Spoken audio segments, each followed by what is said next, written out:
Okay, the live have started. Sergeant, would you start your recordings? PC recording is underway.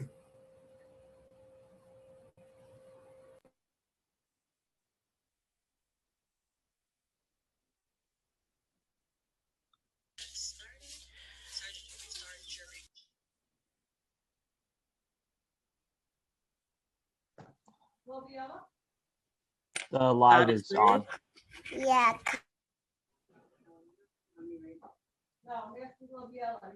The live stream has been recorded. I'm started. Thank you. The cloud has started. Backup is rolling. And Sergeant Martinez, will you do the opening statement? Good morning and welcome to today's remote New York City Council hearing of the Committee on Transportation.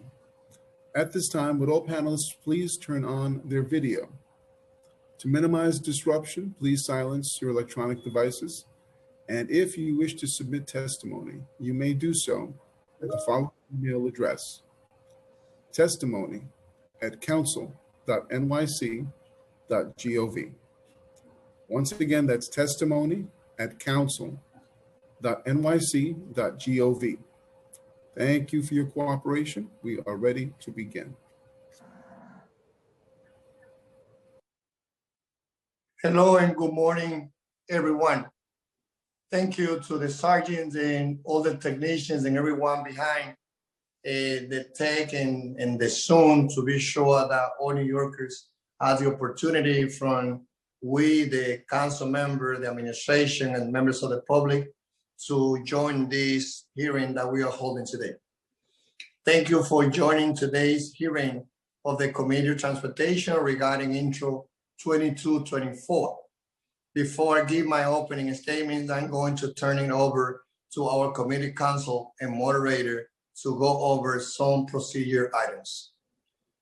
Thank you, Chair. I'm Elliot Lynn, counsel to the Transportation Committee of the New York City Council. Before we begin, I want to remind everyone that you will be on mute until you are called on to testify, when you'll be unmuted by the host. Please listen for your name to be called. I will periodically announce who the next panelist will be. Our first panelist will be from the administration.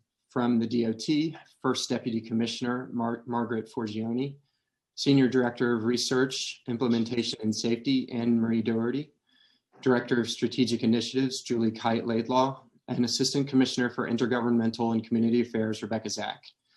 And then from the NYPD, we have Chief of Transportation, Kim Royster, Deputy Chief Michael Pilecki, Lieutenant Jagdeep Singh, and Assistant Deputy Commissioner for Legal Matters, Oleg Chernyavsky. During the hearing, if council members would like to ask a question, please use the Zoom raise hand function and the chair or I will call on you in order. Unless otherwise indicated by the chair, we will be limiting council member questions to 5 minutes. Please also note that for ease of this virtual hearing, we will not be allowing a second round of questioning. Thank you. Chair Rodriguez. Thank you, Elliot, and all the staff. And again, from the central office of the council to the staff in my office for helping us to work on this bill and to put this hearing together. First, today the committee convenes remotely to hold a hearing on Intro 2224, a local law that I have a sponsor along with Councilmember Lander, Speaker Johnson, Councilmember Levin, to amend the Administrative Code of the City of New York in relation to the establishment of a crash investigation and analysis unit within the Department of Transportation. Before I get deep into this, let's call things as it is. The number of women in the collision investigation unit is not enough to investigate all those crashes that we have in the city of New York. For many years, I've been calling to double that number so that among those 44,000 of crashes that we have, we should have enough men and women power to investigate it. We will hear testimony today about so many cases that this unit doesn't have the resources or the power to go deep and get to the conclusion of those cases. So regardless of the outcome of this hearing, regardless on how we will change this unit, reality is, and that's what I'm calling today, that the numbers of men and women in this unit must be doubled in order to respond to all those crises that have made this situation a crisis in New York City. This bill is part of the council's legislative package aimed at reforming the New York City Police Department. The entire legislative package was introduced in response to the governor directive for the city to adopt a policy reform plan by April 1st of this year. Every year in the city, there are many motor vehicle crashes that cause fatalities or serious injuries. According to the statistic from the Vision Zero View board, there were 244 traffic fatalities and 43,866 traffic injuries in 2020. That number is too much. Whenever there is a serious or fatal crash in the city, the NYPD's Collision Investigation Squad, or CIS, which is currently housed in the Highway District, respond in order to investigate the details of the crash and determine how and why it occurred. The unit is staffed with NYPD officers that are trained in collision forensics. However, over the last several years, questions have been raised about the unit's effectiveness investigating these major crashes, which have led many transportation and public safety advocates to call for its responsibility to be transferred out of the NYPD. Intro 2224 would establish a crash investigation and analysis unit within the DOT. This new unit would be tasked with investigating all vehicle crashes involving significant injuries in coordination with the police departments. Again, in coordination with the police department. It would also be required to make recommendations for safety improving changes to a street design and infrastructure, and to post its report on the DOT website. I believe that DOT is more than capable of taking on the responsibility for investigating serious vehicular crashes by establishing a crash investigation and analysis units within the DOT. We can make the changes that are needed to help decrease the number of serious or fatal crashes across our city. I agree that at some level, the NYPD must be included within the investigation, and this is part of an ongoing conversation we will have at the council. However, the issue at hand is how can we effectively and efficiently review and investigate the hundreds of vehicular crashes that are yet to be resolved. The Transportation Committee and the advocate will continue to be committed to improving the safety of our roads. I strongly believe that CIS is in coordination within the Department of Transportation will become a more effective tool in decreasing the number of yearly crashes we see across the 5 boroughs.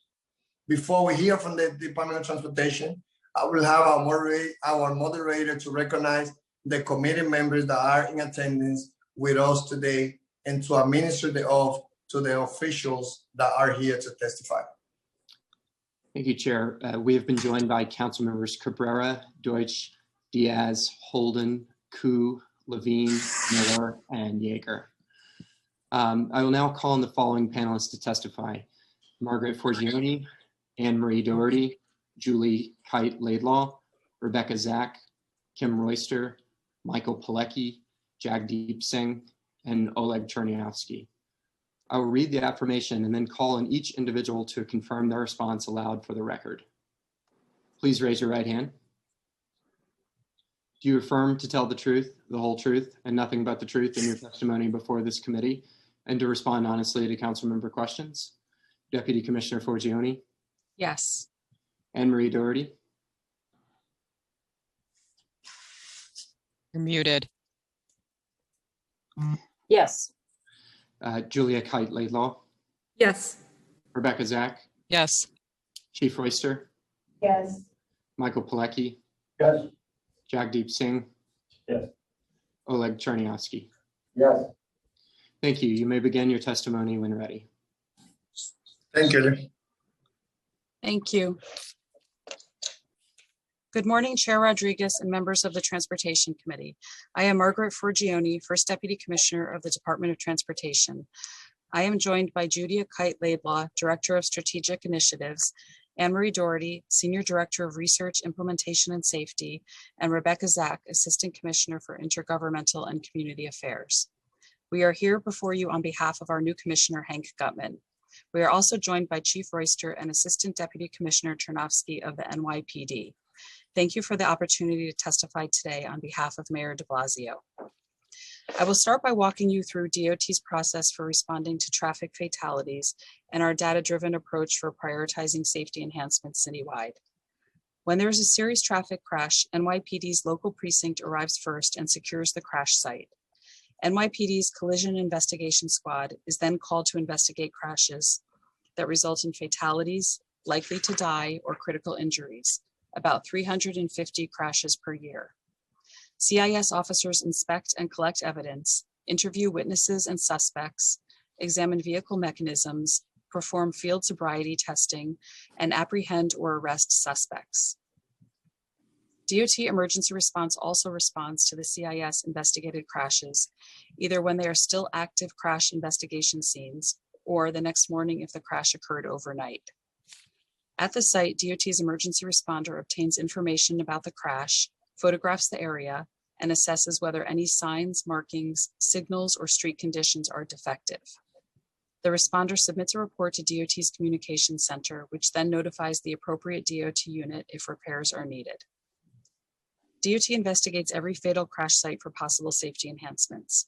We evaluate the CIS report and visit the site a second time to observe traffic behavior and other field conditions.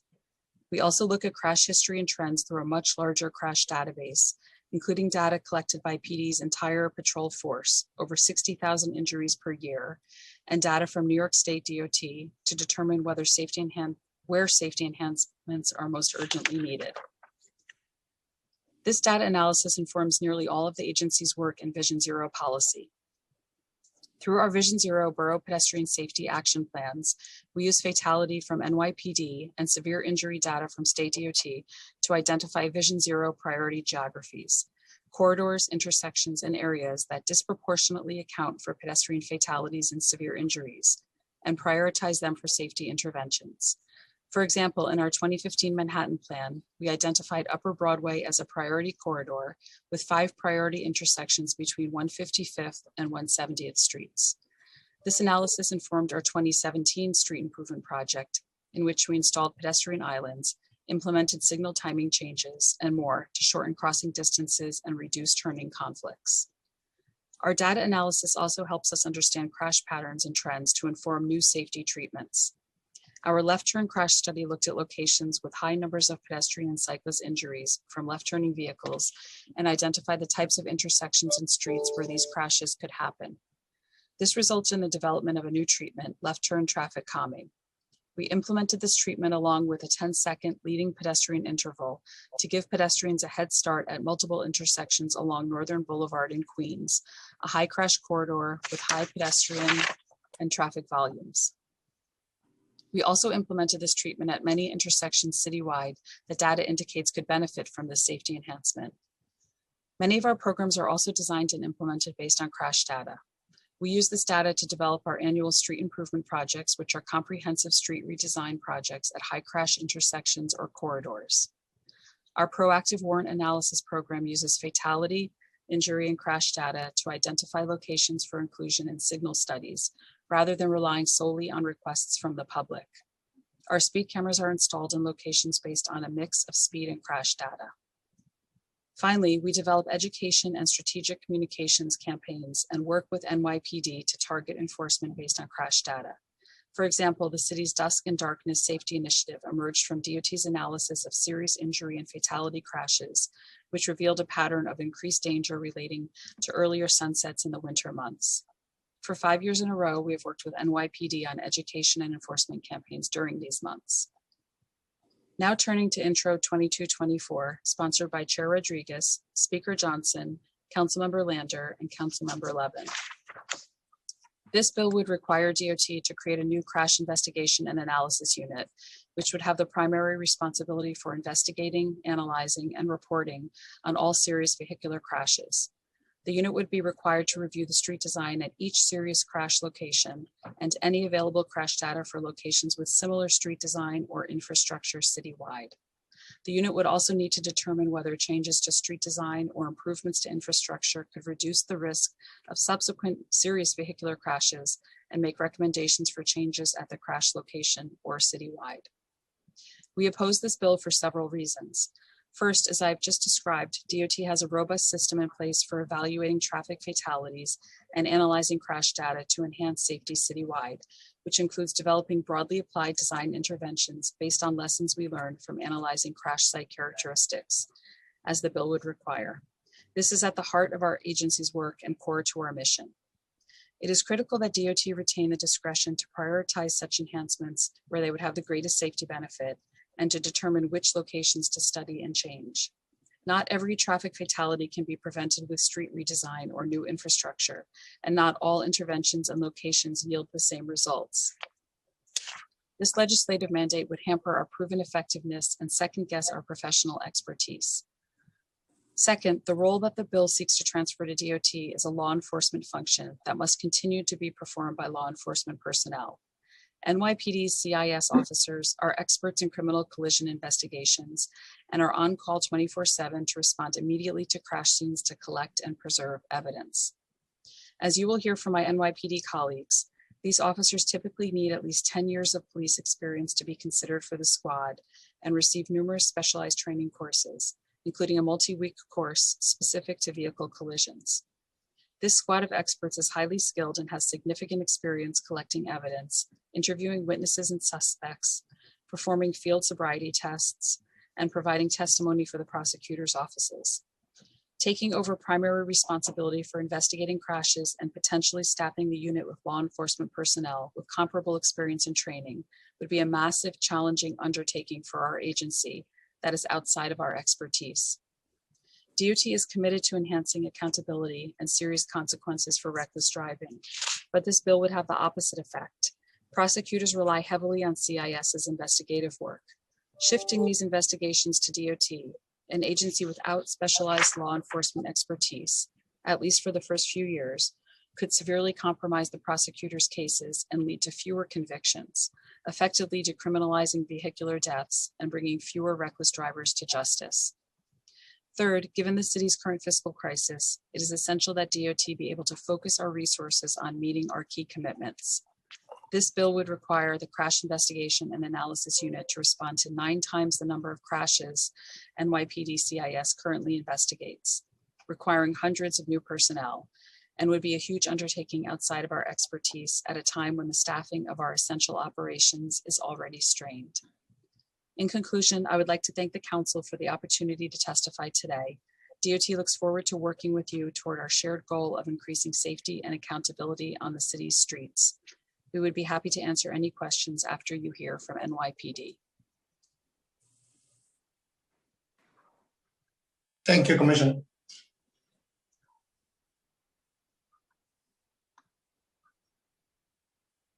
Good morning, Chair Rodriguez and members of the Council. I am Chief Kim Royster, the New York City Police Department's Chief of Transportation. I am joined today by Assistant Deputy Commissioner of Legal Matters, Oleg Charnavarsky. On behalf of Police Commissioner Dermot Shea, I would like to thank you for this opportunity to discuss the role of the NYPD's Collision Investigation Squad and the department's response to and investigation of serious traffic collisions. At the outset of my testimony, I want to discuss the work of the NYPD's Collision Investigation Squad. better known as CIS. This is a specialized unit tasked with investigating the city's most serious traffic collisions. CIS is called to major incidents where there is a critical injury as determined by on-scene EMS, there is a serious injury and the party is likely to die, or a person dies as a result of a collision. CIS will also respond to collisions involving vehicles that have fled the scene after rendering any party involved in a critical condition. CIS can also be called to a scene by any executive member of the department if they determine the situation warrants it. In addition, CIS, the NYPD, also deploys the Collision Technician Group, better known as CTG, who assists CIS detectives in examining evidence at the scene of a collision. CIS is currently comprised of a team of 22 detectives, 5 sergeants, and 1 lieutenant, while CTG currently has 13 police officers, 1 sergeant, and 1 lieutenant. These dedicated public servants are integral to improving public safety. In order to join CIS, members must typically first advance through the ranks of highway patrol, where they gain years of hands-on experience in processing collision scenes. Typically, members have at least 10 years of experience as a police officer, must be selected to join the highway district, and must then have been assigned to CTG. Upon joining CTG, members receive the training necessary to properly analyze, collect, and document the evidence found at collision scenes. They are trained in the use of sophisticated equipment, which enables them to accurately reconstruct a collision scene. Upon moving up to CIS, members are required to complete the 15-day criminal investigations course, where they learn about forensic DNA and trace evidence and how to manage a crime scene to collect and preserve evidence, the requirements of search warrants, interview techniques, and the laws concerning questioning suspects. These members must also complete the 10-day homicide investigation course, where they receive a comprehensive and intensive treatment of concepts and techniques in homicide investigations and training from the medical examiner. Moreover, they must also complete the 5-day advanced roadside impairment course and must be trained in standard field sobriety tests. On top of this, CIS investigators receive 9 weeks of training specific to automobile collisions. In partnership with Northwestern University, these courses include basic crash investigation, crash reconstruction, vehicle dynamics, crash investigation with human factors, and injury biometrics. Members of CIS must be proficient in knowledge of algebra, trigonometry, mathematical order of operations, and physics to complete the curriculum. I believe that it would also be helpful to discuss what goes into collision investigation to provide members of the council with background information on the work we do and why the NYPD is the best agency to conduct these investigations. Collision investigations are at their core criminal investigations, which is within the basic functions of the NYPD and our officers in CIS and CTG, and are well positioned to conduct these investigations. Wherever CIS is requested to respond to the scene of a collision, CTG members also respond. CTG is similar to the department's crime scene unit, which is responsible for processing the scene of serious crimes such as a homicide or a robbery for evidence. CTG members are the department's experts in not only collecting evidence at the scene of vehicle collisions, but are actually able to reconstruct the scene of serious collisions. Among their duties at the scene of serious collisions, CTG members take measurements of the entire crime scene, measure skid marks, collect physical evidence, including DNA where appropriate, take photographs, and canvass the area for video evidence. CTG members are also required to examine the drivers involved for signs of impairment using the standard sobriety testing and portable breath testers. CIS investigators commenced their investigation by utilizing information obtained by CTG. CIS members interview witnesses, question vehicle occupants, obtain subpoenas, execute search warrants, review evidence, and ensure that the vehicle's onboard computer is obtained for analysis. If the fact of the case warrant, an arrest will be effected at the scene. If not warranted, the CIS investigators will work closely with the Borough District Attorney as the investigation proceeds and the case is built. The District Attorney will evaluate the case presented by the CIS investigators and make the ultimate determination as to whether an arrest is warranted. CIS investigators will confer with the Office of the Medical Examiner, testify in front of empaneled grand juries, and consult with the Detective Bureau to establish criminal patterns. At times, individuals who are involved in deadly collisions have been found to be involved in other criminal activities. I would like to also highlight the infrastructure that the NYPD has in place that is critical to the proper investigation of any collision. First, the NYPD already has a team of drug recognition experts who have been trained in recognizing whether a person is under the influence of controlled substance. Their expertise is invaluable in determining criminality in a collision. Moreover, the NYPD has a long-standing and well-established property clerk's office which stores evidence. In order to prosecute a crime, the district attorney must establish the chain of custody of all evidence from the moment it is collected to the time it reaches the courtroom.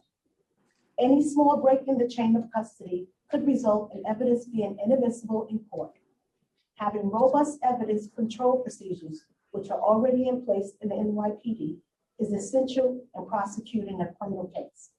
Moreover, automobiles are frequently evidence in such cases, and secure storage facilities are essential to maintaining the chain of custody of the evidence vehicle itself. All of this work is essential to Vision Zero.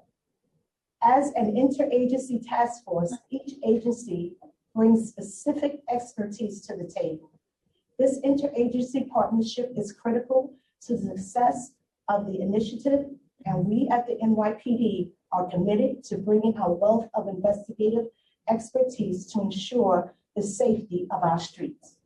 Since I have taken over the Chief of Transportation, I have tasked CIS with providing outreach to the families and individuals involved in serious collisions.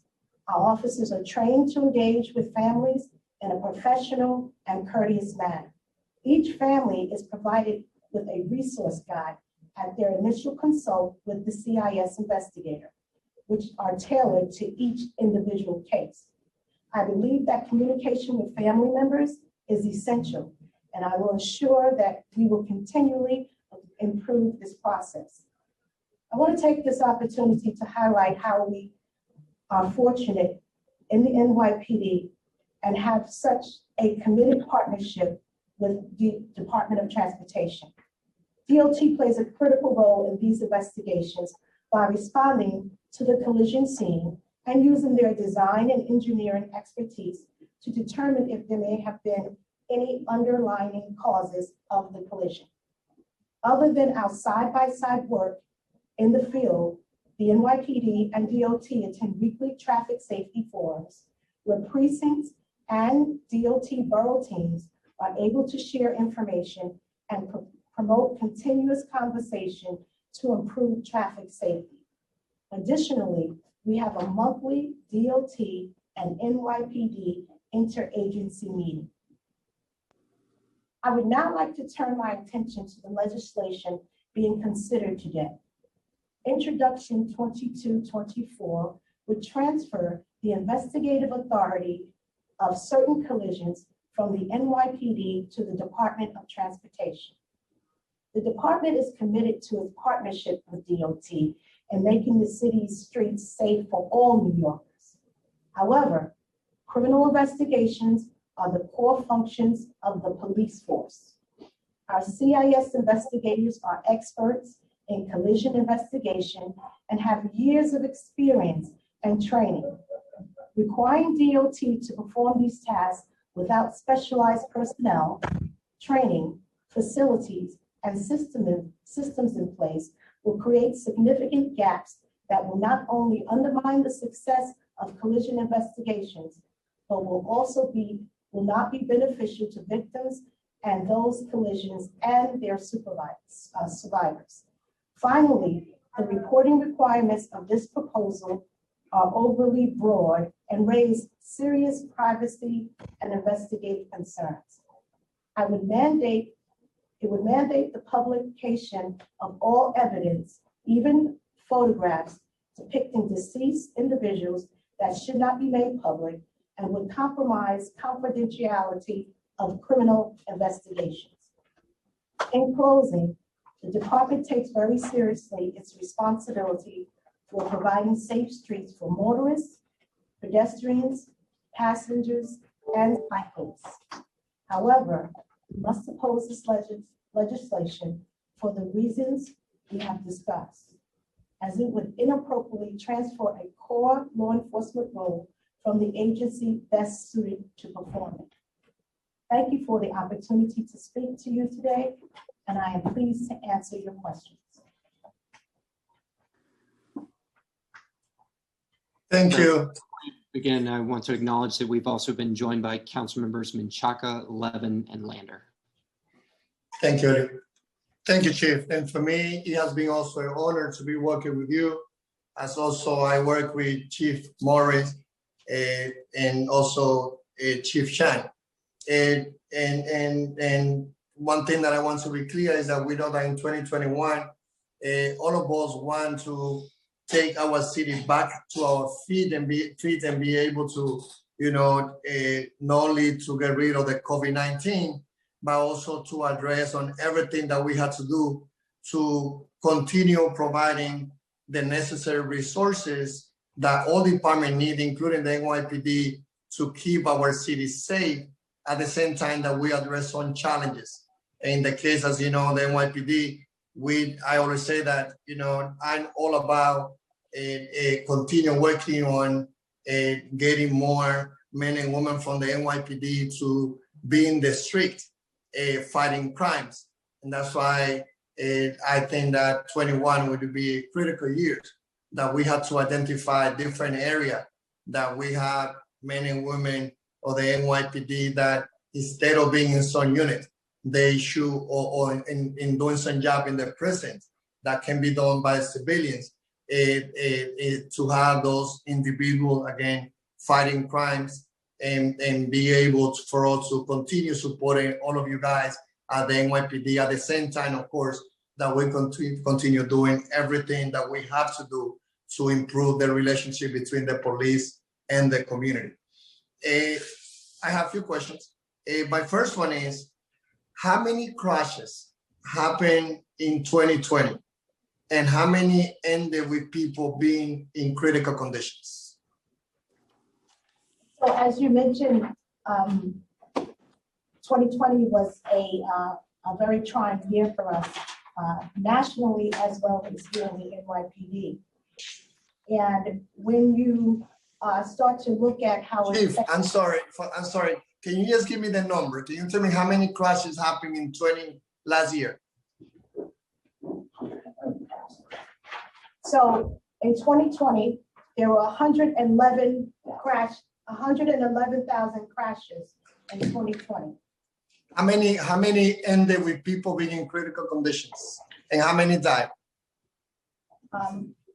374 total CIS. In critical conditions? Yes.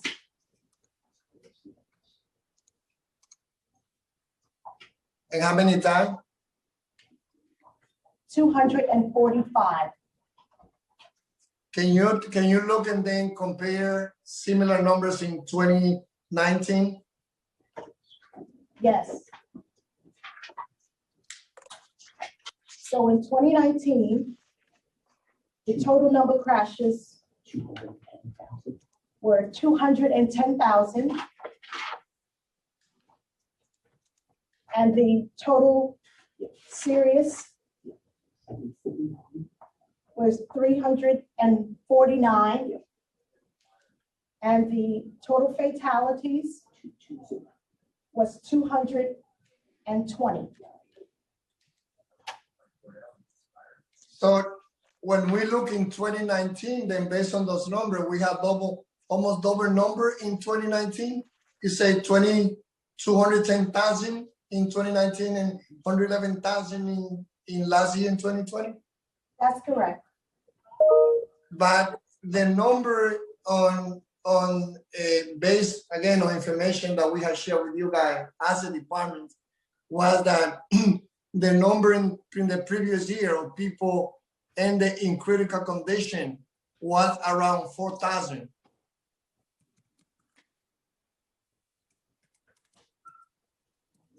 So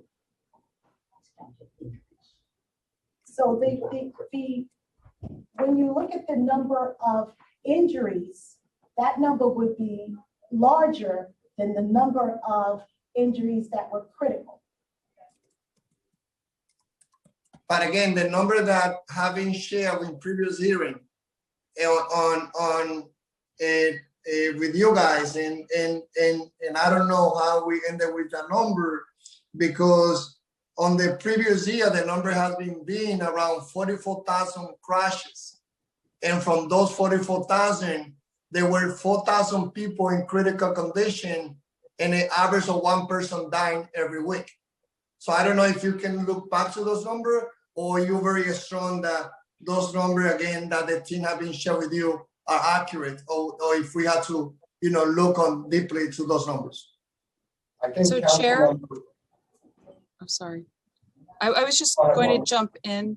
So everything that the chief said, we agree with, but I think, what you're getting at is that obviously every potential CIS is looked at, which is in the neighborhood of 300, is the site is visited actively as it occurs, which is about 350 a year. But according to the bill, if we were going to include everything categorized as serious, our records show that would entail about 3,600 per year. Commissioner, those are the numbers that I share with you. If you look back to the testimony of the previous DOT commissioner, the number of crashes was around 44,000 a year, and the numbers of people in critical condition were around 4,000, Right. and the number of people dying were one person per week in average. Yes. Okay, so can we look back to the chief and the unit and say, so what are the numbers of people then in critical condition, so that we can be accurate with the number in 2019 and in 2020?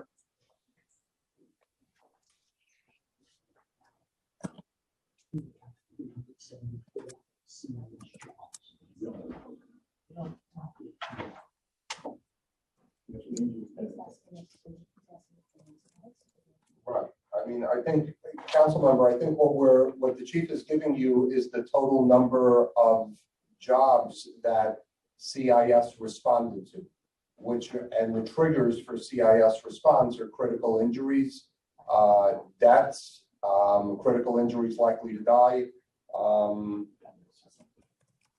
Yeah.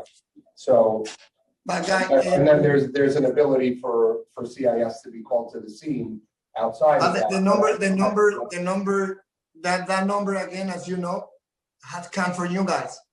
The number of crashes in New York City in the previous year have never been saying that in 2019 we had 210,000.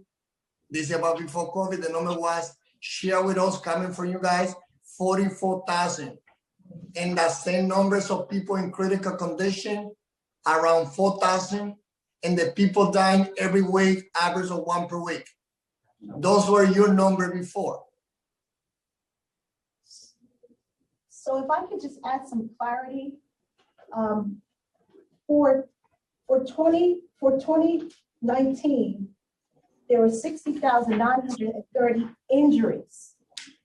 And for 2020 was 44,030 injuries. So how many of the 69,000 ended with people being in critical conditions?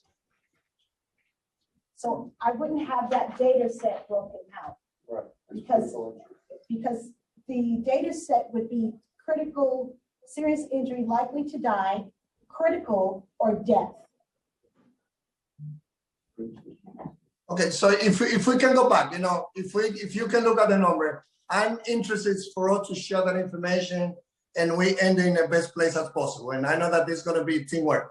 Whatever way we're going to be ending, making any change, any reform, my interest in my business to be sure that, we go deep on this number. But I want for us to, you guys, if you can look back and see, like those 4,000 that sharing from you guys, from the NYPD in the previous hearing, what is the number like? Because that's an important number. The numbers of people in critical condition as shared by the NYPD has been given to us in the past as around 4,000. So can we look at that number, or do you have to go back and look on all the data in order to come back and share with us the accurate number? I think, council member, I think we're talking about probably two different data sets. So let me take a look at the testimony you're talking about and let us get back to you and we'll clarify any misunderstanding. I think Okay. the number that you're citing is injuries. We're agreeing that was the number of injuries. Then we're also giving you the subset of jobs that were critical injuries, likely to die or deaths, where CIS was deployed. That's the smaller, the 374 that we're giving you. But if there's a misunderstanding as to the numbers, at the end of this hearing, we'll take a look at the testimony you're referring to, and I'll reach out to you and we'll reconcile the number. That's fine. And again, those numbers is not a new number that I'm bringing. Those are the number that the previous chief, Morris and Shan, and if you look on newspaper that have written about crashes, those are the numbers that you will see in the newspaper. That the crashes average has been 44,000, and the numbers of people in critical condition have been around 4,000, and the people dying every week have been an average of 1 per week. So this is your number. So if you again can, and been printed in some of the media, so more than happy again to share and get whatever number is that you have to look at. How many from the 69,000 injured? How many of those cases were investigated by the collision investigation squad? Repeat that question again, please. From those numbers that you share, you said 69,000 when you go deeply in 2019. How many of those cases were investigated by the collision investigation squad unit? So of the 60,930, 349 were investigated by the collision investigation squad. Why? What is it? Because do you have enough men and women in the unit, or of course everyone, as a former teacher that I was, and anyone in any job, you would say we always welcome more resources, and we always can do better if we have more. But if you're thinking about our reality here, with those numbers that you share, let's say last year, and even from the average of crashes, 2019, 210,000. That is a little bit surprised because the numbers were higher before COVID than last year that you share 111,000 last year. So what you have seen is that when we talk about that there were more crashes last year, it looked like there were less. But whatever number it was, don't you think that the 26 people in the collision squad unit is not enough to investigate all those cases? And regardless if the unit is transferred to DOT or stay under the NYPD, that's clear that that number is not enough? Well, I think, council member, I'll start off. We just want to be clear of what we're talking about. about, because we're throwing a lot of numbers around, and I think at its core, we're having the same conversation we've had over the years about the scope of cases that CIS investigates, right? I think when we talk about the 44,000 number or the 69,000 in 2019 and the 44 in 2020, we're talking about the total number of injuries from a collision. We're not talking about the criteria, which is serious physical injury, death as a result of a collision where CIS is triggered. So that larger number, we seem to be throwing a lot of these numbers around. And I know the point you're trying to get at is you're trying to have CIS respond to more jobs, right? And unless I'm misunderstanding you, and you can. No, I'm using your number. I'm using the number that you have shared with us in the past. The number that you have shared with us before this hearing was that we have 4,000 individuals in critical condition every year as a result of crashes. That's your number. And so my question is, how many of those 4,000 of people in critical condition, how many of those cases have been able to be investigated? And how many of those investigated have been closed, finding those drivers guilty when they go through the court system? Council member, I don't think that number is accurate, and I promise you that at the end of the hearing, I'll look back at the testimony that you're referring to, but critical injuries would trigger CIS, and I don't think the number of 4,000 critical injuries is accurate, because for that year, we have 374 CIS jobs. Those are the critical injury likely to die or death that would have triggered CIS. But listen, look at the numbers. I know you're citing to a prior testimony. Unfortunately, I don't have the transcript of that testimony in front of me, but at the end of the hearing, I've committed to you that I will review that transcript, and I'll call your office and we'll reconcile whatever the discrepancy is with the numbers. But I can tell you that we do not have 4,000 critical injuries that would have triggered a CIS response. That I can tell you with a degree of confidence. That's fine. We can work with that plan. Let's look at the number. But even if we look at the number that you're sharing right now, that last year 245 people died as a result of crashes, and that in 2019 220 people died as a result of crashes. Just think about 245 died last year. I'm not an expert in this field, but just think about, like, when you look at people being seriously hurt, if the number ended with 245 dying, just imagine that the number has to be much higher with the other who doesn't get killed, but they get seriously injured.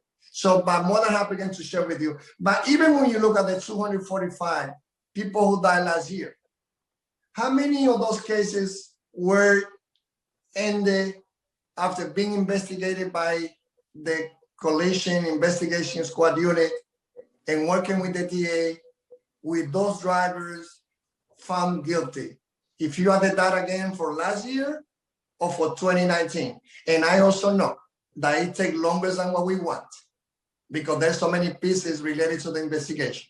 So I'm not expecting to put you against the wall saying, I want for you to tell me right now that all those cases that started being investigated last year have been already closed.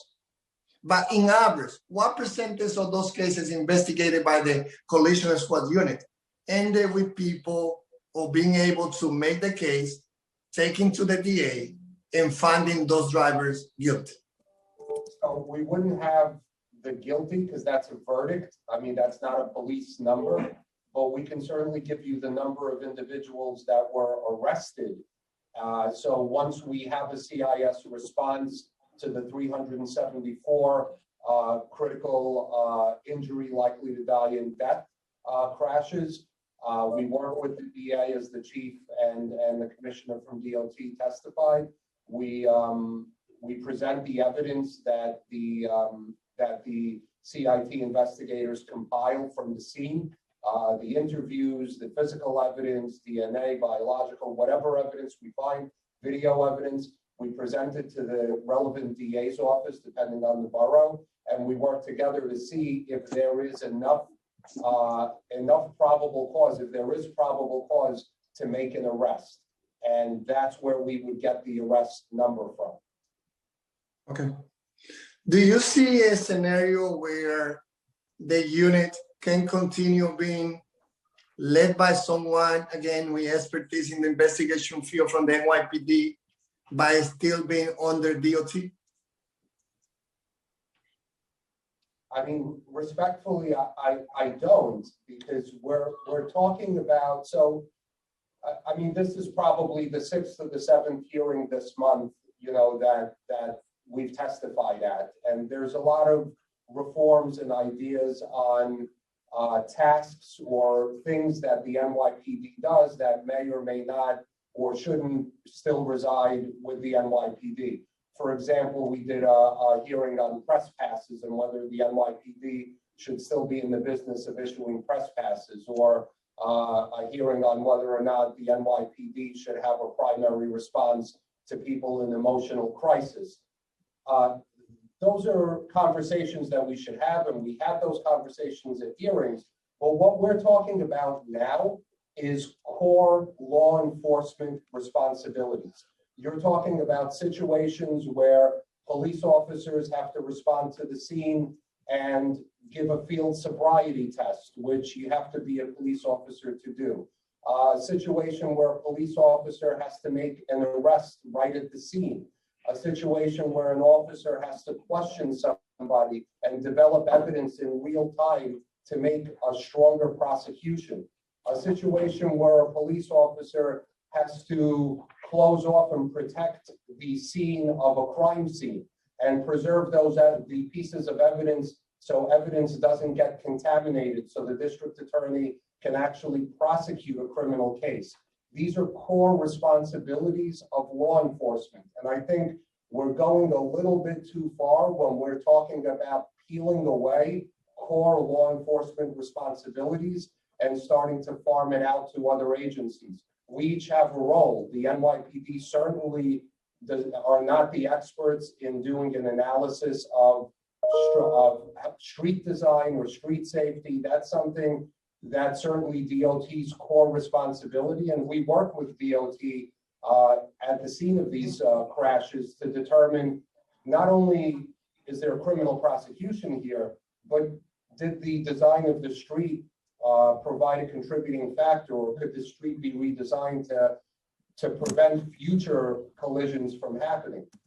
So I think but okay, preserving evidence, investigating crimes, making arrests, you know, I think that's, I know that. And I'm sorry, it's not want to cut you off, but somebody goes all the time. Look, of course, it's your job to make the case. It's our job to continue, you know, making our case on how we feel, you know, that we should make the reform. And again, at the end of the day, I hope that we can come out with something in the middle where all of us continue doing a job and improving safety in our street.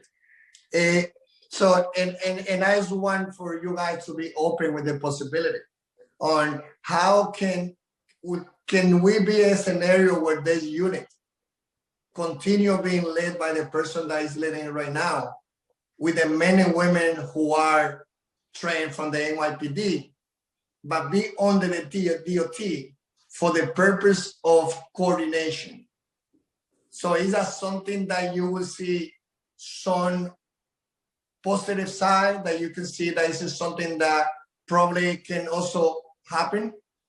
I mean, I think that, you know, I don't think that police officers should be under the direction of another agency. Police officers should be under the direction of the police department and the police commissioner, but that does not mean that there can't be, or frankly, there is already a task force and a collaborative effort with DOT where each of us play a role in examining a crash scene, and we leverage our individual expertise to ensure that Okay. one, there's justice. Who is the person?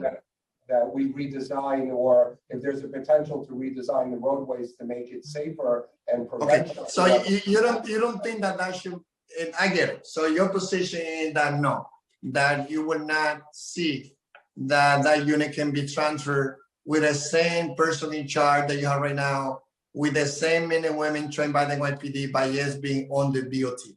I get a part, and I saw that we can leave the window open to continue that conversation. Who is the person that lead the CIS today? Is that person with you right now? Yes, myself. Okay. How many men or women do you have in that unit? We have 22 detectives and 5 sergeants. Okay. How do you handle it with that small number, all those large numbers of crashes, people dying, serious condition? Do you need more? We're able to give each investigation the amount of time it requires, and we investigate it thoroughly. The manpower we have now is adequate. Listen, that's the problem that we have, guys. And you have to do your job with what you have. It's like on the Melissa Mabeberito, we asked to have more men and women in NYPD, and call the commissioner to say, no, we don't need more. Then we negotiated, mayor commissioner said, that's good that we have more. How you as a person in charge to lead that unit is saying that 26 is enough?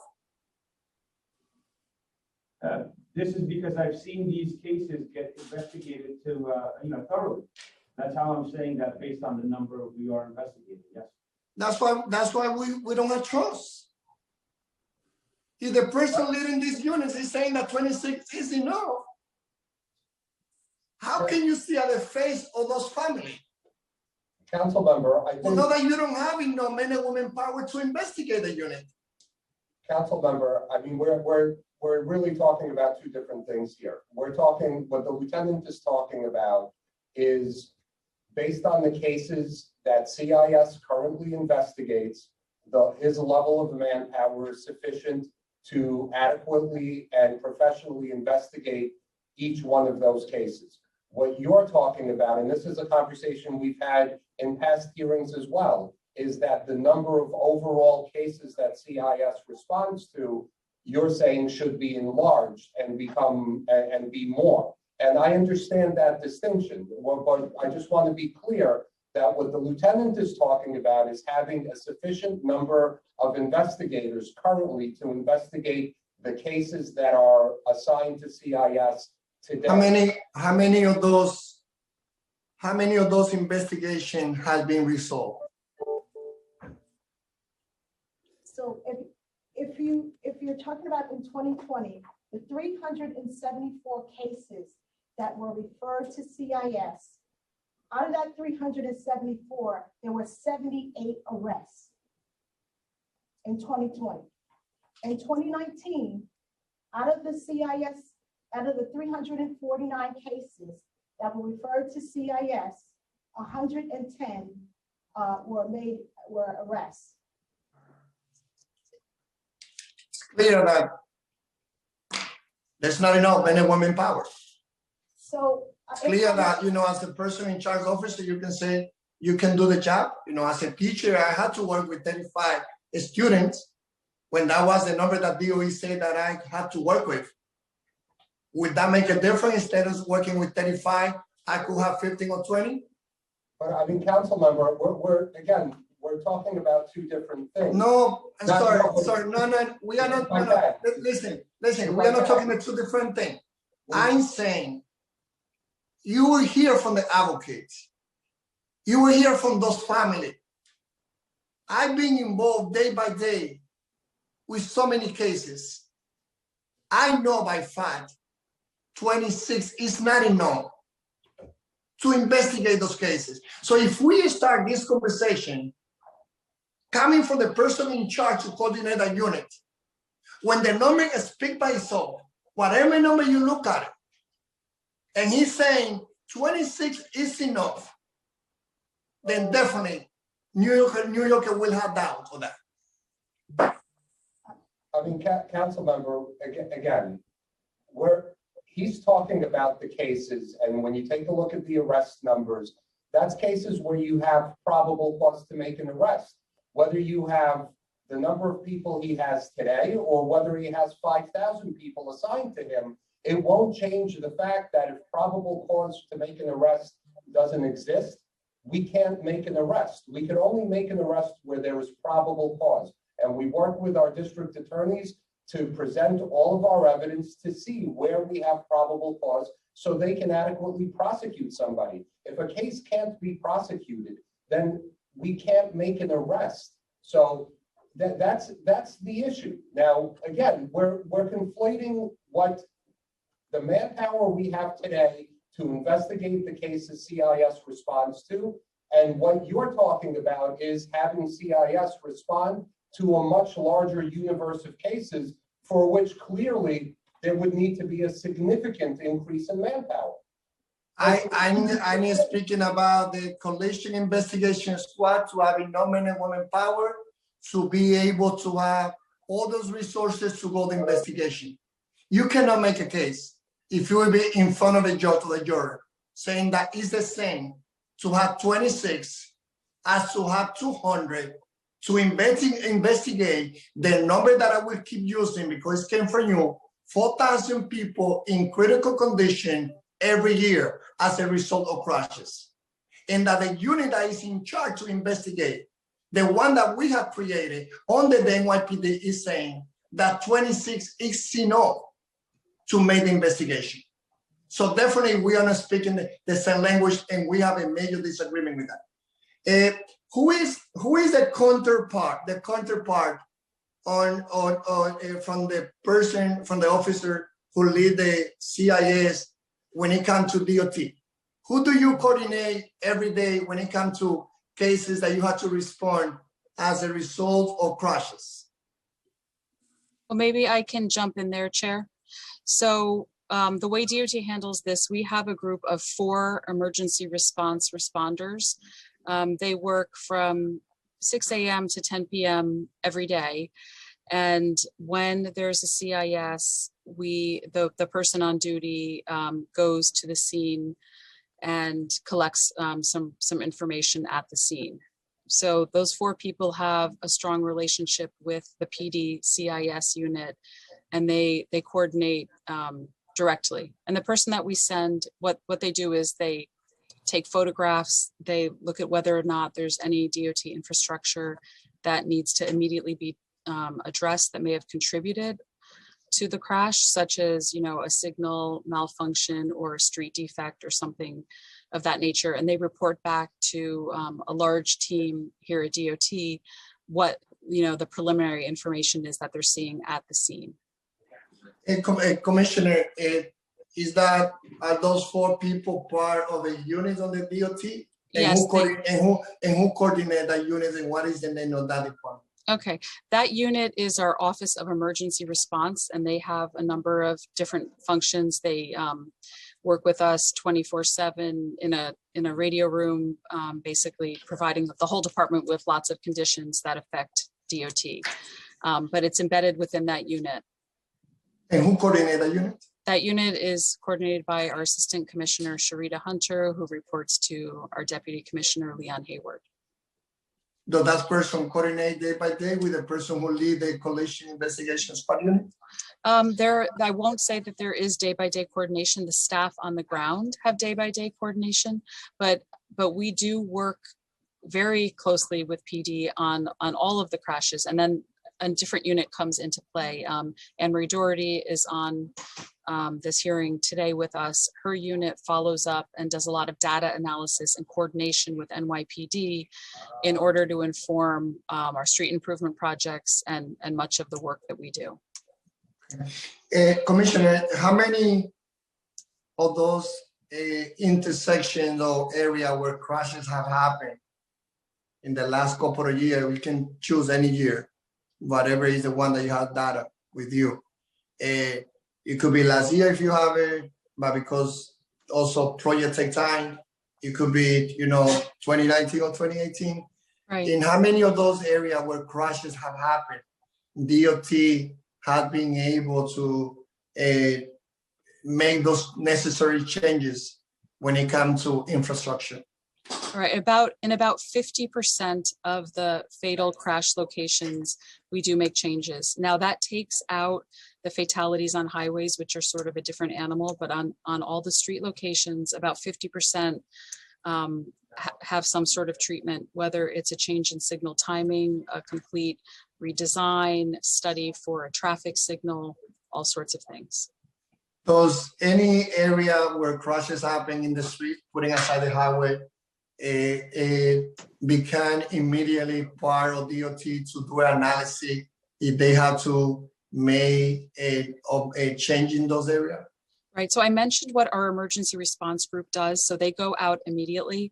Then we have another group that goes out. It's about only 4 or 5 people. They go out within several days or possibly several weeks. And that group does a little bit more in-depth look at the location. What they'll do is pull signal timing, the signal timing for the intersection, the pavement marking designs. They'll look at whether or not there's any upcoming work.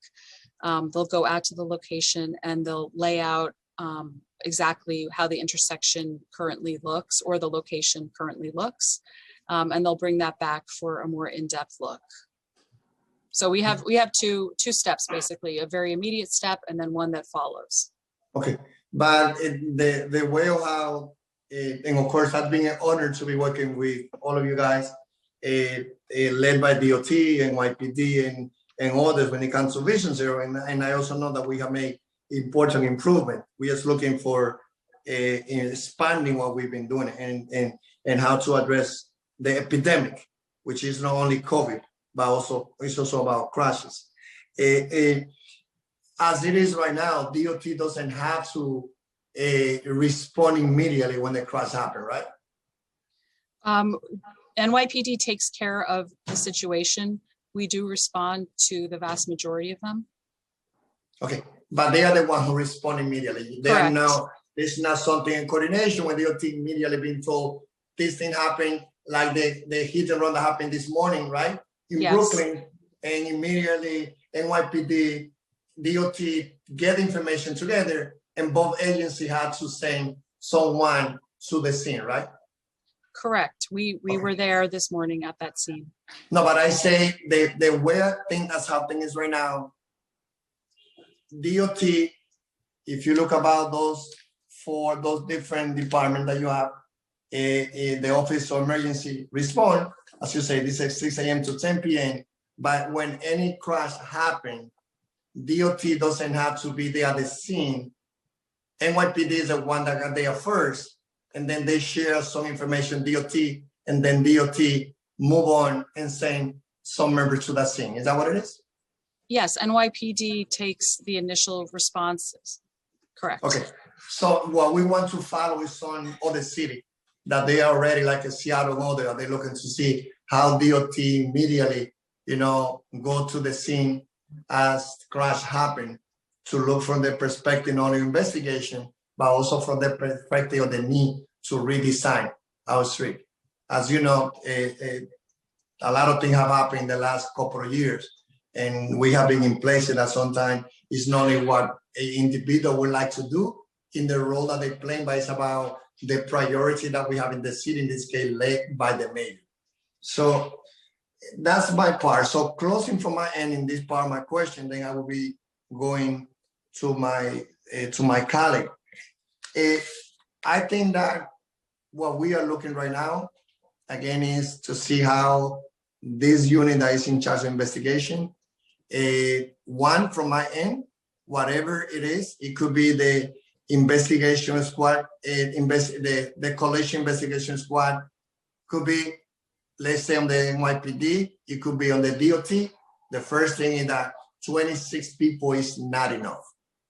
And for me, I have a big issue when I heard from the person in charge of the unit saying that that's enough. And when I heard that doesn't matter, it doesn't make a difference, the unit had 26 or that had 200, that it doesn't make a difference. So for the purpose of investigation. So this is something that definitely, I know this is not only my concern, but it's the concern of those families that has a loved one involved in the crashes. last question to me is, how many of those cases or crashes being referred to be investigated by the collision investigation squad?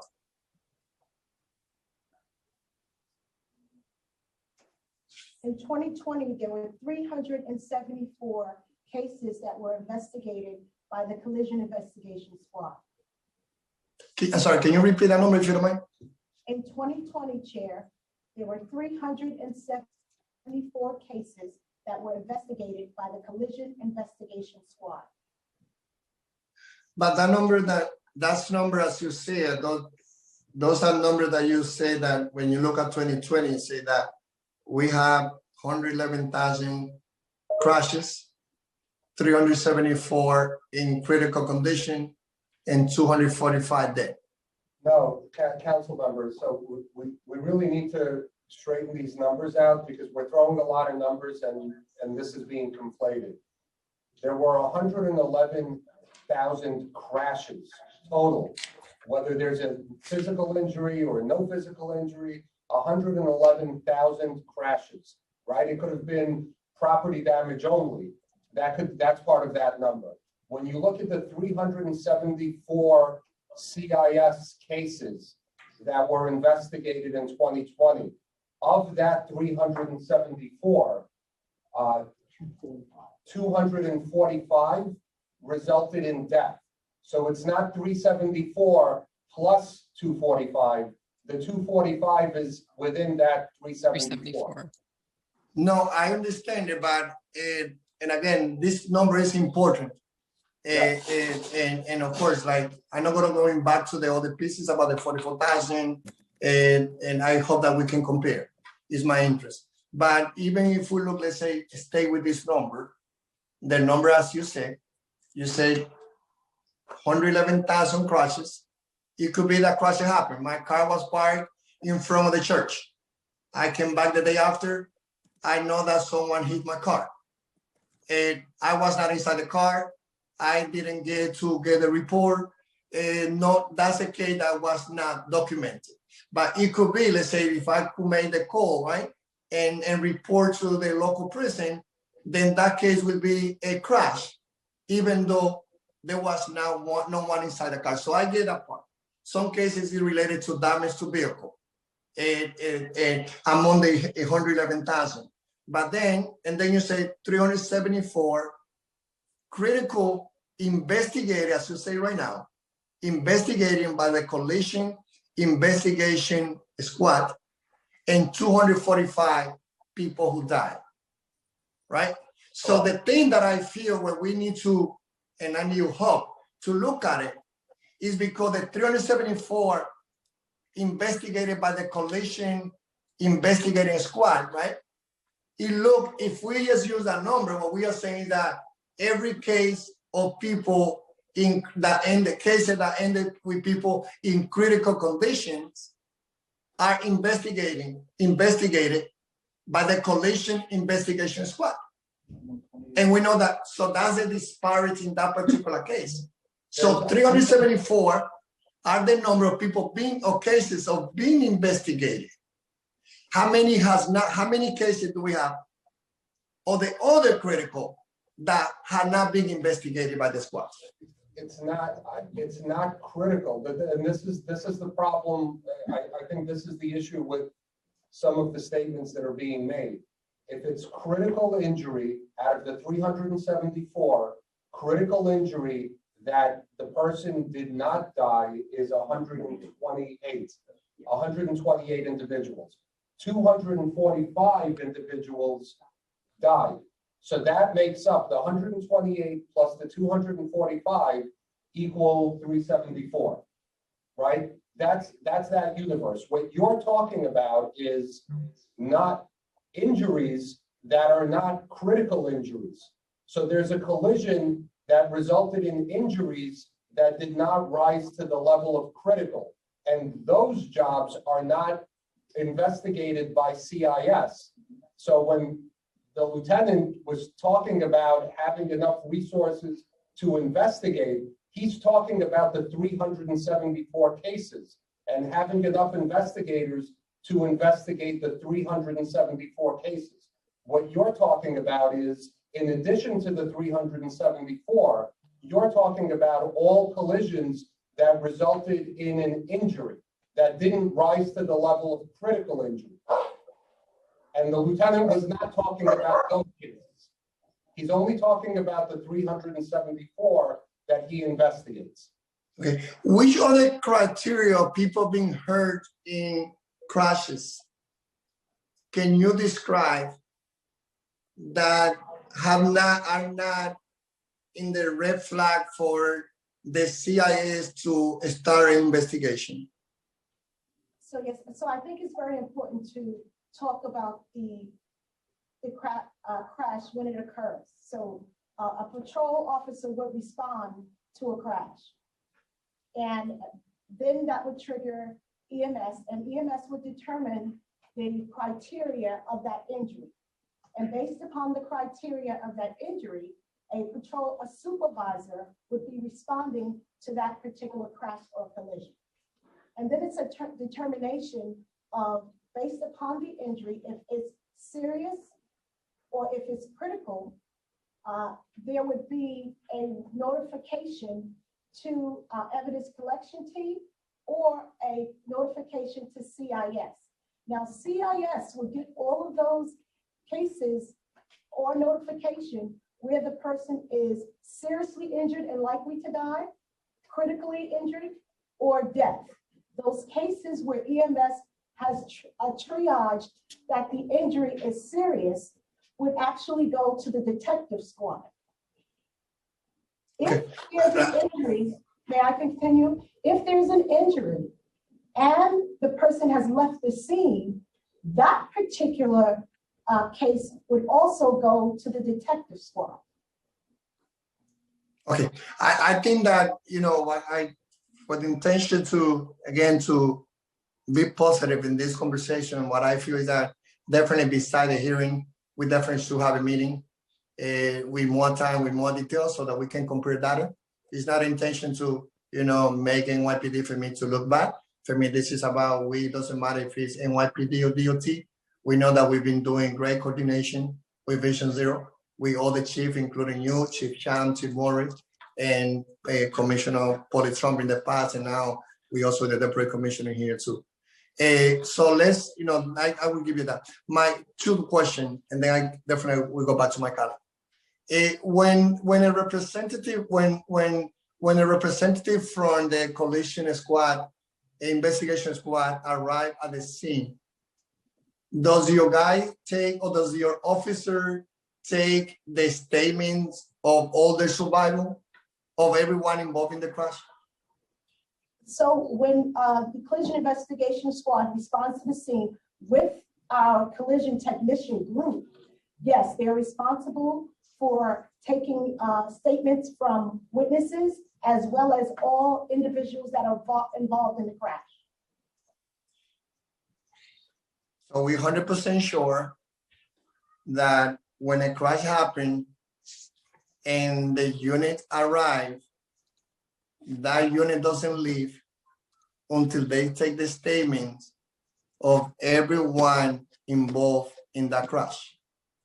I mean, council member, everybody in the police department that responds, whether it's detectives or whether it's CIS team, they're trained to, one, safeguard the crime scene, to preserve the evidence, to make sure the scene doesn't get contaminated, to do a search for video if there's cameras around, to interview witnesses. I mean, that's what they're trained to do. That's the investigation. Yeah, but in this particular case, as a unit that will be following up, and I understand the importance of coordination in any place that we work, but when the crash happened and the units arrive at that scene, that unit is the one that take the statement of the individual hurt in that crash. Does the unit stay there until the statements are taken from anyone who are a survivor of a crash? They would be responsible, CIS would be responsible for taking statements as well as speaking to the detective squad that's at the scene, as well as following up if there are any statements that are not taken at that time, because the investigation would be ongoing and open. So But I say, but be with me. If cross happen, let's say, my community or any place in the 5 borough, the collision investigation squad go to the unit. There's 3 passengers in the car. That unit will be the one that will be following on the investigation. Those the members of the unit stay there until they take the statement on the survival of a crash.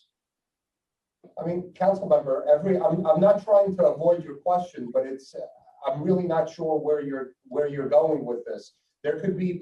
I'm going on to the follow-up of the investigation. No, I understand, but every case can take different turns. So you could have witnesses that are removed from the scene by EMS, and they can't be interviewed at the scene, and they're going to be followed up on at a later time. I get it, but I understand that piece. But say, if they are in the scene and if they can talk, segregating the equation, I get those pieces. Right. Those people who are in the car that they can talk. The unit stay there until they take the statement of those people who survived the crash. Yeah, the relevant investigators are responsible for interviewing all witnesses. Okay. Last question, Commissioner. This is something big, and DOT is an agency. Again, very proud to be working with you. Before I was a chair, before you had this responsibility, when you used to be, again, the Manhattan Commissioner, and happy to be working with all of you, from Rebecca, from Pink, everyone. It's a great team. It's big to follow the shoes of Polly Trumbull. What experience does a new DOT commissioner bring that will guarantee us that he's ready? Experience on transportation. Okay, the new commissioner in the last 3 weeks that he's been here has absolutely jumped in to all aspects of the department. We've briefed him on many things, and he's made it very clear what his vision and direction is. He comes with experience from Brooklyn Bridge Park and the Brooklyn Navy Yard. And in the weeks that we've gotten to know him, we believe he's going to have a very great impact on the department. But this is about project that we're doing. But when it comes, what is his background? Okay, well, I can tell you for the projects that we're doing, we have the whole DOT team here that is continuing to do this great work. He is bringing his direction and leadership to it, which we have seen to be very strong direction. And I'm sure, he would be very interested in meeting and talking with you further about all of that. Yeah, I just believe that this is, I guess, top priority transportation. Mm-hmm. And of course, I not got a call from him. So it's not that I asked him for the phone call, but I feel that different from the previous commissioner, that immediately, even in area that I'm not immediately responsible. And of course, like for me, I was very surprised when we have someone like you with a lot of experience inside the agency, and suddenly someone that doesn't have any experience on transportation is a big surprise to me, especially when we are still working in the couple of months to finish our goal of Vision Zero. Okay, well, let me just say one more thing on that. He in his career has gotten a lot of big things done, and maybe they weren't all direct. I know he does have, through some of his work in the 2 projects I just cited, does have good familiarity with transportation issues, as well as he was on our BQE expert panel and dived into that very deeply. But he brings with him the ability to make things happen and push forward a large organization such as DOT. And we think that will be very helpful in this year when we have so much to accomplish. Okay, I'm always open to opportunity, but I have concern that someone that doesn't have any background when it comes to especially Vision Zero and everything that we are addressing is a person that now is leading the agency. Again, I'm open to work as I have done it with everyone. And I hope again that we are into a more aggressive plan when it comes to try to finish a lot of the big project that we have in mind, especially on how to make the street safer for pedestrians and cyclists. So with that, let's go back now to my colleague. Thank you, Chair. First, we will hear from the co-prime sponsors of the bill, Councilmembers Levin and Lander, followed by Councilmember Holden. Councilmember Levin. Thank you very much, Council, and thank you, Chair.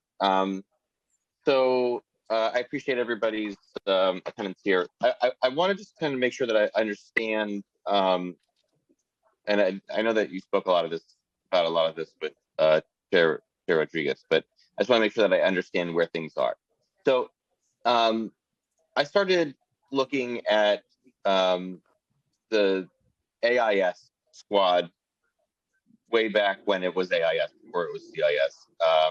This would have been about 7 or 8 years ago, maybe 9 years ago.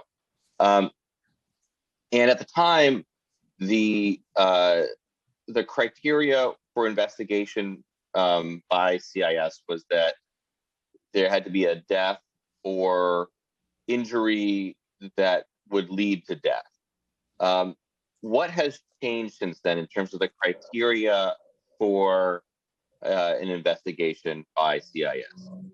And also, how is the number of cases investigated changed? So if you said that there was about 345, I think, cases that were investigated in 2020, how many were investigated in 2012, for example, back when it was AIS and not CIS? Good morning, Councilmember Levin. Morning. So I would not have the data that goes back to 2012 at this time. The data that I have goes back to 2018. But I can tell you that since we have changed the name to Collision Investigation Squad from AIS, Accident Investigation Squad, there is a component that the Collision Investigation Squad investigates, which is critical. Previously, it was seriously injured, likely to die, or death. And now there is a level of critical. And that's determined by a medical professional or EMS at the scene. Yeah. So how many? There's also, Councilman, just to add one point, there's also a mechanism that was created in addition to critical about having the captain or above at the scene be able to trigger CIS response if that supervisor determines the situation warrants. Okay. So I mean, it would be definitely helpful to see data prior to when that change was implemented. The AIS, the CIS, to see, obviously if you're adding a criteria of critical to serious and likely to die and death, then you would see an expansion in the number of investigations in any given year. I would assume.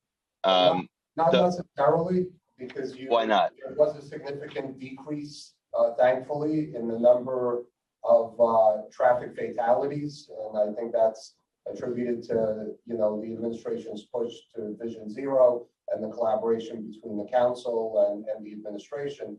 But the number of the types of cases, and I will follow up with you and get you the total numbers, but it's not necessarily correlated that when you expand the criteria, the number of investigation expands, because you could have a contraction of the numbers of cases that rise to death, which is something we're actually hoping for. Perhaps. I don't necessarily think that I don't want to make that an assumption. Perhaps.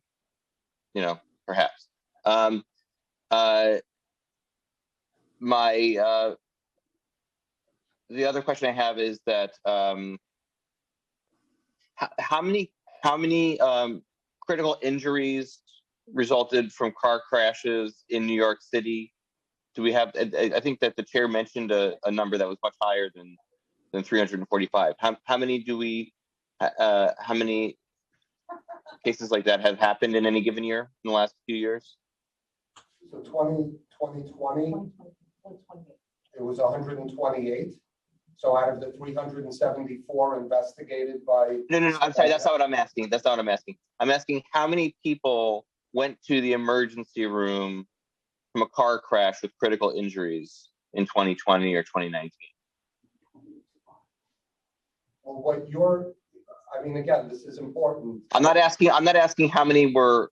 I'm trying to arrive at it a different way. One feeds into the other. That's my point. I'm not trying to dodge your question. I'm saying if it's labeled as a critical injury, when you're using the term critical injury, that Yeah. also triggers a CIS response. So if we're going to use that word of critical injury, CIS is responding. So we have 128 critical injuries that did not result in death in 2020. And we had 245, you can say critical injuries that did result in death.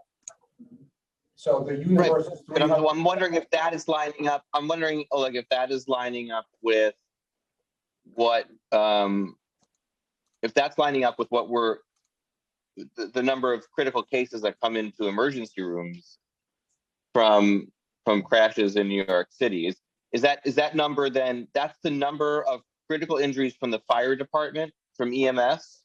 Well, I mean, That if we were to ask the fire department how many critical injuries resulted from car crashes in 2020, they would say no more than 345. Right. Well, the critical status is deemed by EMS at the scene. So when you use that word, I mean, that the numbers should correlate, because that we're not the ones, we're not medical professionals. We're not making that determination of critical. That's something that's coming from the medical professional at the scene. That's every single time that EMS says that it's critical, CIS is on the scene to do the investigation. All right. That's correct. That's correct.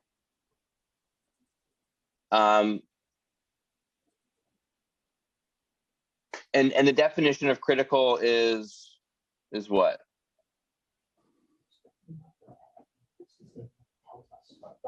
That would be a determination by EMS.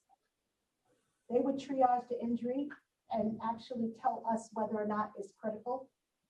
We would not make that determination. Okay, but is there a guide at EMS that defines what critical is? I mean, we'll defer that question to the experts. I'm not aware of it, so I really don't want to speak to it. I mean, just as an example, I mean, we saw just yesterday, Tiger Woods had a serious crash in California, where he suffered serious injuries. Would that level of crash rise to the level of a CIS investigation? I mean, if that crash would have happened in New York City and EMS would have determined that it was critical, CIS would be responding to the job. Yeah, I mean, I'm just wondering if how we define critical. I mean, it is not. I mean, I would think that if somebody's, what would be an alternative definite? What would be an expanded category from critical? What's the next category below critical? I mean, again, we're not experts in making these designations. We're reacting to the designations when they're made by medical experts. So I'll defer. I mean, we can try to. No, I hear you. What I'm trying to say is, that seems like an awfully low number of investigations in a year. 345. It is. There are a lot of cases where people have injury where there may have been some criminal conduct on the part of one of the parties in a crash. And if we're just investigating crashes where people have died or people are suffering critical injuries where the definition is, potentially life-threatening.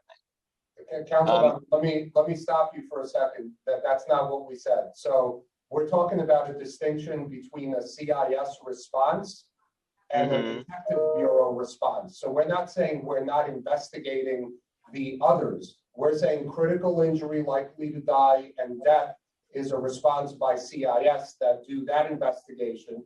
And if you don't have, if you have a crash that does not rise to that level, one, you could have a captain or above call CIS, but let's assume it doesn't get to That they don't.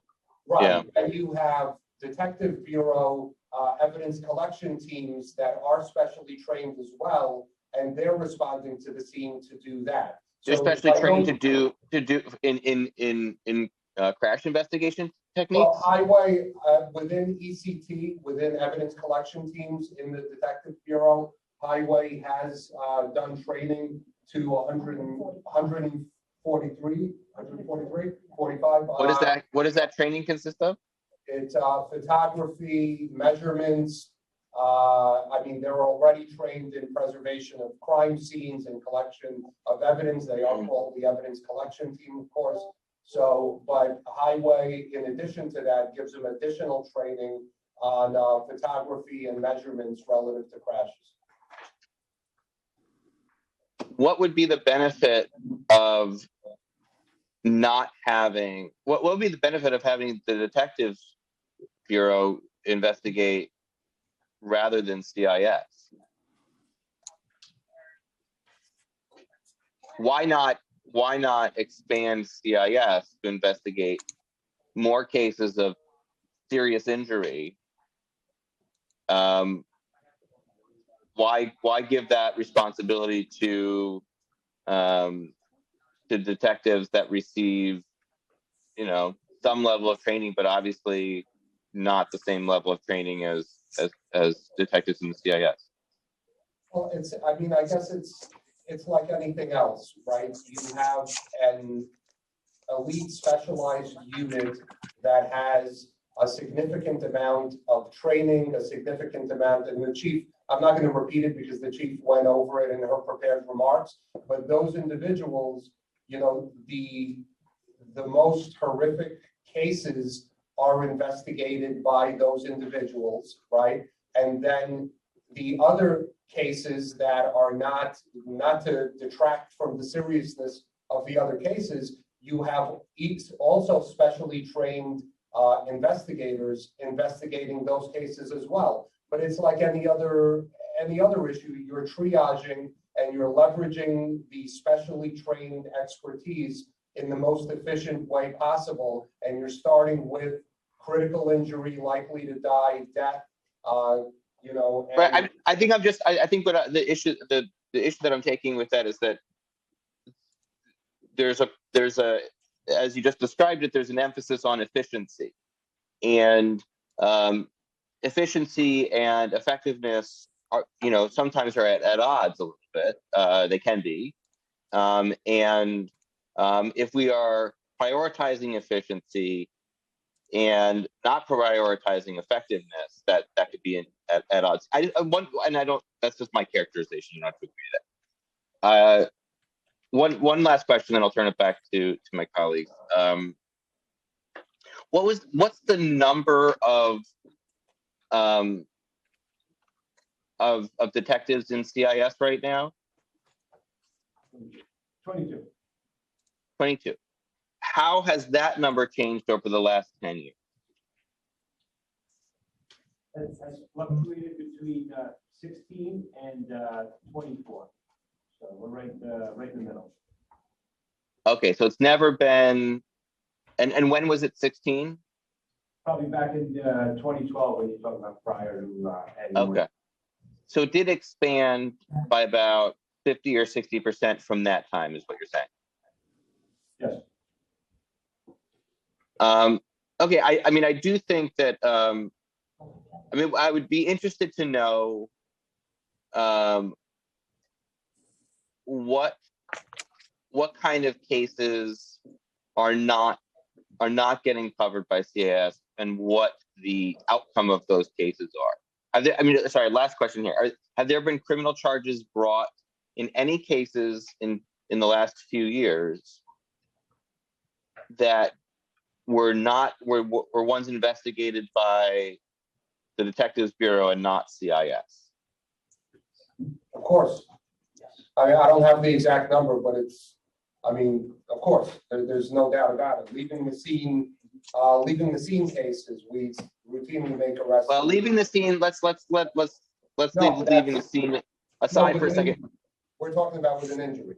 So the universe. Right, but leaving the scene does not take any type of that doesn't take in a special investigative skill to determine if somebody left the scene.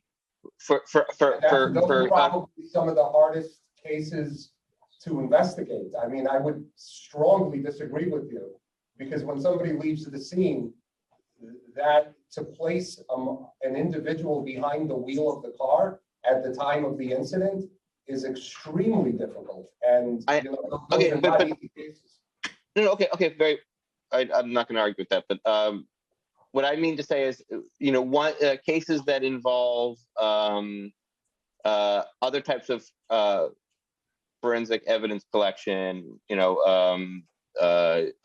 things like speeding, running a red light, other types of reckless driving, things that, in other words, like behaviors that led up to the crash, not subsequent to the crash itself. Are there been criminal charges brought in, any of those types of criminal charges brought against somebody involved in a crash that was not investigated by CIS? Yes, there has. So as we were speaking before, all crash and with injuries or all crashes are investigated. But there are times when there is a crash or a collision and the patrol officer responds and determines that that individual is intoxicated or impaired, there would be an arrest, or that person is unlicensed, it would be an arrest, and also if that person failed to yield to a pedestrian. So those are some of the cases where that particular case would not rise to the level of CIS, but there's still an arrest. Thank you very much. I'll turn it back over to my chair. Thank you. Thank you, Councilmember Levin. Next, we will hear from the other co-prime sponsor, Councilmember Lander. Councilmember Lander will be followed by Councilmember Holden and Councilmember Miller. Councilmember Lander. Thank you very much. Thank you, Chair Rodriguez, for convening this important hearing, and I'm honored to be one of the co-sponsors of this bill, which I believe is really urgently needed. Like Councilmember Levin, I have spent a long part of my more than decade in the council pushing to win some changes here. And we have made a few small steps. We got the AIS renamed to, from Accident Investigation Squad to Collision Investigation Squad. That took a lot of work. And the increase, now back in the Bloomberg administration that was made. And I'll say that there have been some other meaningful steps. I want to invoke the memory of Deputy Inspector Mike Ameri, who was a great partner to us both at the 78th Precinct and when he was at NYPD Highway. And so I know that it's possible for there to be law enforcement that helps combat reckless driving and reduce it.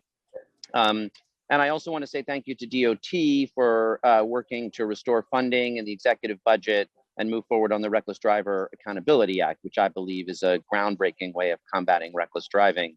But having said all that, that decade has not left go. And I should say we also worked to try to make the right-of-way law a way for the NYPD to start engaging on combating reckless behaviors so we could actually reduce reckless driving and save lives. And I want to start there because accountability is critical. Arrests and where there is loss of life or injury caused by reckless drivers, there needs to be real justice and accountability. But the goal here is to save lives, reduce crashes, prevent injuries. And we could be doing that. And honestly, I just feel that we are not.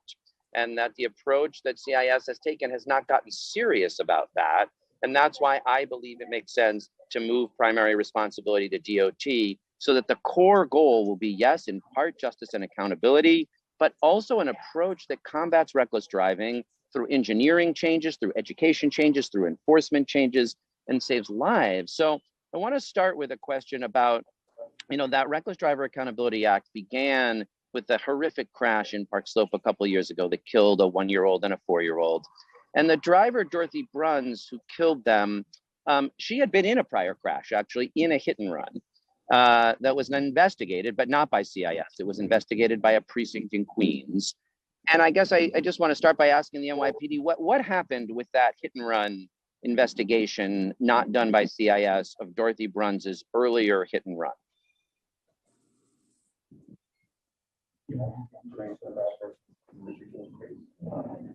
Yeah, council member, we don't have information about that particular case, but we can circle back with you. So I know what happened in that particular case, and I think you guys do too. It's sat in a file drawer in the precinct. So I don't know whether the detective who went out to investigate it had been trained by CIS or not, but it was one of the cases. It was a hit and run. So it involved a driver in a car hitting a pedestrian. And thank God that pedestrian was not killed. And I don't know whether she was, or that pedestrian was critically injured or likely to die. But that case was investigated, and the investigation report led to no prosecution, no action, no effort to take away Ms. Bruns's car or license. It sat in a file drawer. It didn't go into, as far as I understand, it didn't even make it into a computer database. It sat on paper in a file drawer in a Queens precinct while she stayed out on the road, got 5 red light speeding violations. Nobody did anything until the day when she killed Abigail and Joshua. So what I have observed is we don't have a serious approach to using enforcement to adding up to saving future lives. And that's why the refusal to think about expanding the collision investigation squad investigations seems so short-sighted to me. Let's not argue about the definitions of what's critical. And if we had to go from 300 to 3,600, we would need 10 times the staff. You could do twice as many investigations with twice as much staff. And if that was part of like focused deterrence of learning, who are the people that are most likely to injure and kill? And therefore, how could we organize an enforcement approach that was likely to save lives? It seems to me if we did twice as many investigations, we would know twice as much. So I guess let me start there. I mean, am I making that assumption wrong? I mean, if CIS investigated twice as many crashes, wouldn't it be possible to have twice as large a database of reckless driving and connect that with a broader deterrence and prevention strategy?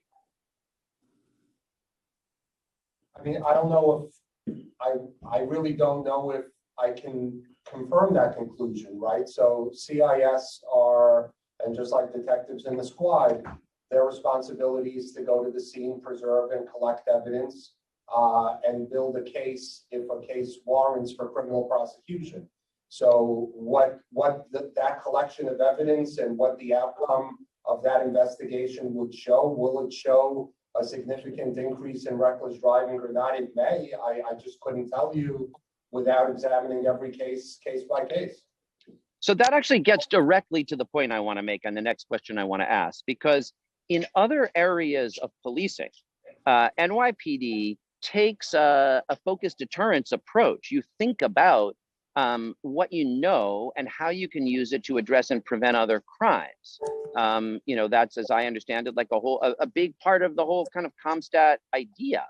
But here, I don't see that at all. I don't see an effort to use enforcement to reduce or combat reckless driving more broadly.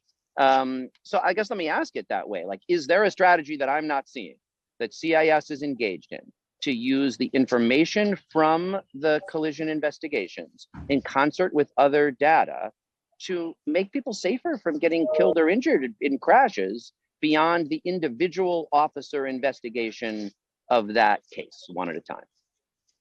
So Councilman Lander, I'll respond to that. And to answer your question, yes, there is a holistic approach, not just focusing on CIS, but the entire police department when it comes to driving down fatalities and making sure our streets are safe.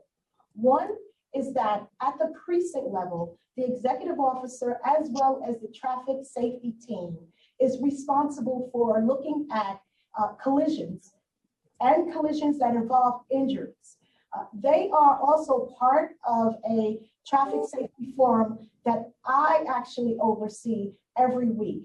And not only is it the NYPD, our patrol, our executive officers in the precinct, which are captains, and our borough, as well as our CIS team, as well as our highway team and our traffic enforcement district.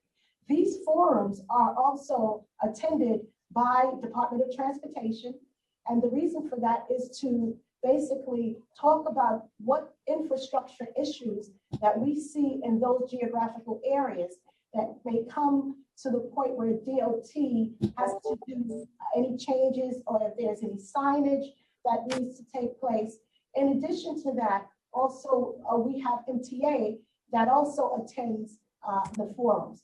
One of the things that we focus on in the forum, even though it's data driven, is doubling down on outreach as well as enforcement. And we have our high vision zero corridors that are set up in each borough where we see that there are problems as it results in reckless driving, failing to yield, or any other violation that may occur in that particular corridor. And we call them corridors because they don't just focus on one precinct, they focus on several precincts within that geographical area. So the outreach, education, as well as engineering, and then definitely enforcement. And you are correct, because enforcement is what's going to change the attitude and behavior of the motorists. Except if we're only enforcing in the small number of cases we're investigating. Anyway, I appreciate some parts of that answer, but it doesn't answer what happened in that Queens precinct after the hit and run that let Dorothy Bruns back out to drive around. And I don't see anything different that you're doing now that would prevent that. I don't see how you can't then answer that twice as many CIS investigations would produce twice as much information if you actually have a comprehensive approach. But I guess a couple other questions. I mean, why is it so difficult to get information from CIS about each year, the cases you investigate and what you've learned from them precisely for this set of questions that you just outlined? Well, I would take in consideration that all of the investigations that CIS do are confidential. There is information about the number of investigations and the number of fatalities, but if you're talking about the level of specificity of investigation, but obviously I'm not talking about making witnesses confidential testimonies public. Is there anything that would prevent you from publishing an annual report that doesn't just have here's how many investigations we conducted, but here's what we learned from them that is enabling us to strengthen enforcement and reduce reckless driving? Did I miss those annual reports? So, council member, I think, we've worked with the council and council members, and we do. Please just, Oleg, you have definitely worked with us in many ways, but on this question. If I can finish, because I get to finish my answer. So what I'm saying is that we have worked with the council on the number of reports to include CIS specific reporting on a quarterly basis, which not only talks about the number of cases investigated by CIS, but also reports on the investigative steps taken. If you want to go further and really dive deeper into additional transparency, we've always partnered with the council, and we explore that with you, that we're not objecting to further conversations on greater transparency. We never have. But I got it. But what I want in this case is not just greater transparency. What I want is a genuine commitment to using the collision investigation squad and the investigation of more crashes to get us improvements in how we're approaching enforcement and combating reckless driving. And I just haven't seen it. We came up with the Reckless Driver Accountability Act, learning from red light and speed cameras, not because we got any information from CIS that said, hey, you know what? We could have figured out Dorothy Bruns was pretty likely to hit and kill someone again, given her record.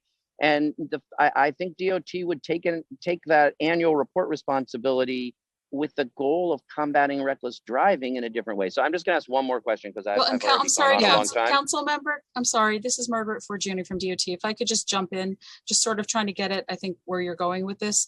The city has our Vision Zero website where we publish very detailed data on traffic fatalities and injuries, and that data is very well accessible. That gets to part of it. Of course, we also have our borough pedestrian safety action plans that we produced periodically, which take that data and then translate it into the locations where we most need to focus. So some of what you're getting at is embedded in some of those things we're already doing. So I guess what I would say to that is, in terms of focusing on geography, a lot of progress has been made. We know and we look at and we have the data on where crashes occur, and then look at what engineering changes can be made to those corridors or intersections. Not, we want to do more of that. It's not fast enough. It's not ambitious enough. We want to go further, but at least we have a strategy there. On the strategy of actually combating reckless driving behaviors, we have done almost nothing. And it is a thing that, the NYPD thinks about in other areas. What do we learn from enforcement so that we can think about the behaviors that are likely to cause New Yorkers harm? And we actually are learning a lot about reckless driving behaviors that cause New Yorkers harm, which individuals are most likely to do them. And the ones, it turns out, that have sped against, speed cameras and red lights, or the ones who have been in prior hit and runs are pretty likely. And we could learn a lot more if we had a strategic and integrated focus to combat reckless driving, but we don't have it. And that's why I've been pushing to create the Reckless Driver Accountability Act, which is just barely getting started. But I don't see the NYPD, and I've been trying for a decade. That's why we passed the right-of-way law, to get more serious about this. And I just have come to conclude that we've got a lot better chance of getting it if we put it all in one agency with the goal of reducing crashes. But my last questions for the NYPD go to how you work with the families of victims, because another thing that I have just heard time and time again is frustration from the families of victims. First, there's so many cases where the victim is blamed. A press reporter will come talk to an officer on the scene and get a quote, and then it's in the media.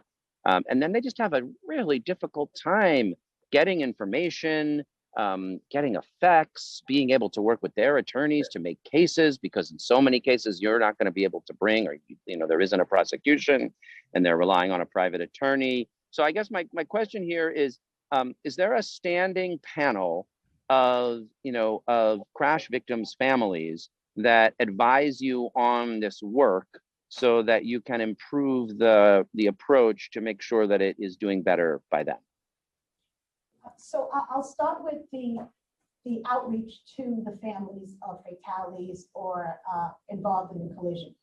One of the things that I stood up when I became the chief of transportation and within my CIS unit is that all families are engaged by a CIS investigator at the beginning of the investigation. And the reason for that is that they not only engage the family, but they help the family navigate through this very complicated situation of bereavement, as well as getting information. What's going to take place in the investigation? Who's involved in the investigation? What type of information will be needed to make an arrest? That information will be given to the district attorney. There's a discussion about what happens with the district attorney, what roles they play, how we actually engage with the district attorney, the ME's office. We also provide the family with what we call frequently asked questions about a collision, fatality, or collision. And this is necessary because most of the time the families are really in a state where this is something that they've never encountered, but we want our CIS investigators to help them through this. So those questions are asked. They're also translated in different languages. And we also provide the family with any type of report that's taken by the CIS investigator, which would be the accident report. So they could see what has been recorded. I'm sorry, we're still calling it an accident report? It is still called an accident report. It's a state report. It's a state form, sir. So it's not a city form, it's a state form. So during our traffic safety forum, which you may recall it being the traffic staff, which is now renamed the Traffic Safety Forum, we discussed the confidentiality at a particular collision or crash investigation. That information is confidential, and any information regarding the investigation at the time of the crash or any time after should be given to the DCPI, which is the Deputy Commissioner of Public Information, which will vet that information and actually disseminate it to the media as well as any of our social media platforms. We are always looking for ways to do better. We understand that this particular situation can be traumatic, not only to the family, but to the community. We understand that collisions are unpredictable, but they are preventable. And that's why we work with the Department of Transportation to determine where these collisions occur and what can be done to make sure it doesn't happen again. Okay, it sounds like that was a very thorough and long answer no to my question, that you don't have a standing panel of crash victims advising you and giving you regular feedback on the process so that you could make it go better, you know, over time for families. Okay, so I left out the fact that actually when I was assigned to this position, I met with families of Safe Streets, and I also met with mothers against drunk drivers, some of the advocates that were concerned about the information as well as how to engage the families. And I will continue to have that relationship. And did you change things as a result of those meetings? As a result of the feedback that I received, what came out of that was the actual bereavement guide that we are actually giving the families. In addition to that, I'm sorry. In addition to that, we still continue to have conversations with the DA's office to determine that if there's anything else that we need to do. We also would like to continue to have conversations to make it better and to also make sure we bring closure to the families. Okay. I continue to hear from families a lot of dissatisfaction. So I think meeting with them again and making additional changes would be a good first step. And I appreciate your time today. I continue to strongly support this legislation because the goal here is a real focused and coordinated strategy to combat reckless driving. It shouldn't take, you know, a crash where someone, you know, did not get taken off the streets after a hit and run, ran all those red lights, and we had to take 2 years to pass a bill to have a strategy for combating and reducing the most reckless drivers in our city. The goal is to get that going. That's why I support this legislation. Thank you, Chair, for all this time. Congressman, Thank you. Can I possibly add one other thing that we've done as far as meeting with the families of Safe Streets? We've created a video throughout the department, and that video is specifically geared to victim blaming. And that was based upon the feedback from family of Safe Streets. Okay, thank you. Let me interject with 2 or 3 questions before I continue with my colleague. And first of all, I want to clarify that looking at my own daughter, when I refer to the 44,000 for the benefit of your daughter, I was referring to hit and run. So it looked at the larger number that you're sharing is because they involve all these crashes, not only hit and run. But if we can look at it from those groups that we have in in the last 2 years, 2019 and 2020, how many of those were hit and run? So I could provide you with data for 2020. The total number of cases that involve leaving the scene, yes, would be a 99. And those are the ones that we refer to collision investigation squad. No, in 2015, let me give you the sample. In 2015, we had 38,000 of hit and run.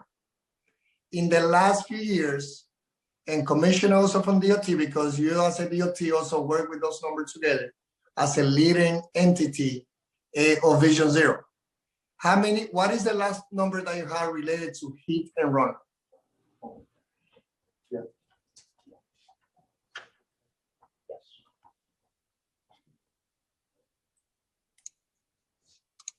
So I'll start with 2019 and then I'll give you 2020. Is that okay?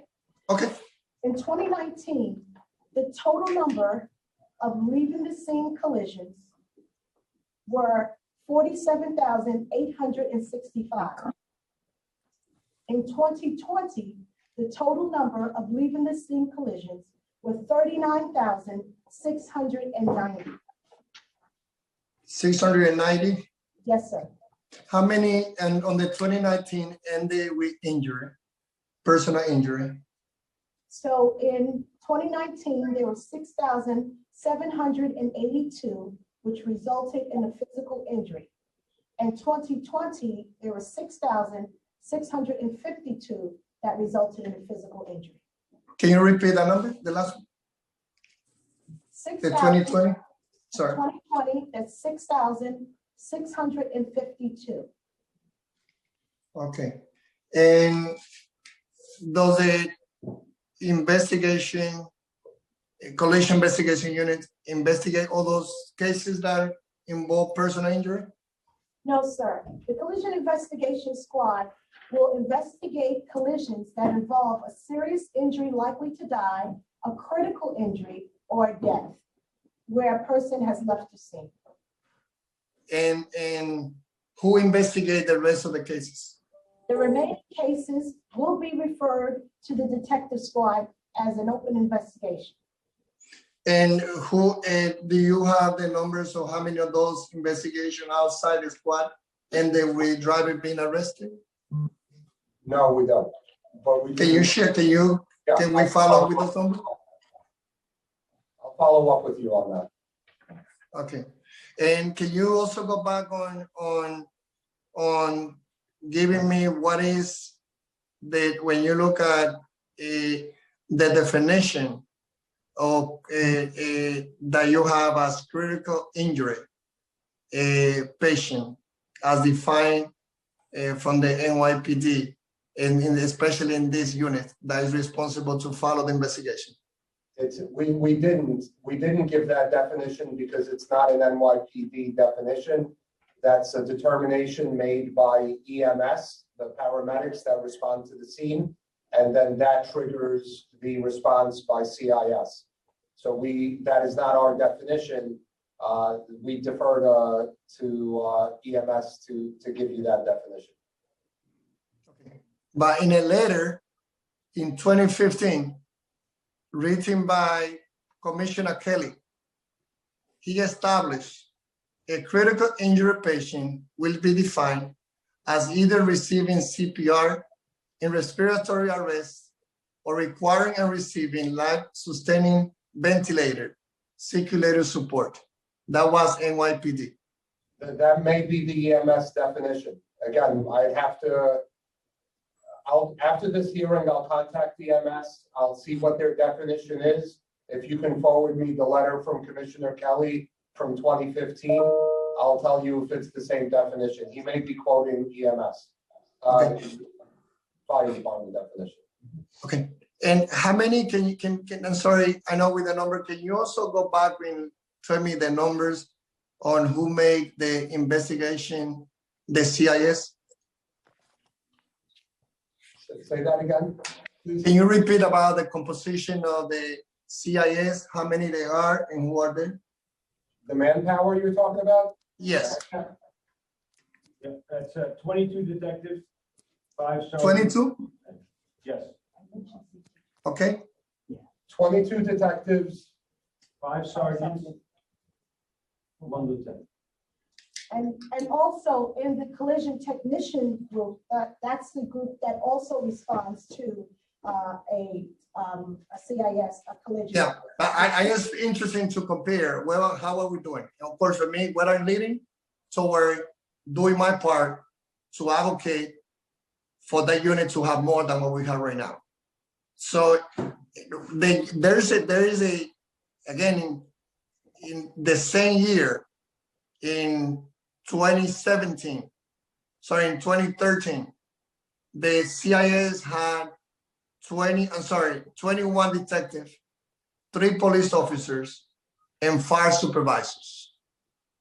And the increase was as a result of the advocate, the council member making the case that we needed to add 10 additional detectives.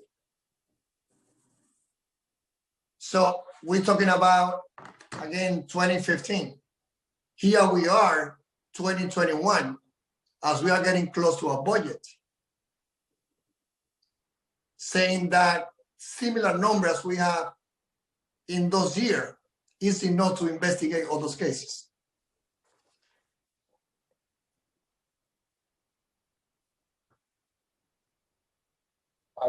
Are you asking the question? Asking the question, how can you justify that the number that you have right now to investigate all those cases is enough for your case? I have all of us are working different field. It's not a sense for someone in DOT that is responsible for 200 project as someone that say I only had to work with 50. It's not the same one whoever is a lawyer is working in the court system to say the same thing, to work with all those cases that we have related to tenants, hundreds compared they will only will be working with few of them.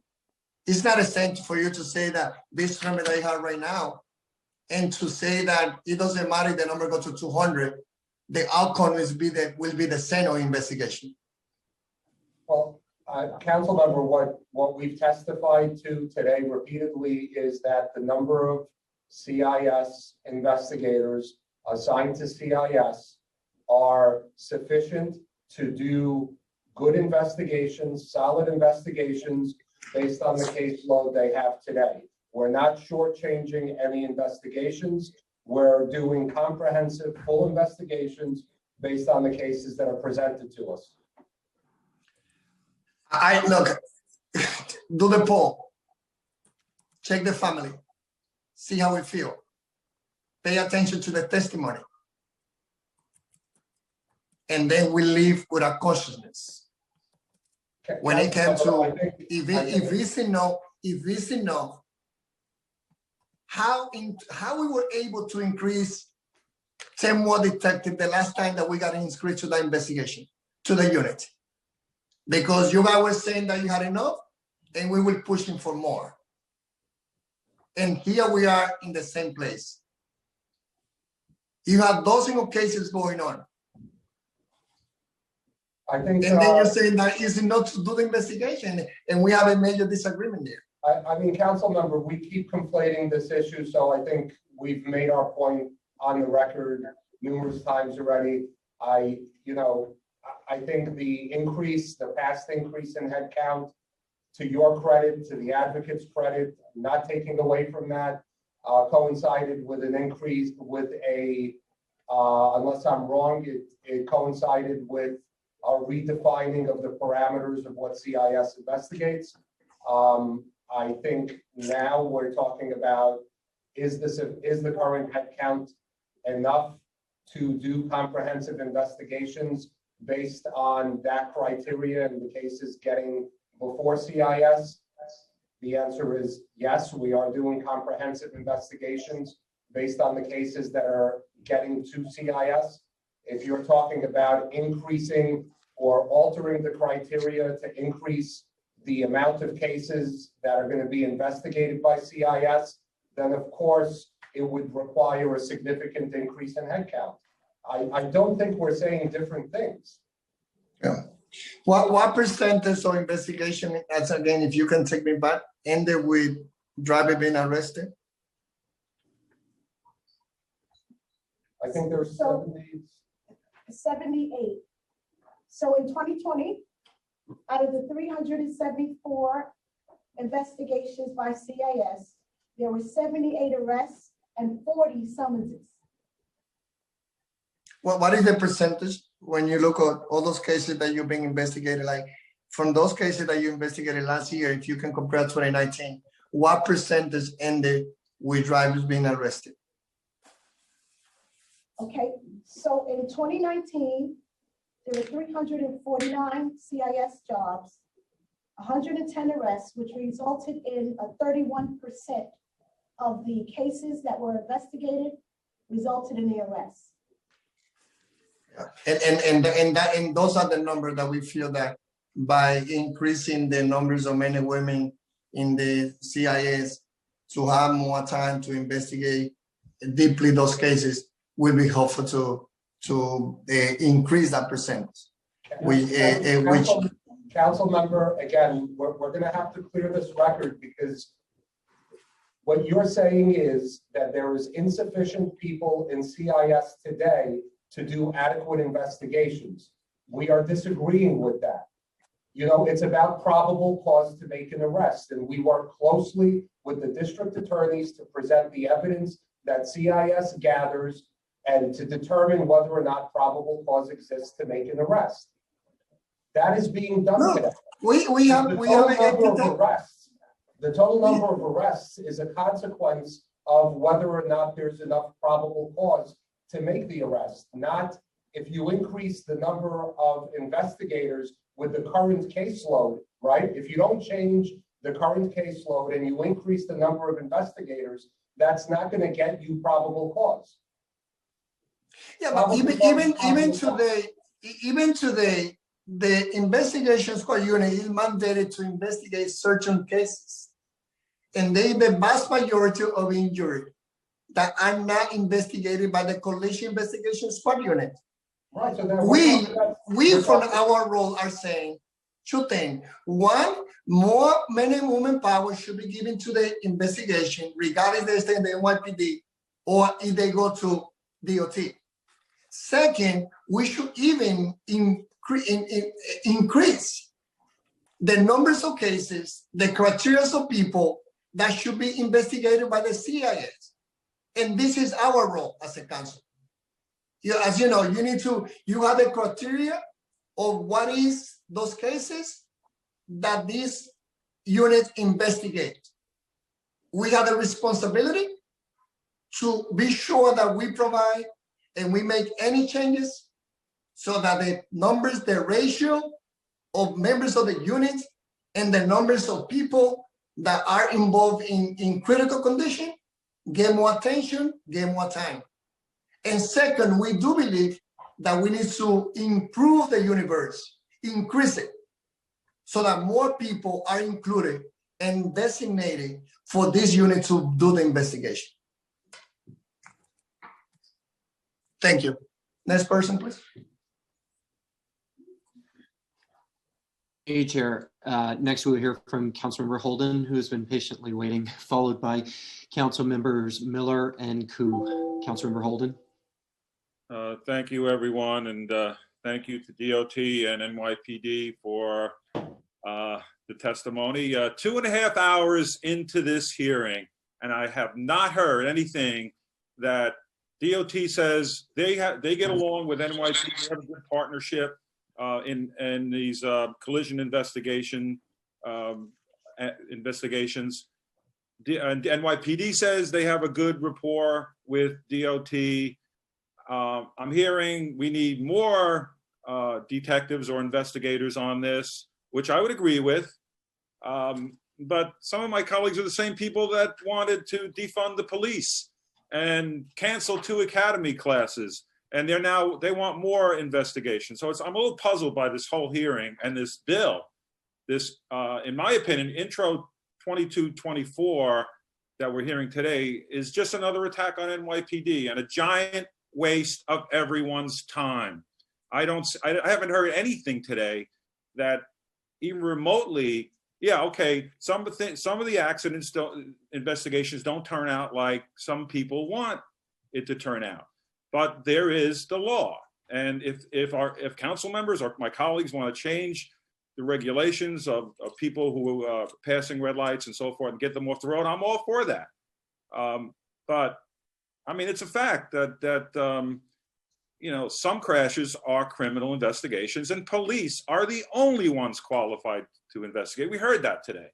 There's a chain of custody of evidence. Interrogating suspects, making arrests at the scene are all part of NYPD's jurisdiction. I fail to see, and if DOT can tell me how anything under DOT would change? Maybe a deputy commissioner can tell me if it was in the DOT jurisdiction, what would change? So Councilmember, your question is if DOT were to take on this function, what would we want to do differently than what NYPD is doing? Right. I can't say that I can identify something that we would want to do differently than NYPD. There you go. So, you know, it's unbelievable that we're listening to a bill that both, you know, DOT doesn't want it. DOT said it's working perfectly. NYPD said it's working perfectly, but a few council members feel it's not because they're not getting the results that maybe safer streets. So then come up with legislation that would make our streets safer. And let's stop this constant attack on the police. Or let's get some academies, police academies back, and let's increase the size of the collision investigation team. But I'm puzzled by this whole hearing, 2.5 hours, and I don't think we got anywhere. And the only thing we learned is that the system seems to be working. But let's expand the police investigation of the accidents, which I'm all for. Thank you, Chair. Thank you, colleague and council member. And since you've been listening for the 2.5 hours, and I'm sorry that I've been even patient too, you heard that from the beginning I said that even if we maintain this investigation power to these men and women who are doing it right now, but coordinated closely with the DOT or transferred to the DOT, that's what I've been saying from the beginning. I also been saying from the beginning that I feel that the number should be increased, something that as you know, Commissioner, in the Vision Zero, I did my job increasing funding for DOT to have the resources to do the awareness campaign, even though at some point the administration didn't take as a priority. Even when the Melissa Malby Berito, we also worked hard to increase the numbers of men and women in the NYPD because we felt that we needed to keep our streets safe. So we have a record. And when it comes to this conversation about funding to the NYPD, as you know, even last year, some people wanted to, some individuals that I respect were advocating with the campaign defunded the NYPD. My position has been clear on continue supporting the NYPD with the resources that they need to keep our city safe. And when we're talking about this particular piece, this is about, again, reallocating detectives, which I think will be a better argument that we should have in this conversation together. So I think that, you know, everyone has to do their job. Everyone has to follow direction. Anyone has to justify where different area of the city is right now. We believe that there's a strong record there. And please stay listening. Stay in this hearing when the Family for Safer Streets will testify. I know that you're always there, or you leave someone staff that take the notes. By staying and listening, you will get that most people being frustrated. Most people being waiting for years and years. And the DAs, I have a lot of respect to all of them. We should continue working together with them to go to Albany, to get rid of the red tapes that we have in Albany that doesn't provide the DAs all the tools they want. Let's address how long does it take for the lab to come back with the results when they do the blood tests after investigation started in the scene. Sometimes it waits months for those results to come back. My expertise is education.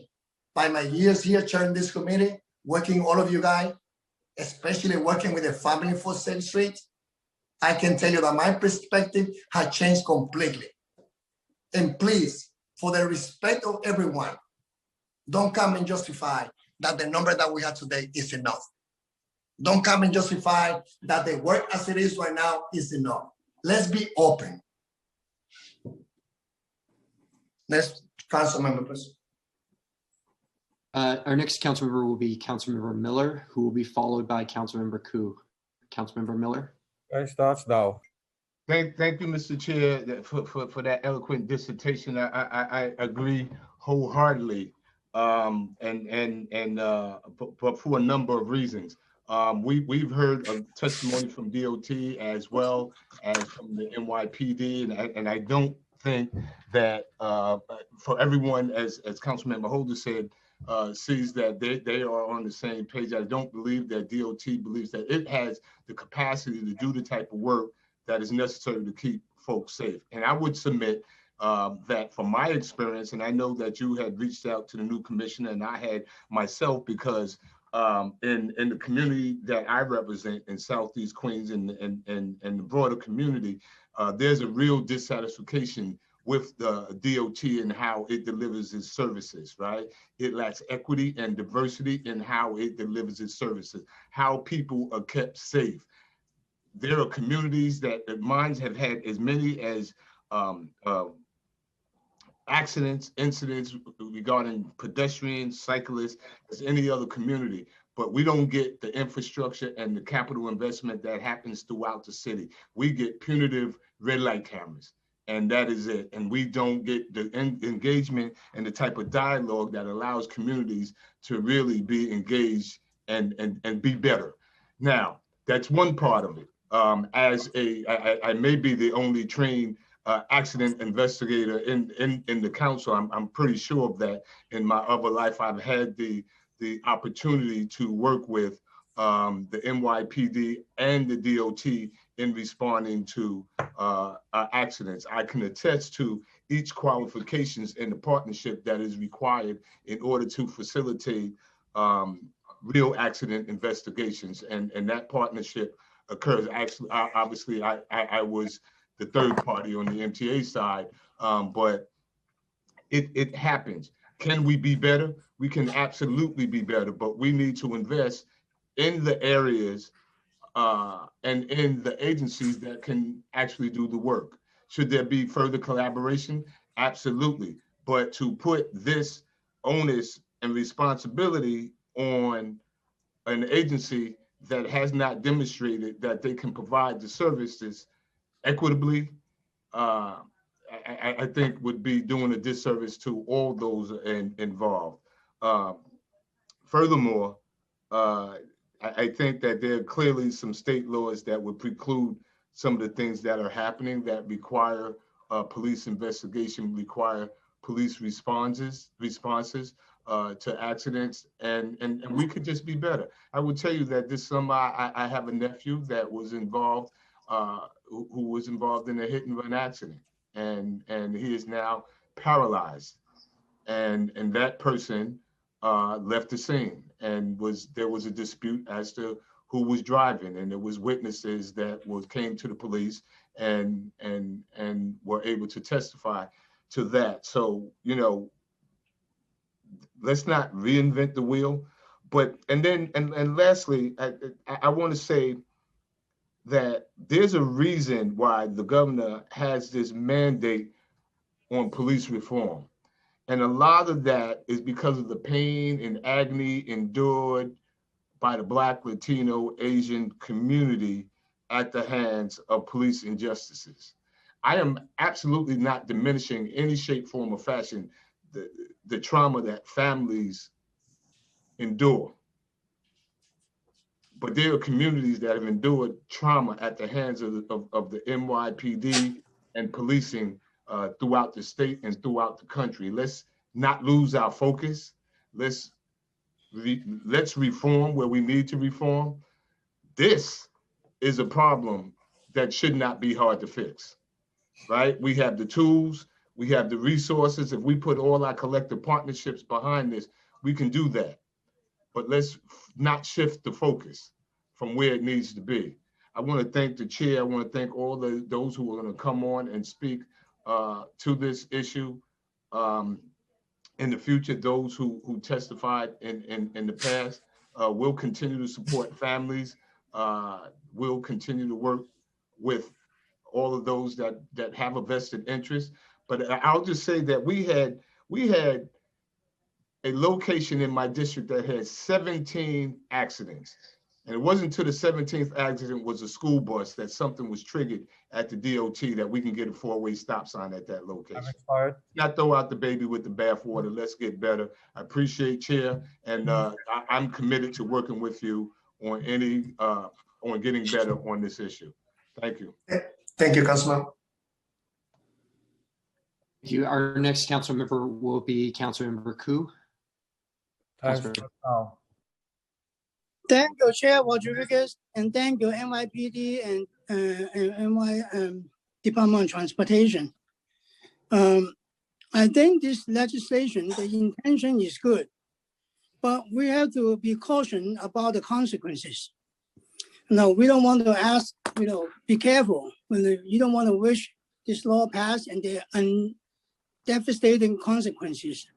Let me give you an example, right? The administration take away the police responsibility to enforce homeless people. Now the whole street is full of homeless people. No, nobody is doing anything about it. And another thing is the administration take away the police responsibility for enforcing unlicensed vending in New York City. Now, if you come to Flushing, every day is a garage sale and flea market on the sidewalks, on busy sidewalks. And police not doing anything because they said the mayor told him don't do anything. And Consumer Affairs not doing anything because Consumer Affairs said the city council passed a law to create an office to regulate and enforce this unlicensed vending. But this office hasn't set up yet. And it takes time and it takes money to set up an office. So I don't want the NYPD to stop doing accident investigations. I don't think Department of Transportation want to do it. They don't have the experience. They don't have the manpower, especially now we're in the pandemic. We don't have the money to hire additional people.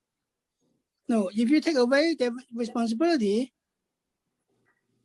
you will have devastating consequences here. And the accidents will take a long time to investigate. Of course, we all have like terrible accidents in our districts. Many years ago, we have a hit and run with a family. The guy got killed by hit and run, and then he has the whole family to feed for. And the wife was really devastated.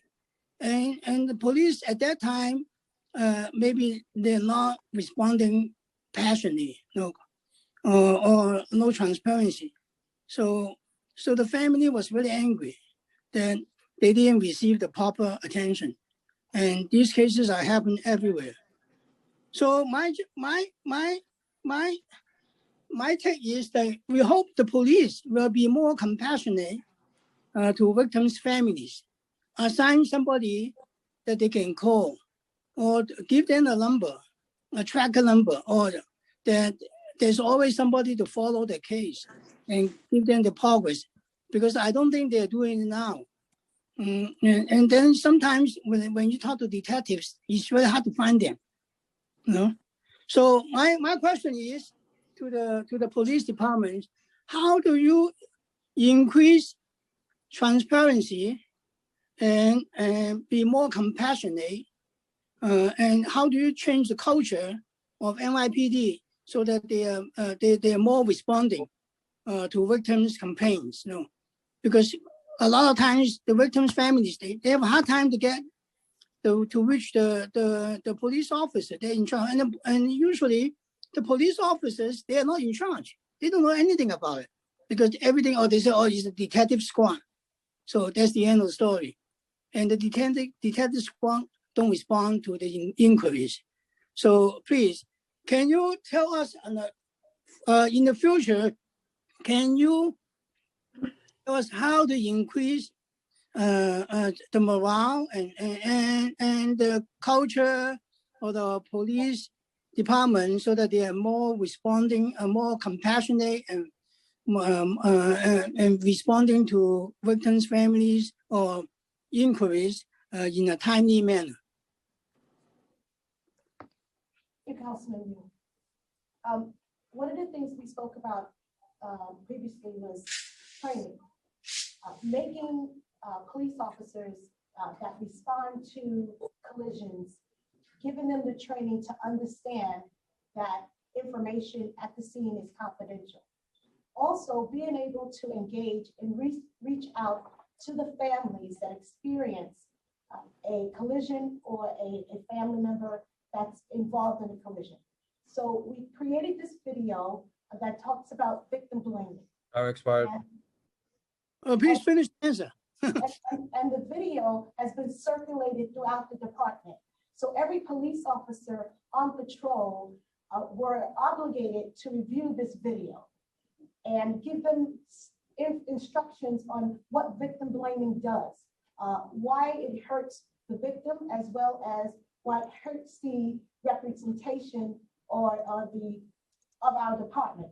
The other thing is that in our traffic safety forum, we talk about lessons learned and best practices, being transparent, speaking with not only just the community councils, but also the Build the Block meetings about what's going on in the geographical area and how we can collaborate with the community to get us to get information so that if there's something going on in the community as it relates to traffic, that we're aware about it and we can address it. The other thing is that with all of these things that we're doing, people have to be responsible. So it's the responsibility and it's the accountability.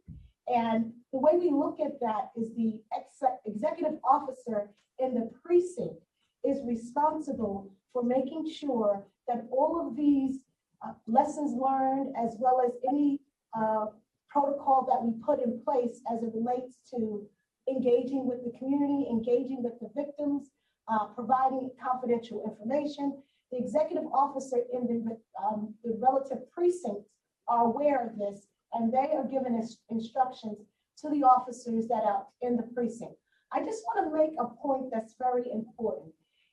We talked about injuries, and like I said, injuries actually not only have an effect on families, but they have an effect on our communities. And it's very important that we work together with the Detective Bureau, who has a lot of these cases, to make sure that we are keeping in touch with the family members, to make sure that we're transparent to the community, to make sure that we're providing information as it relates to accidents or fatalities, collisions or fatalities that happen in the community. And working with Department of Transportation is very important because they are the experts in making sure the infrastructure is changed. And one other partner is very important, which is the District Attorney's Office. As we mentioned before, the law is the law.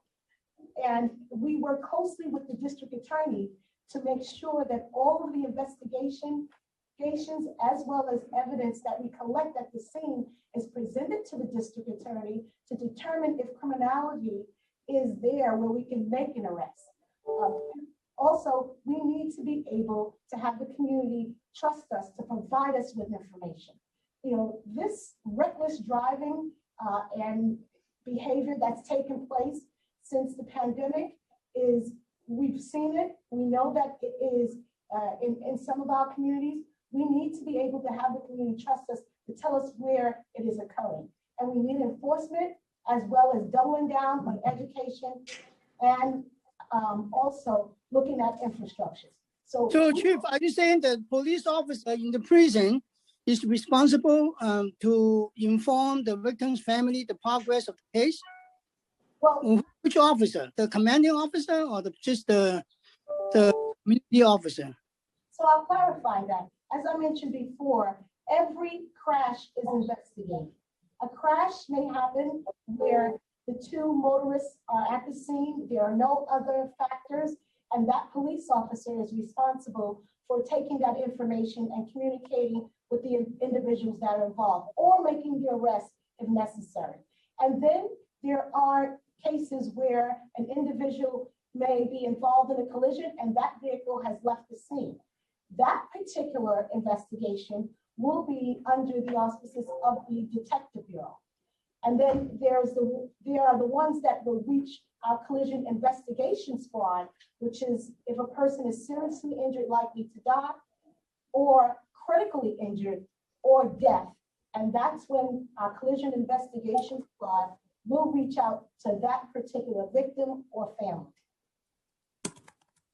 Thank you. Yeah, it's critical that the police handle this in the proper way, because when a family member die or disabled, it's not only a statistic.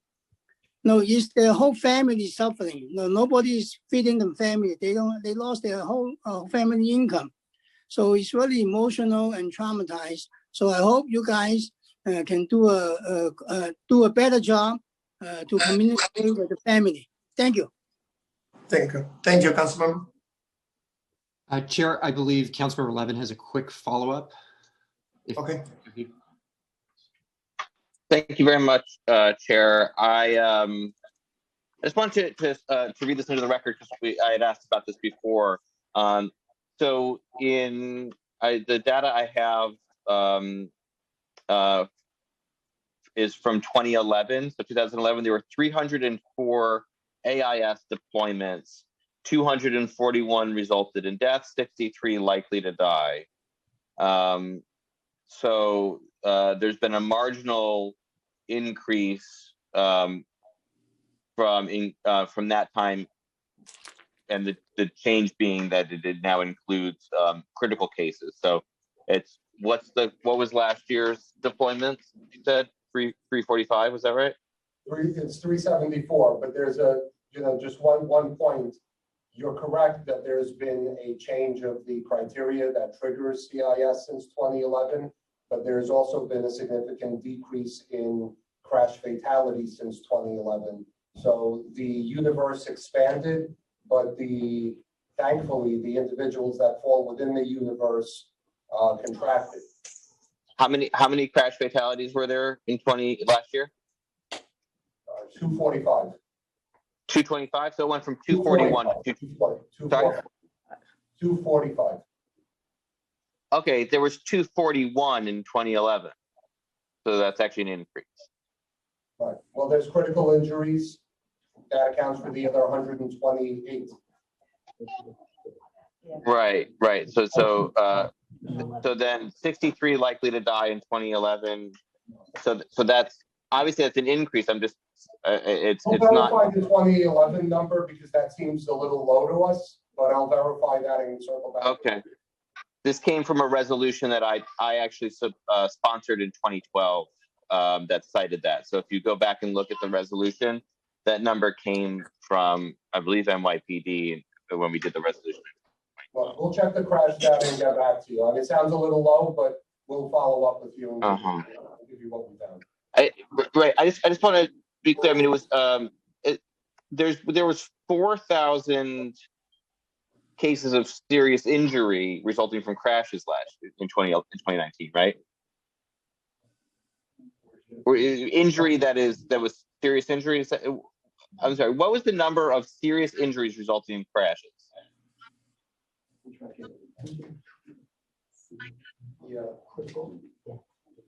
Yeah, we try. So that's not a category we track. We track injury, critical injury, and death. Serious injury is nothing in between injury and critical injury. So you have 36,000. Is that right? How many injuries?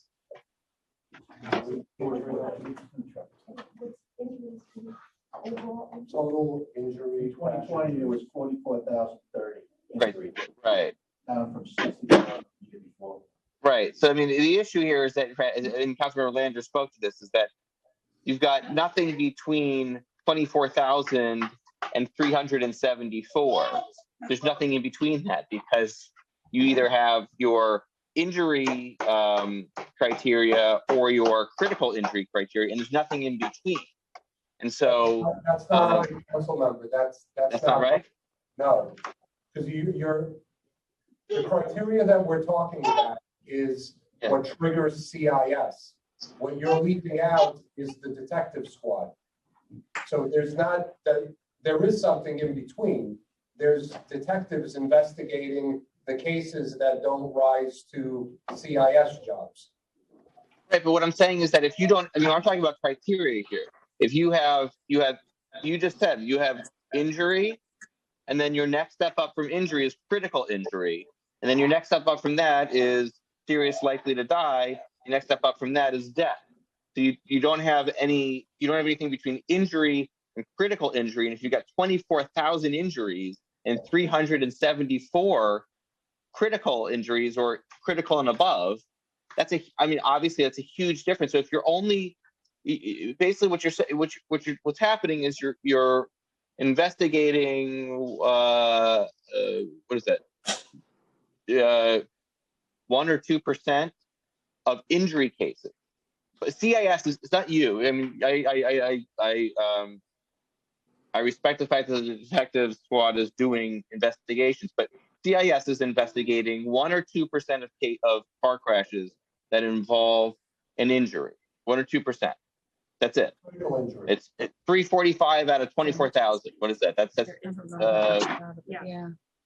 So that's not a very high percentage. So the question is, I don't think anyone's saying that the CIS needs to investigate all 24,000 cases that result in injury. But there's a big difference between, 1 or 2% and 100%. And so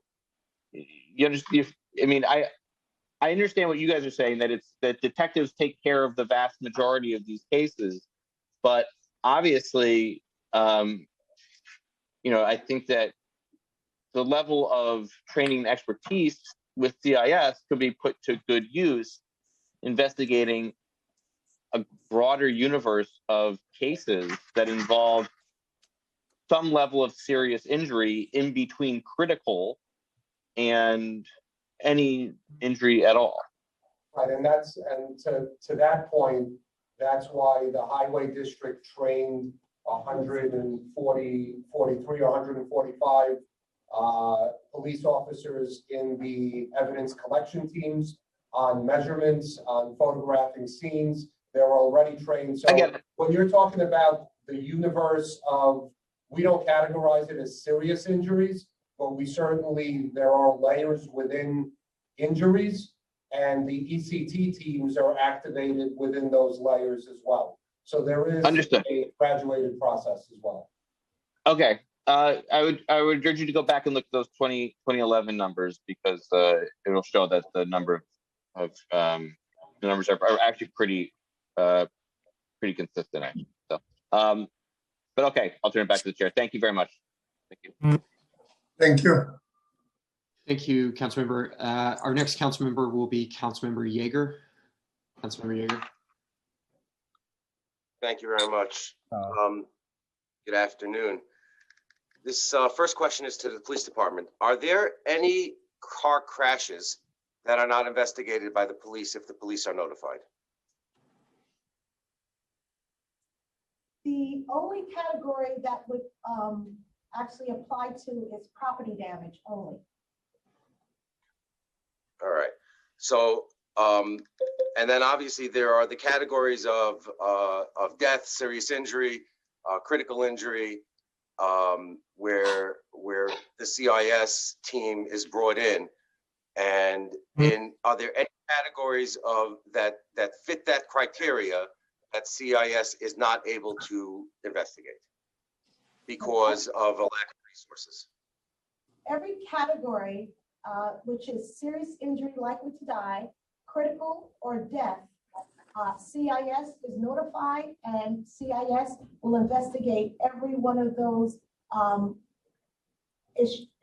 collisions. And do you have the resources right now in that division to investigate all the crashes that fall into those categories? We have detectives that are assigned to the squad, and they are responsible for investigating the 374 collisions that we had this year. Thank you. My next set of questions is for the Department of Transportation. If a community board and a council,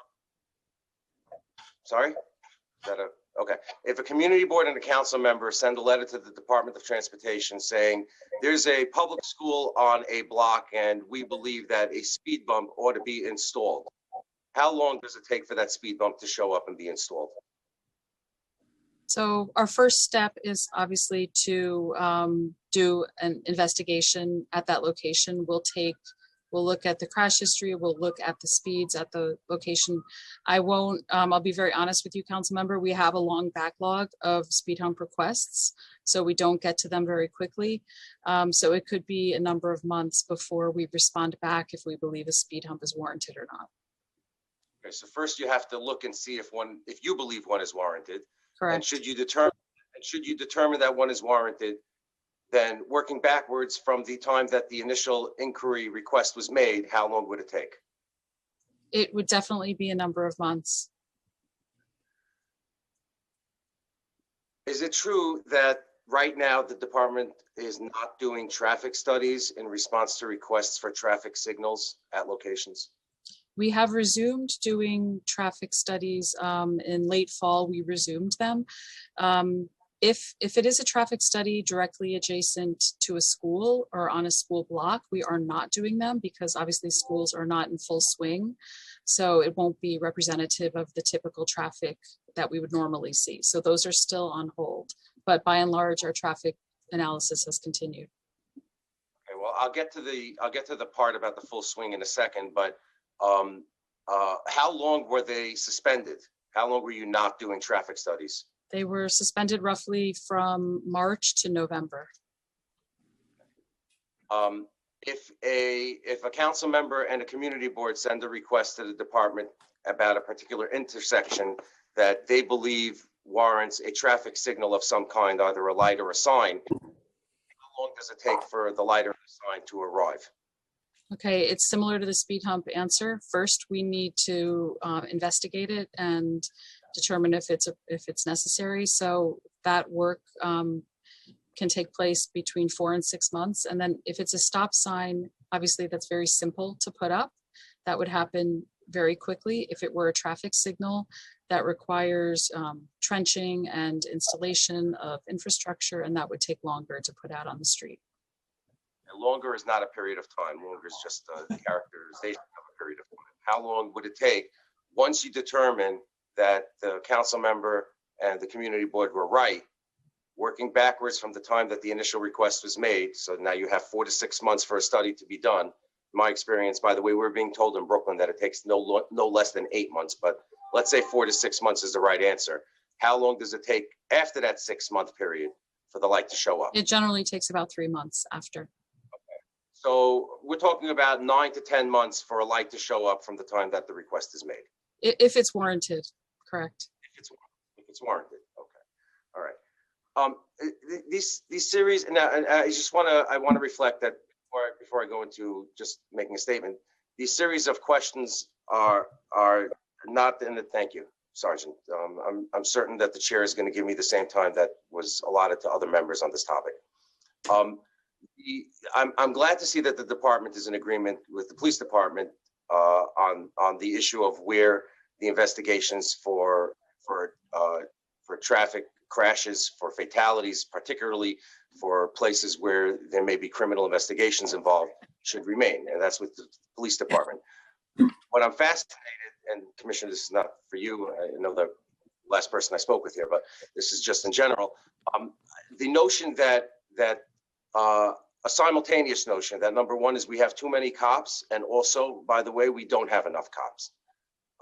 The notion that the police department is simultaneously A, not doing enough, and B, doing too much. There were questions earlier today about whether or not, what the percentage of crashes that resulted in arrest are. A department that has been accused in this body of not affording proper due process is also at the same time expected to have 100% of its cases of crashes result in an arrest, notwithstanding the notion of due process. And I assume that the district attorneys who are all here and who agree with my opposition to this bill will talk about. There is an investigation. There's a question of whether or not there is probable cause to make an arrest. Just because a very bad guy got behind the wheel of a car and did a very bad thing and cost people's lives doesn't necessarily mean that an investigation will result in an arrest. But the police department is being accused of not doing enough because it didn't hit 100% arrest in every time a car touches a person. Now, I believe that if somebody, this is not a question, this is a statement. I believe that if somebody gets behind the wheel of a car and acts recklessly and causes death, serious injury, property damage, hurts somebody, has broken the law, they ought to be arrested. They ought to be prosecuted to the fullest extent of the law. So this question to the commissioner, to the Department of Transportation, do you have arrest powers? No, we do not. Do you have the power to swear out a complaint and file it with the criminal court and or a justice and seek a search warrant? No, we don't. Have the power to seek an arrest warrant? No. If an arrest warrant or a search warrant were issued by a court, do you have the power to effectuate the arrest or the search? No, we don't. If your department were to show up at the scene of a crash and were to find that that there was a crime scene, or that an investigation was necessary to determine if a crime was made, do you have the power, the legal power, to bar people from that area, to secure the scene? The thing you're describing generally goes along with a law enforcement entity. We don't secure scenes, criminal scenes. So if somebody from the Department of Transportation said, "Don't go here, there was a crash and we're securing the scene," and I said, "Hey pal, you don't tell me what to do," and I keep walking, can he arrest me? Right. For your line of questioning, really, I don't have comment on these items. Well, you can comment to the extent whether or not your department has the ability to make an arrest. We don't make And arrests, correct? No, sir. Not that you don't, but you don't have the legal authority to do so. That's correct. Council, this city council, the city of New York cannot give you that legal authority. Is that correct? Because you're not peace officers. My understanding is that between the state and, right, there are state implications as well as city charter implications. All right. So I'm going to wrap this. Yes, Mr. Chair, thank you. I'm going to wrap up. Thank you, Mr. Chairman. I appreciate the chair giving me close to as much time as he's given to others. And I'm going to wrap up for now and turn it back over. I'm sure there will be other witnesses who will come in. I look forward to hearing from the district attorneys who have the ultimate responsibility to bring these cases to trial, about whether or not they want to entrust this kind of work to the police, to the law enforcement, or to the Department of Transportation. And I'm excited to hear that. I too have been here for as long as Councilman Holden, waiting to learn more about this bill. Thank you, Mr. Chairman. Thank you, Councilmember. But you are describing something that is not accurate. First of all, Commissioner, I think that some of those answers are not neither accurate, because I feel that the conversation that we're having right now is not about DOT to have the power to investigate. It's not for DOT now to have the power that the state is the one that mandates. I even say at the beginning in my opening statement that one of the way of how it can work is for the unit to continue doing their job, to continue having the men and women that they have in that unit. Yes, be as some finding the way of how it should be coordinated and be under the DOT. The pieces, the ingredient, how can they happen? I feel this is about City Hall and the council to go over and see how we can come out with a common agreement. But I feel that this is not a scenario to come and create a situation that definitely will put both in a completely opposite way on how we see things. I think that, first of all those questions about who had the power to investigate, from the beginning we know. And look at the bill. It's described in a way that the NYPD will continue having the investigation role. Read the bill. Second, when we look on the resources to the NYPD, if the person is leading this conversation, my case as a co-prime together with my colleague, the one who advocated before discussion, conversation, some people to calling to defund the NYPD, calling to double this unit. So council member, it's not that we are saying we need to find a way of how the NYPD should save money and not being able to identify area that we need to add the head count. I've been advocating for that for many years. And I maintain my level of advocacy, asking for this unit to be double.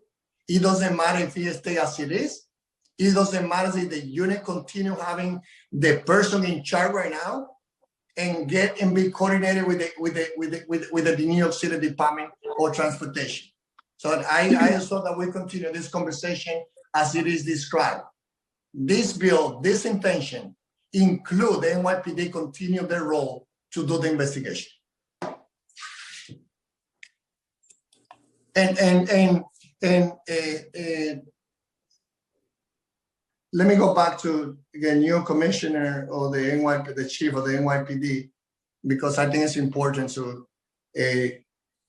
put some clarity on this number. So last year, based on, and correct, again, let me just put in your word. How many crashes did we have in 2020? The number of collisions that we had was 111,779. Okay. How many of those ended with people being with injuries? Of that 1,100, of that 1,100,000, 44,030 resulted in injuries. Injury. And how many from the 44,000 ended with in critical injuries? 128. 128. And the number of cases that the CIS investigated last year, how many were there? 374 cases were investigated by CIS. 74.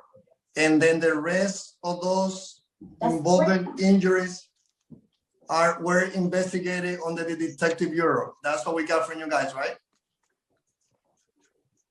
Could you repeat that, sir? If the rest of, from those 44,300 injuries that happened last year in 2020, you just say that the CIS investigated 374.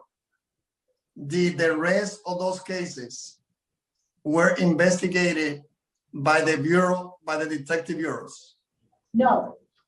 They would either be investigated by patrol or the Detective Bureau. Who lead that? Who centralized that piece? Who is the person in charge right now to do continue investigation on the patrol or under the Detective Bureau? So you're talking about two different bureaus. Patrol would be under the Patrol Services Bureau, and that would be the officer responding to the scene of a collision. Okay. And then the Precinct Detective Squad would be under the Detective Bureau. That is responsible for all the detectives in the. Doesn't it make sense, again, regardless where the units will land it? And as I say, I'm open. I'm all about increasing the effectiveness and supporting and asking to support to double the men and women in this unit. I'm calling for that today, as I called 3 or 4 years ago. That's my record. So don't you think that it makes sense that the detective or patrol who are also following investigation related to injuries that are related to crashes should also be coordinated with this unit? Not necessarily, sir. You're talking about investigators, as I mentioned before, that are very skillful and talented in conducting an investigation as well as the crime scene, and also working with the district attorney's office, where an officer responds to a crash or collision and there's an injury. These cases don't necessarily rise to the level of a investigation that will be presented to the district attorney's office. Now, I understand it. I think, council member, I think what you're trying to say is should a crash that results in injury be coordinated under CIS? And the answer is no, because it's coordinated as part of traffic stat, where the precinct executive officer has to appear once a week. It's once a week still, right? Once a week. And these sorts of investigations and these sorts of collisions are spoken about. So yes, it is coordinated. It's just not coordinated by CIS, nor should it be coordinated by CIS. CIS is part of the traffic stat, and that's the umbrella under which everything is coordinated. I understand. I understand your point, but I'm looking at if there were 44,000 injuries as a result of crashes last year, and 374 were investigated by the coalition because of the responsibility that we give to them. We're talking about that there were more than 43,000 cases that involved injuries. And then I can ask you the question right now. How many people were arrested from those 43,000? Again, council member, we said this earlier on. I mean, that's not a number that we have. How many people were arrested by patrol, by detective bureau? We have the number of cases that got to CIS and how many arrests were made out of that universe. I can follow up with you after the hearing, as I promised, and we can talk about how much enforcement was taken in those other cases, whether it was summonses or arrests, or it didn't rise to the level of criminality or enforcement. Yeah, and I just want to be sure that and I know that is in our heart, our commitment, and we work 24/7, to make our streets safe. And as you know, I always have all my respect to the work of the chief, the great chief that we are right now, the previous one, the commissioner, and everyone, again, involved, DOT and you guys for the NYPD. So, but we also have to look at the epidemic that we're dealing with. And no, we are not looking for 100% of the cases to be ended we arrest. No one has said that. What we are saying is, how can we increase that number? And how can we figure out a different way or how we can reform it? And I know it merits to one only way of how we can end to that goal. However, I feel that with few months in this administration, where we make Vision Zero a top priority, I hope that this administration will end it well when it comes to getting close to our goal of bringing to zero the number of people who are dying because of crashes. I know that that's a goal. I'm not expecting that we will be able to say, from here to there, can we go to zero? But this is an epidemic. And I feel again that, centralizing those information is important. And of course, looking for opportunity on how we always can think in different way of how we can coordinate it. So I had never expected that this unit that has investigation will not be composed of men and women that are trained, that are in the law enforcement. The question right now is how this unit can be coordinated. And in this case, we do believe that if it's under DOT or coordinated close to DOT, we can increase the level of effectiveness. And we believe that all those cases that doesn't get the attention because no one has died should also be a top priority to be investigated. So I think that the council member has a follow-up question. Council member? We can go to Councilmember Yeager first. Thank you, Mr. Chairman. First of all, I would like to join you in your advocacy to double the size of this unit. I'd like to triple it, and I'm fine with that. And if that's the position you're stating, I'm happy to advocate for that. The point of my question about the size of the unit and the line of questions indicating or asking the department whether or not they were satisfied that they had the right number of personnel was simply because when we have departments in the city, it seems to me, I'm just not familiar with any department or any unit in any department anywhere where we are legislating the size of the department, the size of the unit in any way. So if the position is that we ought to double or triple the size of that unit, I'm okay with that, and I'm happy to advocate for that alongside you, Chair. But what I would also point out on this bill, and Chair, as you know, I do read the bills here, and I know you do as well. This particular bill requires that the new unit to be created in the Department of Transportation will have the primary responsibility for doing the investigation. And one of the lines in there that that concerns me the most is the requirement that it inspect the crash sites. I'm okay with that. Document vehicle and party positions. Maybe that makes sense. Measuring and collecting data. Sure, they're good at that. But preserving evidence, interviewing witnesses, conducting collision reconstructions. These are primarily law enforcement tactics designed to build a case, designed to document and build a case that it can turn over to the district attorney for prosecution. And that's the ultimate goal, I think, Chair, and I'm sure that you agree with me. If we have criminality involved in a crash, you and I think, want to see the perpetrators prosecuted to the fullest extent of the law. And we want to make sure that the investigation that leads to that place is done by the experts. And at least, I'm not going to speak for you, Chair, but at least that's my position. And I do thank you again for allowing me to clarify. Thank you. And we will follow. I will follow with your conversation. I think one of my priorities right now is to be sure also that we look at everything that I take to continue making our streets safe. And for me, this is about how we make any changes without putting, in jeopardy when it comes the work that the men and women of the NYPD has to do to keep us safe, including that piece related to the level of investigation. So I think that's some level, and I know Commissioner Margaret Figlione, that a lot of respect. We have done a lot of work together.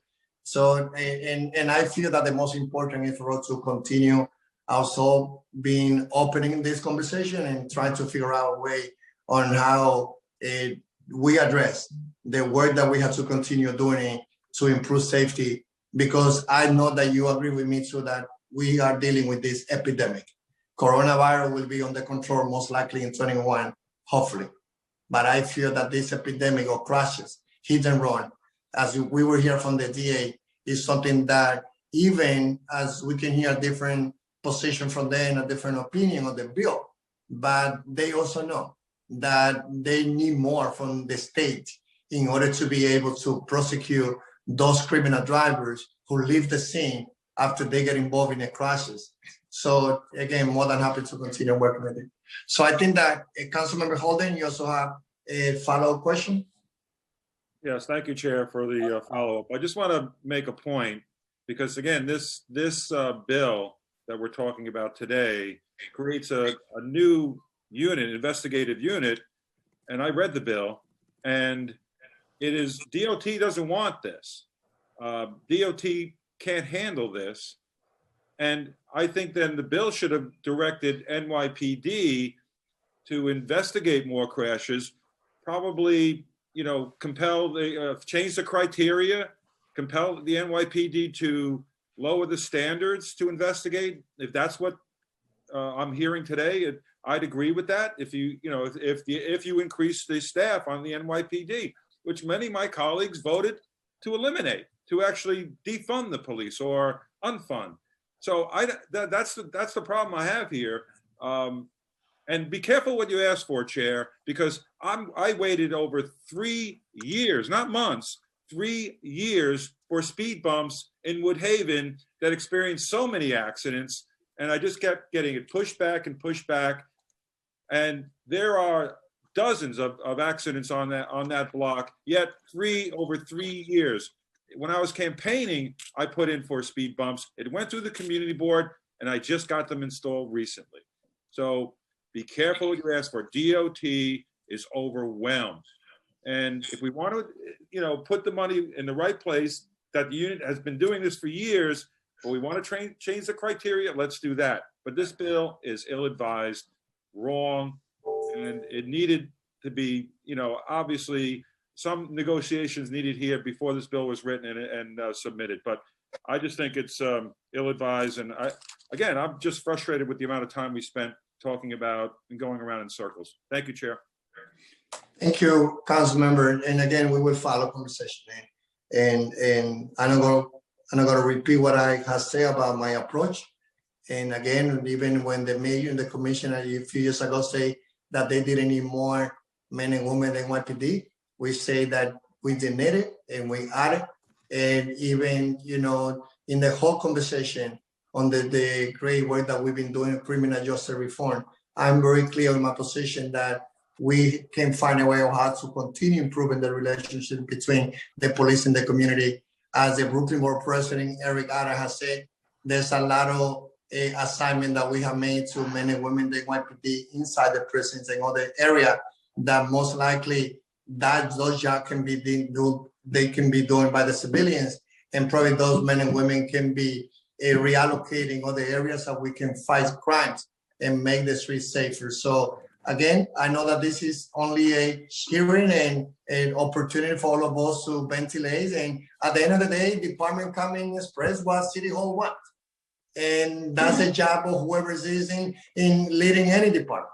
And this is a conversation that I hope that, you know, led by Speaker Johnson and Mayor de Blasio and all of us, we can end it in a place where, you know, we can come out again, identify the best way of how the investigation squad unit, the detective bureau, the patrol, whoever are investigating these cases, we definitely need to think outside the boxes, because the numbers that we have in front of us right now are not the best. So with that, Commissioner in Chief, you'd like to say a few words before closing so that we will let you go and go to the public. Okay, just want to say thank you very much, Chair, and we look forward to continuing our good work with you on Vision Zero and talking through all of this more. Thank you for your leadership. Thank you for your words. I agree. Thank you, Chair. I just want to thank you for the opportunity to speak to the council today in regards to this very important issue. And my heart goes out to the families, the victims, and we look forward to working with the Department of Transportation, as well as collaborating with other internal units within the department to do better as we look to investigate these cases. Thank you. And again, that's a case that since happened in the borough of Brooklyn, we also being in conversation with the Brooklyn Borough President, Eric Adams, and my colleagues there. And I will follow with you guys after this hearing to see, you know, what is the investigation, how is the investigation going in the hit and run as a father of two daughters. And I know that Commissioner, also you have your two, we care for everyone, but especially when there's a child involved, I know that you break a heart. So hopefully, you know, we will see results from this investigation. Thank you. And now we go to the public. Thank you, Chair.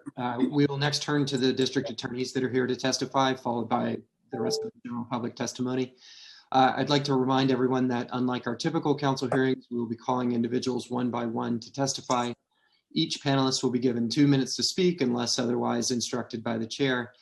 Council members who have questions for a panelist should use the raise hand function in Zoom, and I or the chair will call on you after the panelist has completed their testimony. For panelists, once your name is called, a member of our staff will unmute you. Please wait for the sergeant to announce that you may begin before delivering your testimony. Our first panelist will be the District Attorney for Richmond County, Michael McMahon, who will be followed by the District Attorney for Queens County, Melinda Katz. Sergeants, at the chair's discretion, will allow the elected officials time to finish their testimony. Thank you. Thank you. Good afternoon, Mr. Chairman. Can you hear me? Yes, I do. Thank you. Thank you, Mr. Chairman, and to the members of the committee and to our colleagues in the police department and DOT, and of course, the members of the public who are so interested in this topic. Thank you for allowing me to speak to you this afternoon on this bill and on this issue. I am speaking as the Richmond County District Attorney. I know my colleague Melinda Katz from Queens will follow me. I want to just say to you all that I appreciate that you, like everyone in my office, are so concerned about public safety and keeping the roads safe for our fellow New Yorkers, and in our case, our fellow Staten Islanders. And I share this goal with you, as well as my main role as DA is to keep the people my borough safe and to prosecute crime when it occurs and to do everything I can in my power and working with you as partners to prevent crime.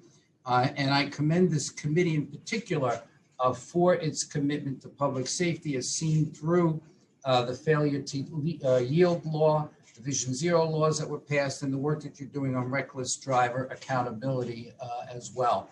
So I want to speak to you briefly as a district attorney. Will speak to you also as a former civil litigator who worked a lot on automobile crash reconstruction cases. And then I also want to speak as a former member of the City Council, and in particular this committee. Mr. Chairman, I've heard what you've said this morning, and I'm impressed by your compassion and knowledge, but the truth remains that before this committee right now is a piece of legislation that I, as well as the other DAs, and it's taken the form of a letter that we've submitted to the committee, strongly oppose this bill because its language is very clear that quite simply it would yank primary investigative responsibility for critical crashes from the police department and give it to DOT. Now, I know that you've heard at length this morning reasons that is a bad idea. I want to state unequivocally that it's a terrible idea. And I'll just summarize briefly why I think that's so, and I know my colleagues feel the same way. As you've heard this morning, the handling of serious crashes where someone's life is either taken or may be taken is something that requires an incredible amount of expertise. I'm joined this afternoon by Frank Prospero, who is a 7 or 8 year associate district attorney, assistant district attorney in our office, who heads up our vehicular crimes unit. And he responds to just about every type of crash that we've been talking about today himself or another executive in this office. And so he has a wealth of knowledge about how these cases are handled, both by the police department and then by this office. And this is a very specific knowledge, one that the rest of the people in this office really don't have. It's taken him 7 years to acquire this knowledge. You've heard how police officers with now CIS spent 10 years on highways, and the amount of training they've had is enormous. And they have that expertise because of the critical situations that they're called in to handle. As you've heard, they have to secure the crime scene. They have to secure evidence. They have to interview witnesses. They have to take measurements, accident reconstruction. In many cases, someone has fled the scene and they have to pursue those individuals or coordinate that with the police department. Sometimes those pursuits cross county lines and state lines as well. It's a highly specific, highly technical, and highly essential work that they do.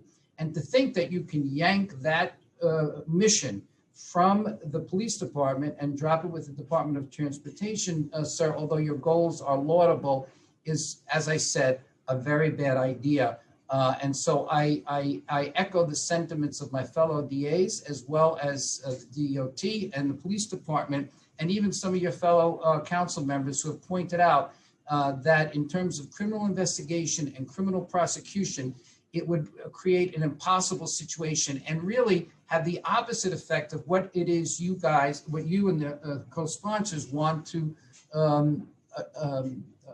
obtain with this bill. So I urge you to reconsider it, withdraw this bill, and then go after the very laudable goals that you've spoken to in different ways. And so let me just speak briefly as someone who worked on crash cases as a civil litigator, who's been to many scenes and worked with accident reconstructionists.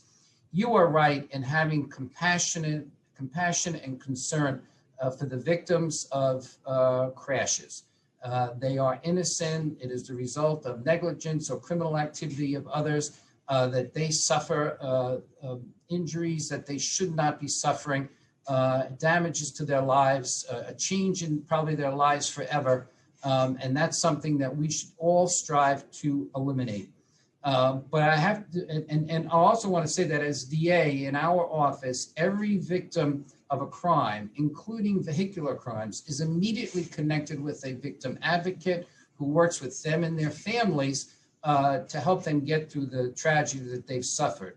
But the truth is, Mr. Chairman, not every collision that results in injury results in a criminal investigation or prosecution, because a large number of those are deemed to be the result of negligence, a civil obligation or a civil wrong, if you will, that doesn't reach the level of criminality, and therefore we do not connect with the victims of those cases. So I think you're right in asking the police department about how they could create a victim advocacy unit to deal with the individuals who are the victims of crashes, but maybe not the victim of crime. And I'd be glad to consult with you and work with you on that very laudable goal.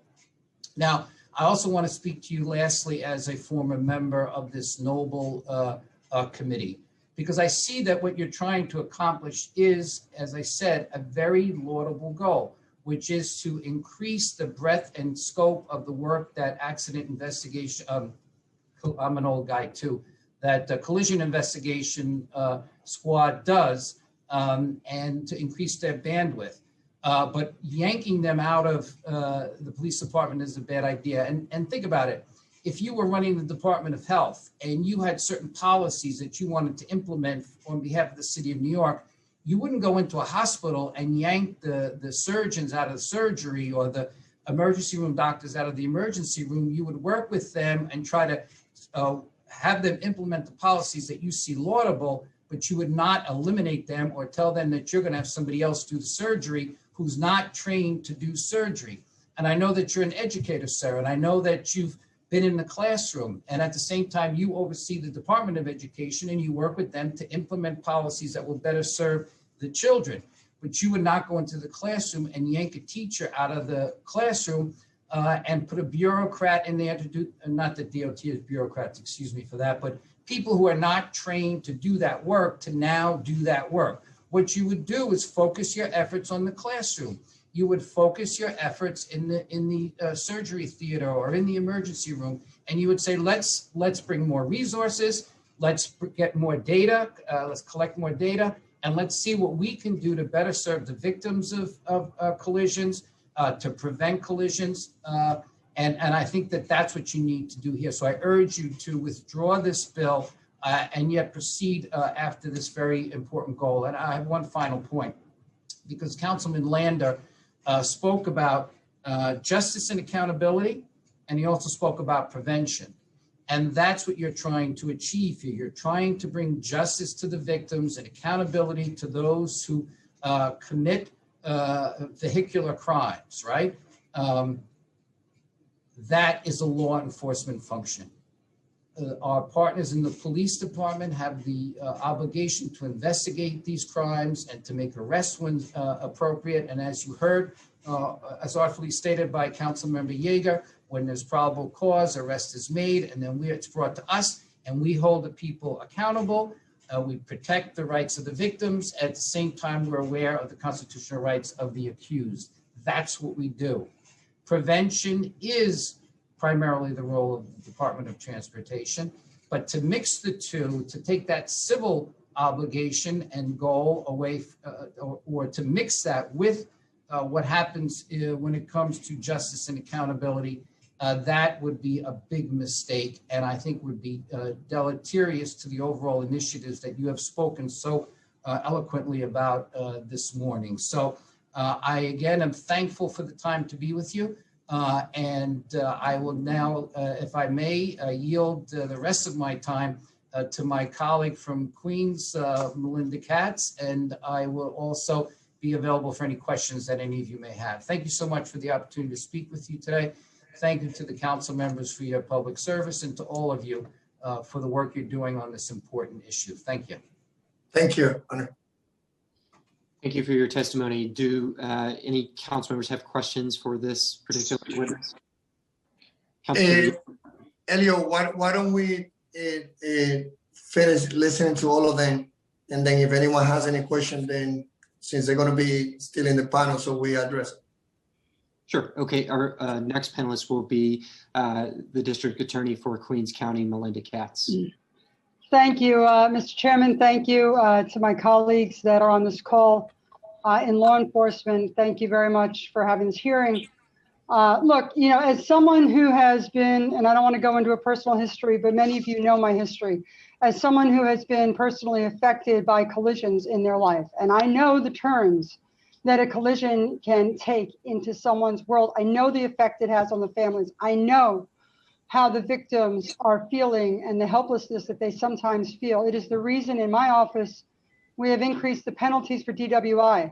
It's the reason I've not made it a secret that when drivers drive with suspended licenses because of DWIs or because of tickets or because of the dangerousness in which they drive, I believe that the penalties should be enhanced. But I want to be very clear, as a former legislator myself, as DA McMahon said, you know, we're here to talk about a particular piece of legislation.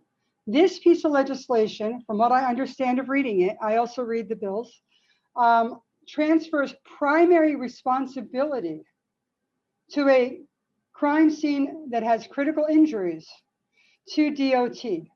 And it not only transfers them to have the primary responsibility, it transfers the responsibility for press releases and for coordination and all that comes with being the primary investigator. But the fact is, you know, council members, everybody's talking about making the streets safer. And I'm not sure why they're mutually exclusive of one another. You can certainly have coordination with DOT and still keep the experts, those that are trained, those that know how to handle a crime scene, be the primary investigators. Since I took office a year ago, we've worked hand in hand with highly trained CIS squads at over 90 collision scenes involving deaths. Assistant district attorneys assigned to my homicide bureau are on call 24 hours, 7 days a week. If there is a homicide, I have an ADA that goes to the scene. And these collisions where pedestrians, cyclists, motorists are all killed or deemed likely to die. That's why CIS has them, because the critical injuries that they have either make the victims deemed likely to die or they die. These assistants are specifically trained in the investigation and potential prosecutions that arise at these scenes. And be very clear that in investigating and prosecuting these cases, we rely on the expertise of CIS. CIS not only has the responsibility to investigate these crash scenes, but the unique skill set to do so. They are knowledgeable about advancing vehicular technology. And by the way, they're the ones that are going to be called in grand juries and in trials to testify about what happened at that scene. In addition to their specialized knowledge, CIS detectives as police officers are specifically authorized by the criminal procedure law to perform any crucial functions, right? So the critical evidence must be collected and stored in a way that my office as the DA can actually deem admissible for trial. The crime scene must be preserved in anticipation of the collection of additional evidence and analysis. As police officers, they're authorized to obtain samples for chemical analysis of a suspect's breath. They are authorized to take saliva. They are authorized to take blood. Without this evidence, people that are driving impaired by drugs and or alcohol, and they kill people and they maim people, our prosecutions are going to be severely curtailed. Most notably, police officers are authorized to obtain search warrants to collect additional evidence in investigating these collision scenes, a crucial function that's, by the way, unavailable to DOT. The timing of obtaining such warrants is critical. Since January of 2020, my office has worked with CIS to expeditiously obtain 24 court-authorized search warrants to obtain evidence that may be found. It's found in the car, it's found in the black box, it's part of DNA and forensic samples. There's blood samples for chemical testing. Then they are all very, extremely time sensitive. And you want to make sure that you're getting a correct analysis of all of these things at the time of the crash. And it's our duty to help prevent these crimes and to make the streets safer for all of us. You know, in a hit and run case, and I'll give you an example because I heard a lot of people talking about hit and runs. In a hit and run case this past year, CIS detectives in my office worked together They obtained authorized search warrants for the vehicle's airbags. And the airbags helped to identify the suspect that killed a passenger in the vehicle that he hit. In another vehicle case, we were able to obtain a search warrant in the middle of the night based on information provided by a CIS detective for a driver's blood order after the driver refused to provide a breath or a blood sample to measure the blood alcohol. Though an expedient and thorough investigation at the time of this incident, working with CIS, we were able to hold the driver accountable for the criminal charges. Taking the primary responsibility of these investigations out of the hands of NYPD will undoubtedly have detrimental effects on our ability to prosecute dangerous drivers and to provide some sort of sense of justice to the victims that are left behind. Look, most of you here know how strong I believe in collisions and holding people accountable.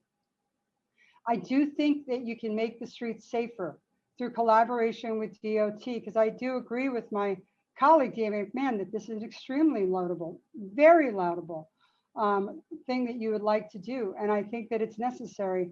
I just think that transferring the responsibility when accountability is also so important for the future safety of drivers, pedestrians, bike riders, and everyone is crucial. So thank you for your time today. And like DA McMahon, we're happy to answer questions.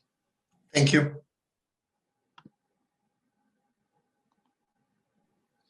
Thank you.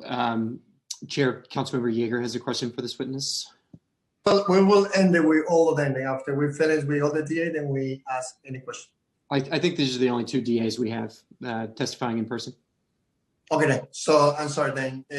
Let's hear from Councilmember Yeager, and then I will ask a question. I thought that we have more DAs. That's why I said it.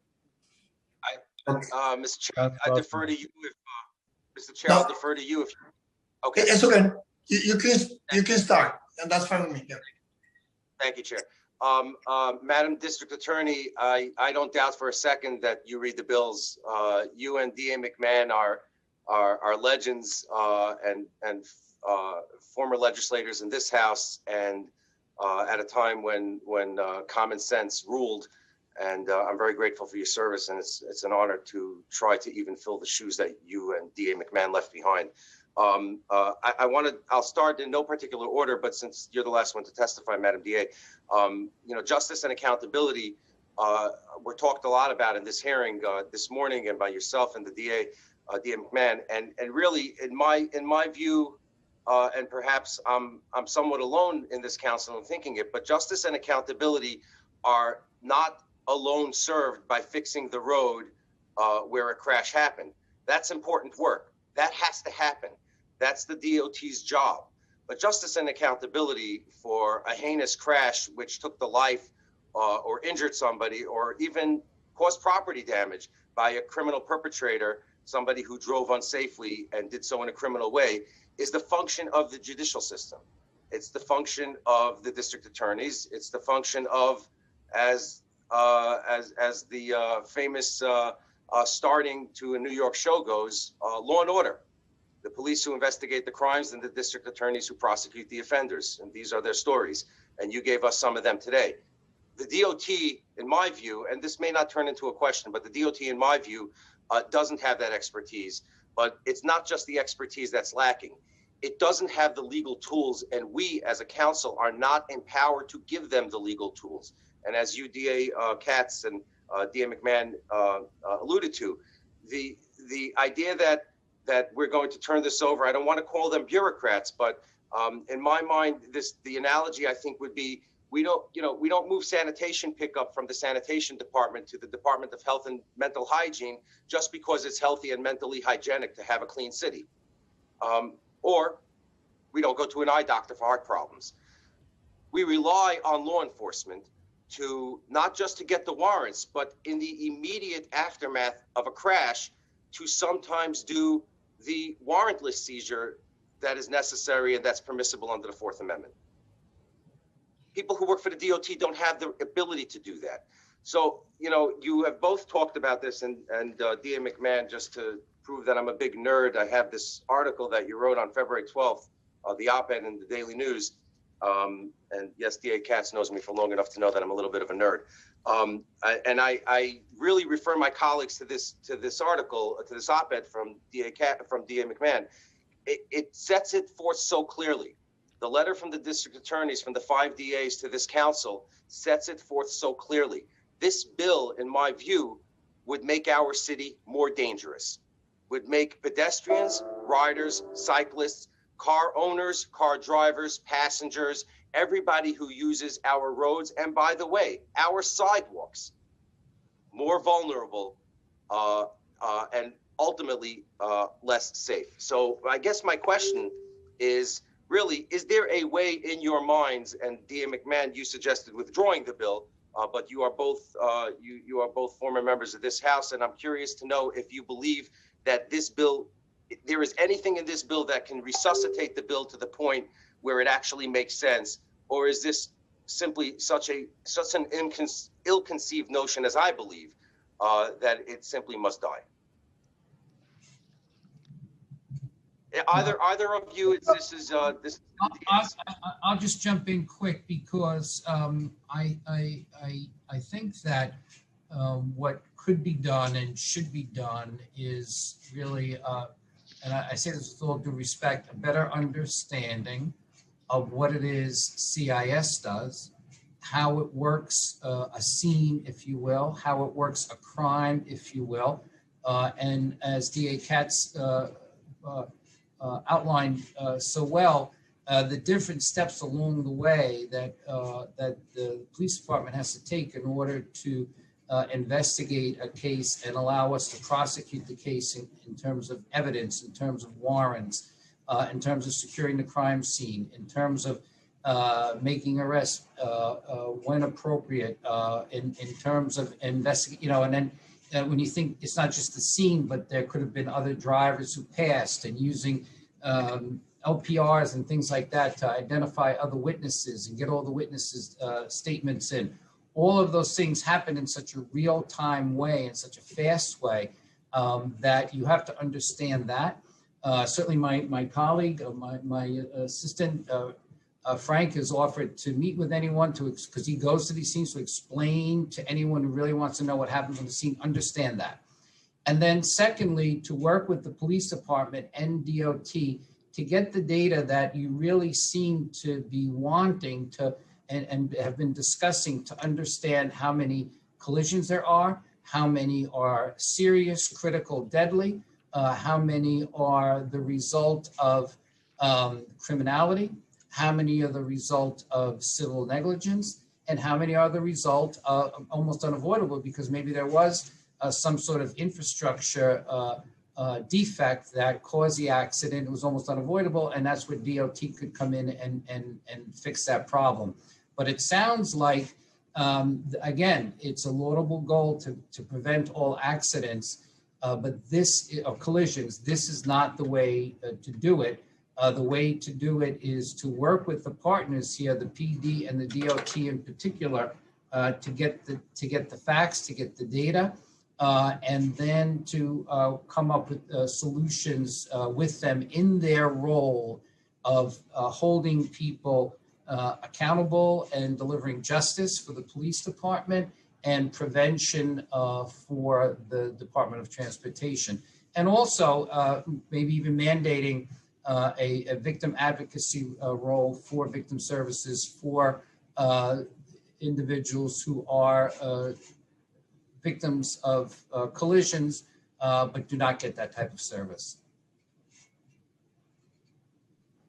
If I might add, number one, Mr. Chairman, the DA McMahon said in the beginning, and I just want to repeat that all 5 DAs wrote a letter that we submitted into evidence. So, the DA and I are here, but we're representing the 5 DAs already put in their testimony. So just so you know, the other 3 are also opposed to this legislation. In answer to your question, Councilman Yeager, I am of the belief that the goals of this legislation and CIS being active and continuing to do what they do with the expertise that they have are not mutually exclusive. So in section 19-182.3 C, you have the review of street design. There's absolutely no reason, and I doubt that it doesn't happen now, although someone else would have to answer that. That DOT goes back and looks at the crime scene of those that CIS have already investigated when the collision investigation is done, and looks to see how we can make that particular street safer, how we can make that particular bike lane safer, how we can make those signals on the street and the lights safer. I mean, DOT has to be part of that analysis on how we respond to collisions that could have been avoided. And so I do think that that part of your legislation is something that we could work with. I think that we're here today to say, if we really want to hold drivers accountable, if we really want to make sure that victims' families have accountability when it comes to those that cause collisions that kill or maim individuals, then we need to have the experts involved in the investigation. We need to be able to do the investigation. And as the district attorney, I need to be able to be assured of the fact that when the evidence comes before me and when my folks are going into a grand jury or a trial, that the evidence gathered by the experts that were at the scene are gathered properly within the law, and the necessary evidence that I need is also taken. They have to know, do I need the blood? Do I need saliva? How do you test for someone who just smoked? How do you figure out that they're drug impaired when the signals may not be that obvious? So I do think that one is not preclusive of the other. And so look, we're here to say that the primary responsibility should be to those that allow us to hold drivers that cause death accountable. And that's, go ahead. Mr. Chief, just one quick question. DA Cass, just to follow up on the collection of evidence. Some of this is obviously blood work, breathalyzer, things like that. And the reality is that this is not simply technical work. And please correct me if I'm wrong. I'm not in your line of work, but this is law enforcement collection of evidence. These are not things that can be done by technicians who happen to work for a city agency, but they have to be done by law enforcement for purposes of preserving the chain of evidence, for making sure that the people who are able to testify to what was seen and what was retrieved through these tests is actually representative of an indicator that a crime was committed. Do you have the view that it's possible that these tasks can somehow be outsourced to DOT in any way? Or must they remain in the police department no matter pretty much what we legislate? Sorry, Councilmember, before our DA answer the question, after this question, we need to move to the next Councilmember because of the timing that we need to move to the public. Thank you. Yes, thank you very much. Right, so there's two components to that answer. Number one, yes, you have to work with the OCME, and it's law enforcement that works with the OCME. You have to know exactly how to take it. You have to know exactly the chain of evidence. You have to know exactly what is going to be admissible in a courtroom. You have to be able to testify in that courtroom. You got to be able to testify at the grand jury.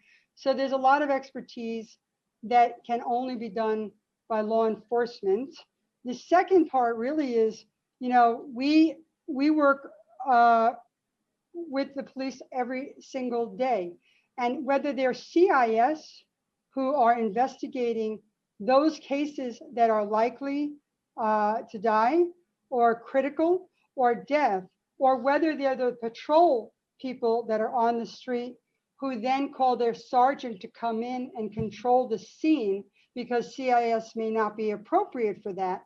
Those individual police officers have been trained as well in working with these types of cases. So even if it's not CIS, there are several types of expertise that is needed on the ground to investigate whatever has happened in that collision that they learn in the academy and with experience and with continuing education. Thank you. Thank you. But basically, I want to be sure for whoever is listening to this conversation and to whoever is writing, in the way of how this unit, even if it's maintained under the NYPD, of coordinated together with DOT, the men and women, the way how I see that will continue to investigation doesn't have to change those 26 that we have right now. So, and of course, I'm looking to hear your expertise on this. And I think that, you know, and I know that we all share the common goal, but it has to be clear on record, like, no, in the way how I see, this is not about DOT hiring new people with expertise. In the way how I see, if there's 26 men and women right now that being trained from the law enforcement to do investigation, and if even we need to double that number, there will be, we will not lose any of those men and women already under this collision investigation squad unit. And even if we add more, those people will have to be getting the same type of training that those 26 have received. So I feel that the piece when it comes to how, you know, and for me, it's not into like, it has to be necessarily DOT completely. For me, this is about how can we expand the effectiveness and cover more people in this investigation. That's all I'm looking for. And as I said, more than happy, I have a lot of respect for both of you because of the job that you do, and especially with the spirit that you have in both at the DA and the previous role that you also have here in other council. So, you know, I just want to bring the clarity to that piece. Thank you. So, thanks. Now let's hear from Councilmember Holden. Going to be limiting the comment question to 3 minutes so that we can also then move to the public, to the other members of the public. Thank you, Chair. I'll be quick. And thank you both. Thank both DAs for your work in defending and protecting public safety. And I just want to ask, you're not opposed to what the chair just said. Both of you are not opposed to try to expand some of the work that the CIS is doing in some of the investigations. Let's say expand the pool, maybe change the criteria to investigate some of these accidents or collisions. No, from our perspective, I think that that's something also that could be looked at, as has been discussed here today. In any collision where there's criminality, if it's not investigated by CIS, then it's investigated by the precinct squad and patrol, if the, you know, and or a combination. And I think that that's something that they could use support. There are times that it doesn't seem like it's a CIS case, and then sometimes CIS is called in to consult, even though it's not officially a CIS case, or the people power from CIS pitches in a little bit. So you could expand that bandwidth, if you will, by increasing their resources, increase their mission or the cases that they cover. But, you know, and again, it's extremely complicated because we talk about all the steps that are taken in any investigation. They've been spoken about here today. But if you think about the particular cases, you know, we had a case a few years ago where an off-duty police officer from New Jersey came to Staten Island, and before he sped in the wrong direction on the West Shore Expressway, he spent hours here on Staten Island in different bars. And so the CIS, together with the local squad, had to work on collecting all the video from his actions that led up to the accident, the collision itself. Again, I'm dating myself. And so you had to do all the things that you would do in any crash, but also a much more expanded investigation. And so that's CIS working with the broader police department and the great work that they do. These cases are complicated. We recently had a case where a gentleman in a domestic violence situation is accused of crashing the vehicle into a tree to victimize further his victim. And so you have the domestic violence element mixed in together with the crash itself. Again, extremely complicated cases that really belie this easy solution of just moving the unit into a different department because you want to prevent accidents from occurring. Leave the criminality aspect, the accountability and the justice with the police department and the DA's office, and also, hey, beef up DOT's resources as well to to better achieve preventing more of these cases. But no, we would not oppose that as long as their mission stays where it is and how it is. If it's broader, that's fine. Right. And Councilman, I think that, just so I could add to that, look, CIS investigates the most egregious victims' results. And that's on purpose, right? They are meant to investigate those that result in death. They are meant to investigate those that are likely to die. They're meant to investigate those that are critically injured, so that there is some justice or just some closure for the families of those that are no longer here. If you wanted to add, it's funny, I was listening to the police testify, I'm thinking, of course, they'll take more staff if you wanted to give it, and they could investigate more crimes. And in fact, CIS, with the results they have or with the resources they have, a lot of times we'll call on them for their expertise on cases that may not come exactly within their bandwidth, but I know that they have the expertise to answer the questions. But how many more staff members they would need if you expanded their purview? I mean, I think that's something we can talk about. All I can tell you is that when you deal with the victim's family and the victim is not able to speak, they are not able to be present and not able to answer any questions themselves, or they die, the expertise is critical. Okay, just a quick question. It could be yes or no, Chair, if I may. Okay. Were any of the DAs consulted on this bill at all? Just somebody reaching out, some council member reaching out, or the city council reaching out to get your opinions before the bill was heard? Not prior to its introduction, but we are grateful for the opportunity that our voices are being heard now in this process, but not previously. Okay. DA Katz? No, but again, with DA McMahon, and I know the speed and the investigation that goes into writing the bills, we appreciate being able to comment today. I would ask that, look, I would ask, like the DA said as well, for this to either be withdrawn or tabled, if there's any additional information needed on the expertise and needed on why we need to hold drivers accountable for the injuries that they cause. We'd be happy to answer the questions after. I do have with me as well John Kaczynski. You can write that name down if you also need any expertise. He handles all of the deaths from collisions that happen in the borough of Queens County. And again, I have someone specializing in the deaths as well, because it's such a finite area of expertise. And he has had years in investigating these collisions. Thank you. Thank you. Our colleagues have that. Each office has an expertise, a unit with expertise. Sure, they'd be happy that I volunteer them to meet individually with their council members or as a group there.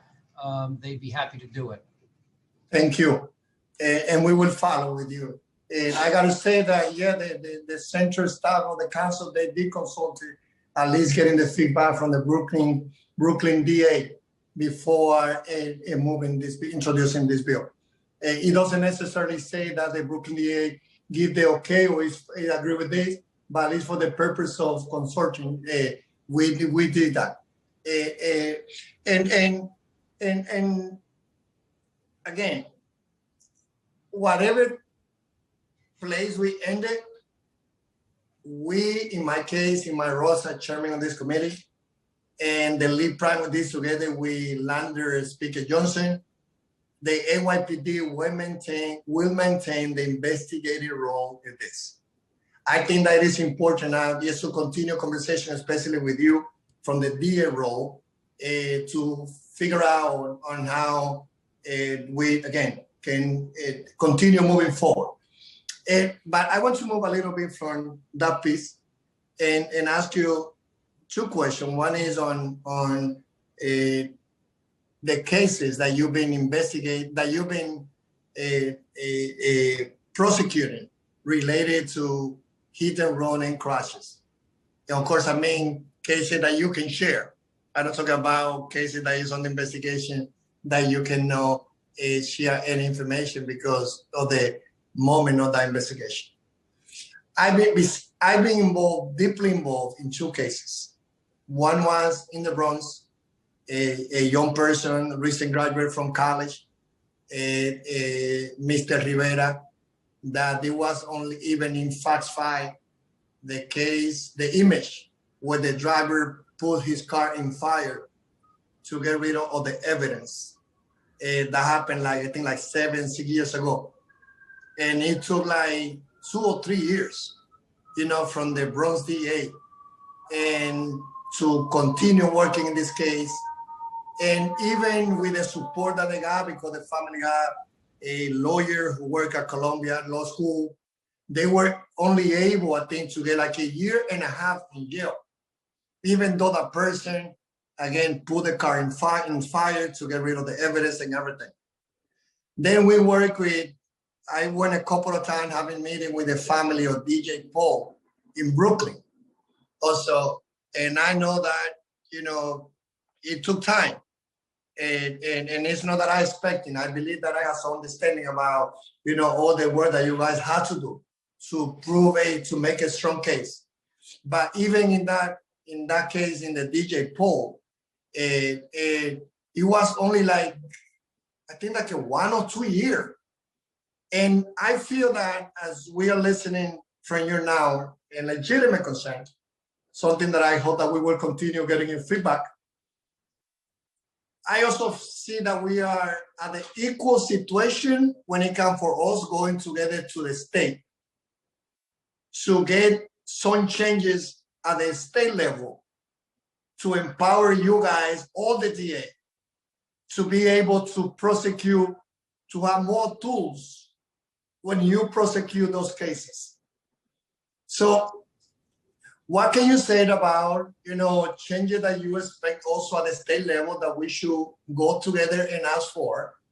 And second is, if you can share, again, in the number of cases that you have in front of you last year in 2019 related to crashes, and how many of those were you able to end up proving that those drivers were guilty? So we, here in Staten Island, I think we consulted with Frank, who handles these cases. We don't have any major outstanding hit and run or leaving the scene accidents where we didn't ultimately catch the perpetrator and were able to prosecute them, largely because the great work that the police department does in quickly gathering evidence, in particular physical evidence from the scene, and statements from possible witnesses and video of evidence taken from the scene, and also collations from around people approaching and leaving the scene. So we don't have those. I would say, as you talk to the state, Mr. Chairman, one thing that we see is that the penalty for leaving the scene of an accident is a nonviolent felony, and not one that the courts take as seriously as we would like. We would like to see more teeth in that law so that we could prosecute those cases with more effect. Okay, thank you. I would also add, look, every case that we brought and charged with the cooperation of CIS last year ended in accountability, conviction, or was still pending.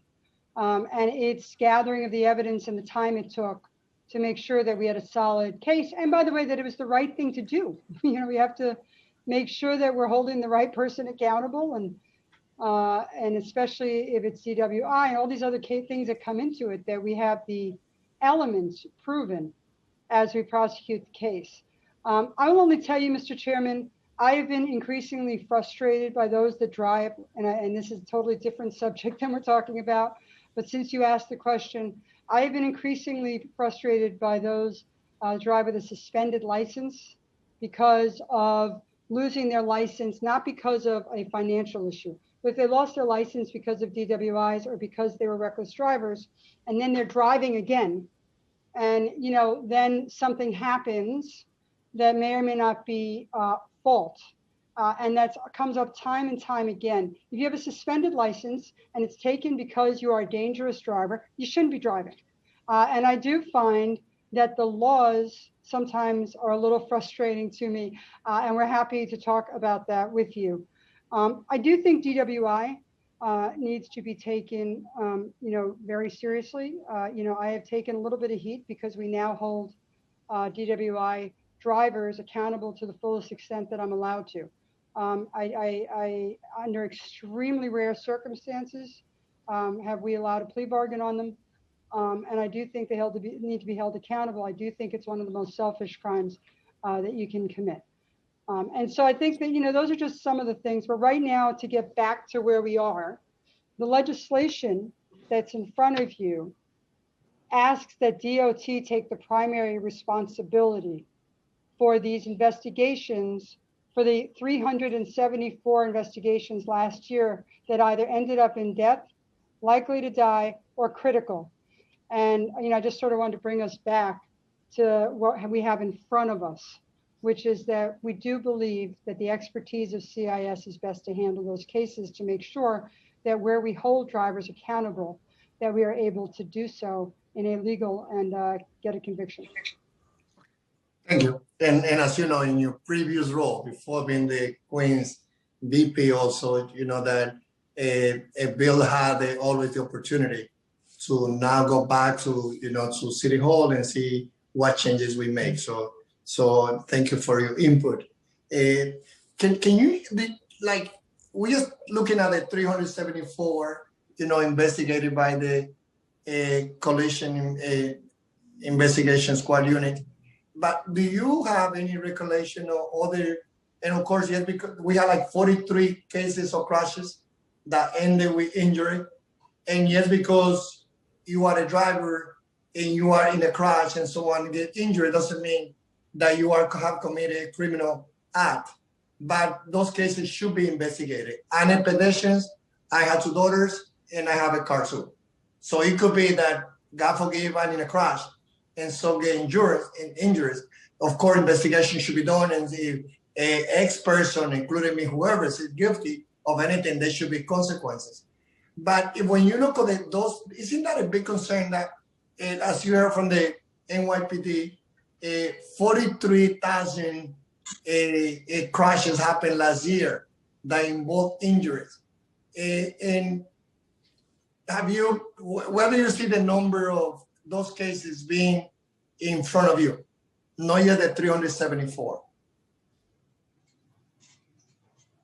I will look towards my expert sitting next to me while DA McMahon tries an answer on that. Okay. And of course, I look to ADA Prospero as well. But again, there are many cases that don't get handled by CIS that we do prosecutions on. And they're reckless endangerment cases, they're leaving the scene of the accident. And then, there's also many, if it's civil negligence, and that initial evaluation will be done by the police officer who responds to the scene. When they fill out their state mandated accident report, as the state calls it, they have to make an assessment whether or not there's criminality or not. And in the case of serious injury, I know that gets reviewed up, and if there is something there, then it gets referred to a detective. So what I think, as I said before, like a suggestion that I see instead of passing this bill, is to do a deep dive on those numbers. And I'm sure the police department could provide that, working with you and DOT as well, and the state, to evaluate those cases and see how many are prosecuted, how many are investigated for criminality, and how many are not, and where along the process those decisions are made, and there perhaps evaluate are there ways to change the way that those decisions are made. But I don't think you can do that until you really do an evaluation of those. Okay, thank you. Yeah, and I just want to say too that even in our office, in addition to giving a victim advocate to victim, that we enhance in our office as well. When we may think that it should be looked at from my detective investigators, and I have some that came from the Highway Squad or CIS work in my office, and we do that as well. So there are instances where that could happen. I think you have to really dig into those numbers, Mr. Chairman, with your staff, and see how many there really are. Okay. And I will echo DA McMahon. We're happy to help, really do a deep dive into those numbers. I would like to point out one thing that probably has not been pointed out yet. As much as the expertise of CIS for the likely to die or death or critical is, and as much as the expertise is of the police officers, if there's injuries but not CIS qualified, remember that with all this expertise, we're also exonerating people of criminality as well, right? So it's not just about, sometimes collisions just are not criminal and sometimes they are. And I think there has to be an acknowledgement of that. There may be 43,000 injuries. The ones that come to us that deserve accountability, we are going to hold them accountable. But with the expertise of the police department, with the OCME, with all of the labs and experts that we have that are involved in each of our scenes, we also can make sure that we're not holding people criminally liable that aren't. And so I think that's an important balance that I just wanted to mention. Okay, thank you. And of course, like we hear a lot of frustration. To so many of you guys also, when you have so many cases in front of you, and I feel that we both agree that, as I said before, and I say frustration when it comes to, many red tapes that have been in the middle in many of those cases. Like sometimes I know that in some of the cases that I've been personally involved with those families, DA has to be waiting for months to get the result of the blood tests coming from the labs. So I think that, it's more than one thing that we should look at it, and happy to continue again, taking your feedback and see how we can deal with this epidemic. When we heard 2019, there was 210,000 crashes in New York City. Last year, there was 111,000 crashes. That in hit and run, more than 44,000. One person dying every week. Like, that's too much. And I think, of course, I know NYPD is doing the job. You are doing your job at the DA, and we have to do our part. So let's continue the conversation. Thank you for your service, both of you and the rest of the DA. Thank you. And now we're going to be going to the rest of the public. We're going to be limiting the time to 2 minutes. And please, if anyone will be taking longer, yes, summarize when you are close to the 2 minutes. And if your testimony takes longer, yes, send it to the council. Thank you, Chair. Our next panelist will be Bernadette Carna. Bernadette. Time begins now. Go ahead, Bernadette. I'm here. Go ahead.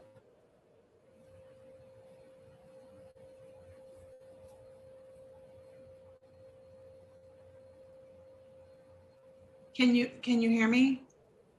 Yes, we do. And before, I also want to, I want to put on record to clarify that, as I said, that the central staff of the council get feedback from the Brooklyn DA that they were not consulted before the bill was drafted. That consultation was made, trying to share some feedback, but it was after the bill was drafted.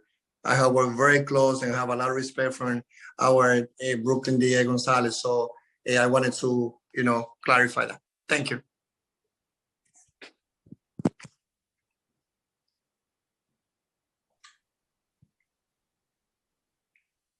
You may begin now. Oh, I'm sorry. You're waiting for me. Thank you. Thank you, Chair, and thank you, everybody. My name is Bernadette Carna. I am a member of Families for Safe Streets and a survivor of a hit and run crash. On June 8, 2016, I was run over by a reckless driver while in the crosswalk with the light. The driver dragged me 50 feet and then fled, leaving me for dead. My ribs were crushed and I had numerous other fractures to my back, shoulder, knee, and foot. While I was recovering, I relied on the police to do a complete investigation. However, my case wasn't investigated thoroughly. The precinct detective assigned to my case went on a 2-week vacation during the critical investigative period and closed my case after 4 months. No charges were filed, and he retired shortly thereafter without any further investigation. I was told very little, and the video of the crash was lost by the NYPD. I waited over 19 months to receive the first detailed report of the crash. From the report, I learned that city cameras captured a car and plate, prompting the detective to question a person of interest. It was only after the New York Times profiled my crash and I shared my story with the City Council that the NYPD Collision Investigation Squad reopened my case in September of 2018, more than 2 years after my crash. With the CIS reviewing the case, I was hopeful that the driver would be found and held accountable. To my surprise, the video of the crash was found, and it was only then that the NYPD identified the correct SUV that ran over me. The owner of the vehicle was located, and she admitted ownership. And an hour after my hit and run, the SUV was set on fire in Brooklyn. Her daughter insured the vehicle and never spoke to the police. She didn't respond to police phone calls or a house call. I was shocked to learn that she could ignore the detective and the police search ended there. Despite new information from a second investigation, I was utterly dismayed in June of 2019 when the NYPD closed the investigation without pressing any charges.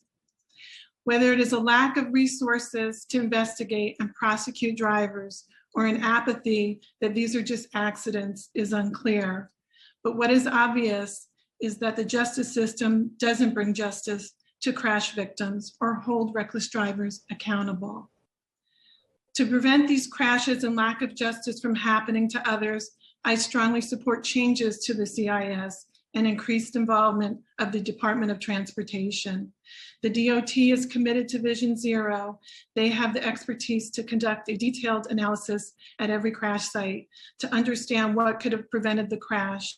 This analysis will help address the underlying issues and truly make our streets safe. Thank you. Thank you. Are there any questions from council members for this witness?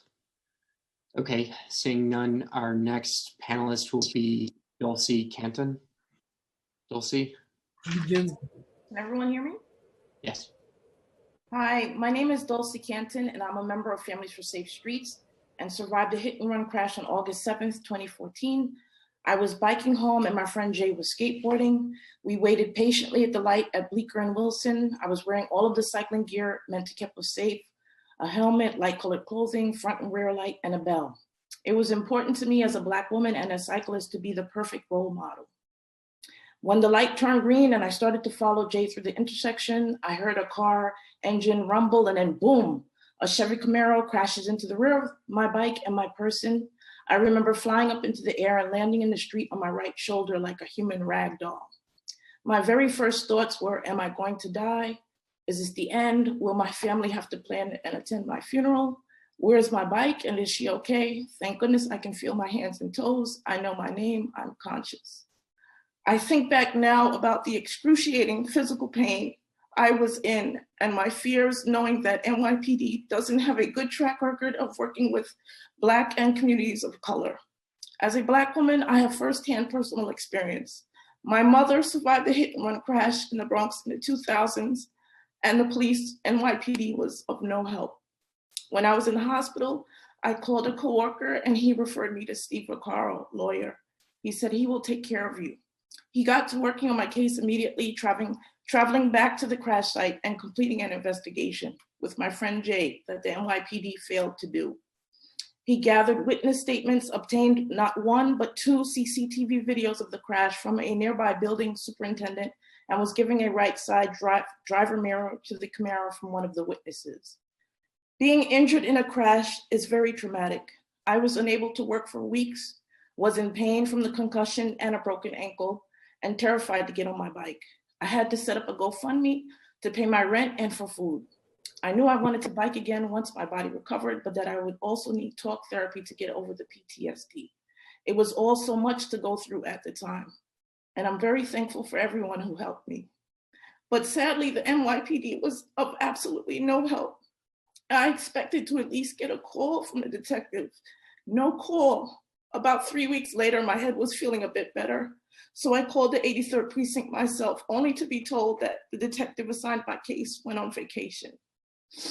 We had the incident on tape. A witness corroborated my story, and the car had been traced to its owner. The NYPD told me they would question the driver if they had the time. Gothamist even profiled the NYPD's failure to apprehend the driver, but even after the article, NYPD never took action. Although a civil court found him responsible, he is still allowed to drive his car and was never forced to change his dangerous behavior. Clearly, the NYPD is failing, which is why I'm here today to support changes to CIS and increased involvement of DOT. But on behalf of Families for Safe Streets, we urge the council to go even further to reduce the role of the NYPD officers play in traffic enforcement. As indicated in our statement supporting the fight for racial justice, it is essential that ending the preventable epidemic of traffic violence does not inadvertently harm people of color. First, we urge the council to support our call for a pilot program for failure to yield, block the box, bike lane, and distracted driving cameras, which the council can do without any authorization from Albany. Automated enforcement does not racially profile and is proven to change behavior with only modest fines. Second, we urge the council to consider moving routine traffic enforcement to the DOT as well. There is no need to have armed officers enforcing our traffic laws. That's not how we'll achieve Vision Zero. Thank you. Okay, thank you. And thank you. As you know, working always committed to continue working close with you, the members and leadership of the Family for Safe Street and Transportation Alternative, all the advocates. Please, if your testimony will take more than 2 minutes, just summarize and send in the written testimony to the council. Thank you. Okay, our next panelist will be Amy Tam Liao. Amy. Hi. On October 6, 2013, we got an awful phone call telling us to go to the hospital because our daughter, Allie, was hurt. It wasn't until we got to the hospital that our ER doctor told me that Allie and her grandmother had been hit by a car. Allie died that day. She was 3 years old. Grandma lived, but is not the same. I am Allison Hope Lau's mom. My name is Amy.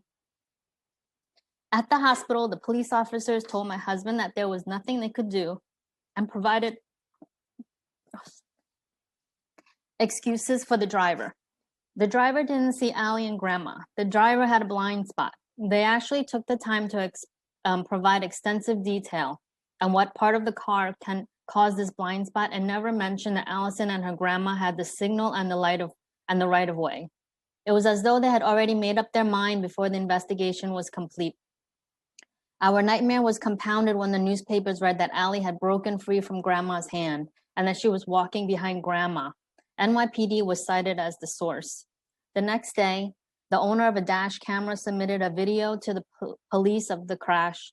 Allie and Grandma were hand in hand.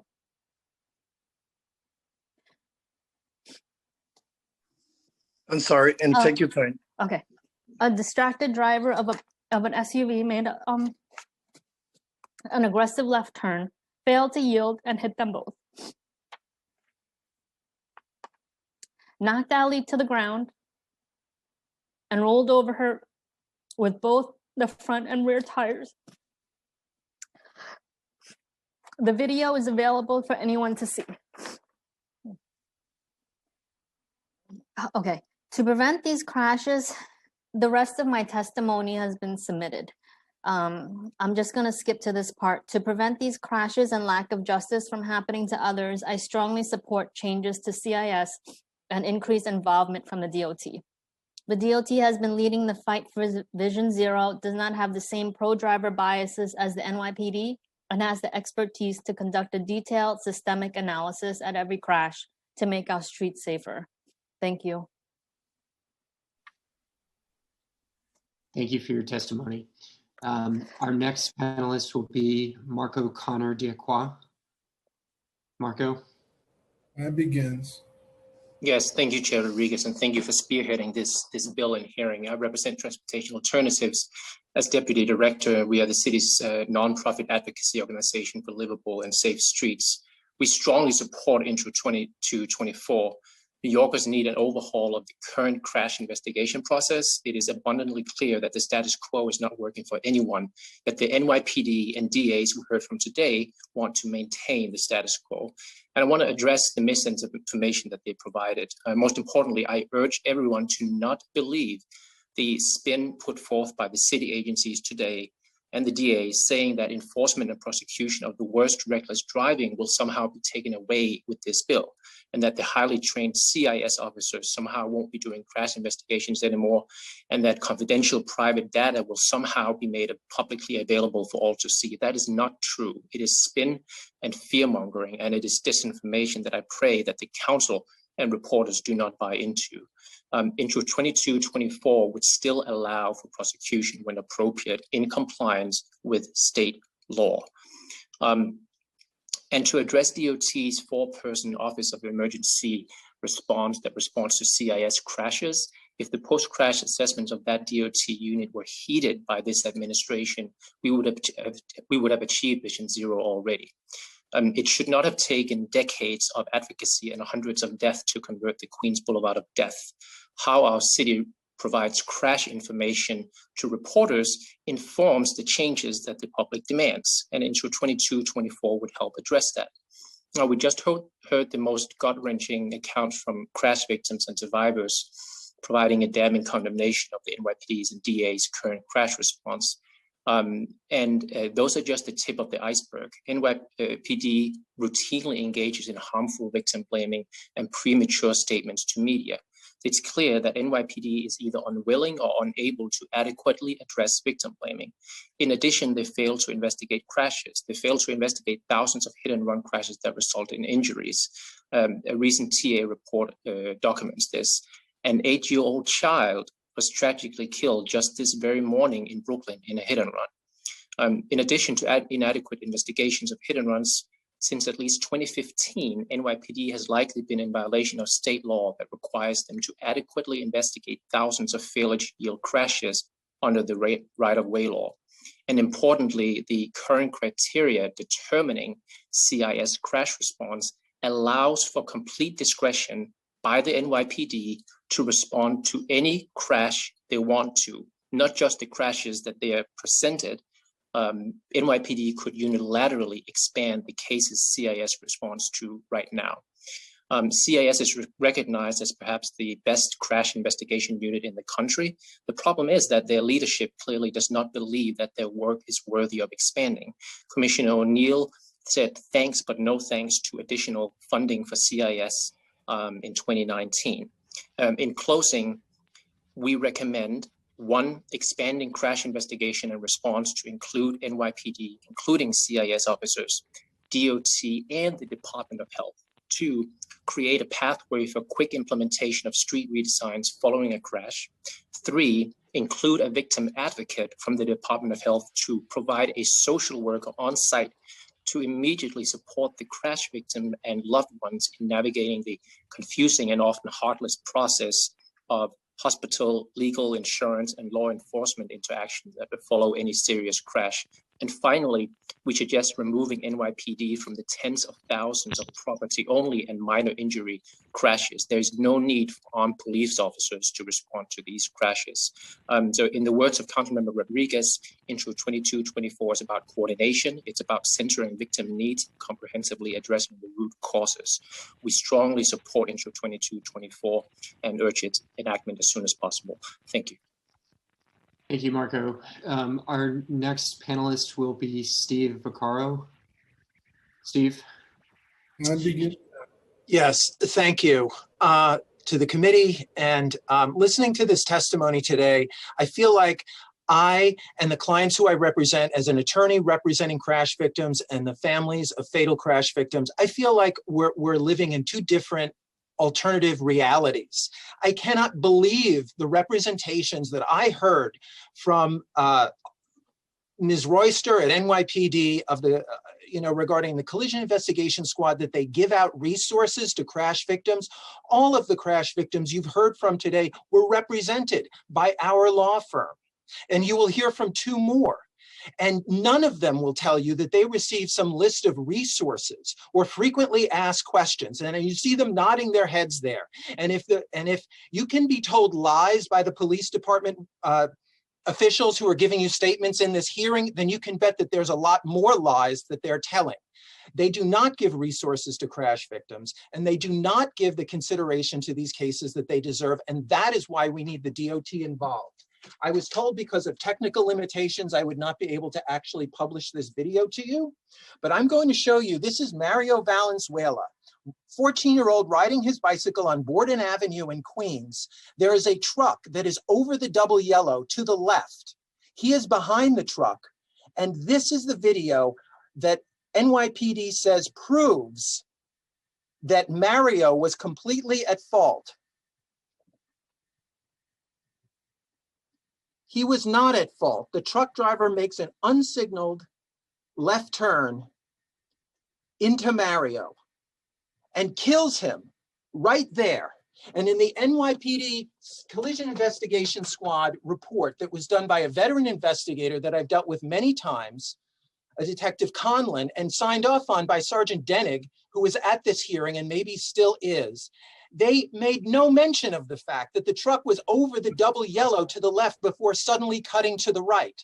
They made no mention of the fact in their conclusions that the truck had a broken turn signal and could not have visibly signaled to the cyclist. They make absolutely no mention of all of the facts that they gathered and did a good job of gathering and put in their file. They reached the conclusion and blame the victim. And you will find the exact same story with Robin Heitman, a 20-year-old cyclist whose mother will be testifying, who was sandwiched between a truck that merged into her from the left and a taxi that pulled out from the curb on the right and sandwiched her and killed her. And there is absolutely no mention in the NYPD's conclusions that she was blameless in this. She was blamed 100% for that collision.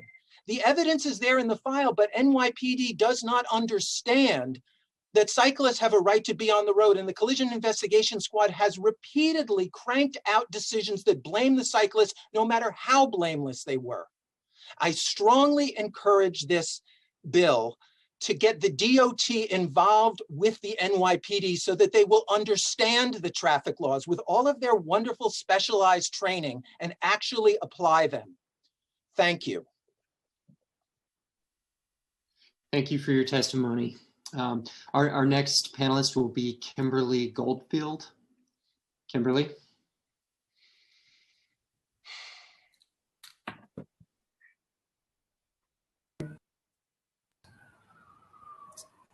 Hello, and thank you to the council for giving me the opportunity to speak today in support of this bill. My name is Kimberly Goldfeld. I am the mother of Robin Heitman, who at age 20 was killed by a box truck while they were working as a bike messenger.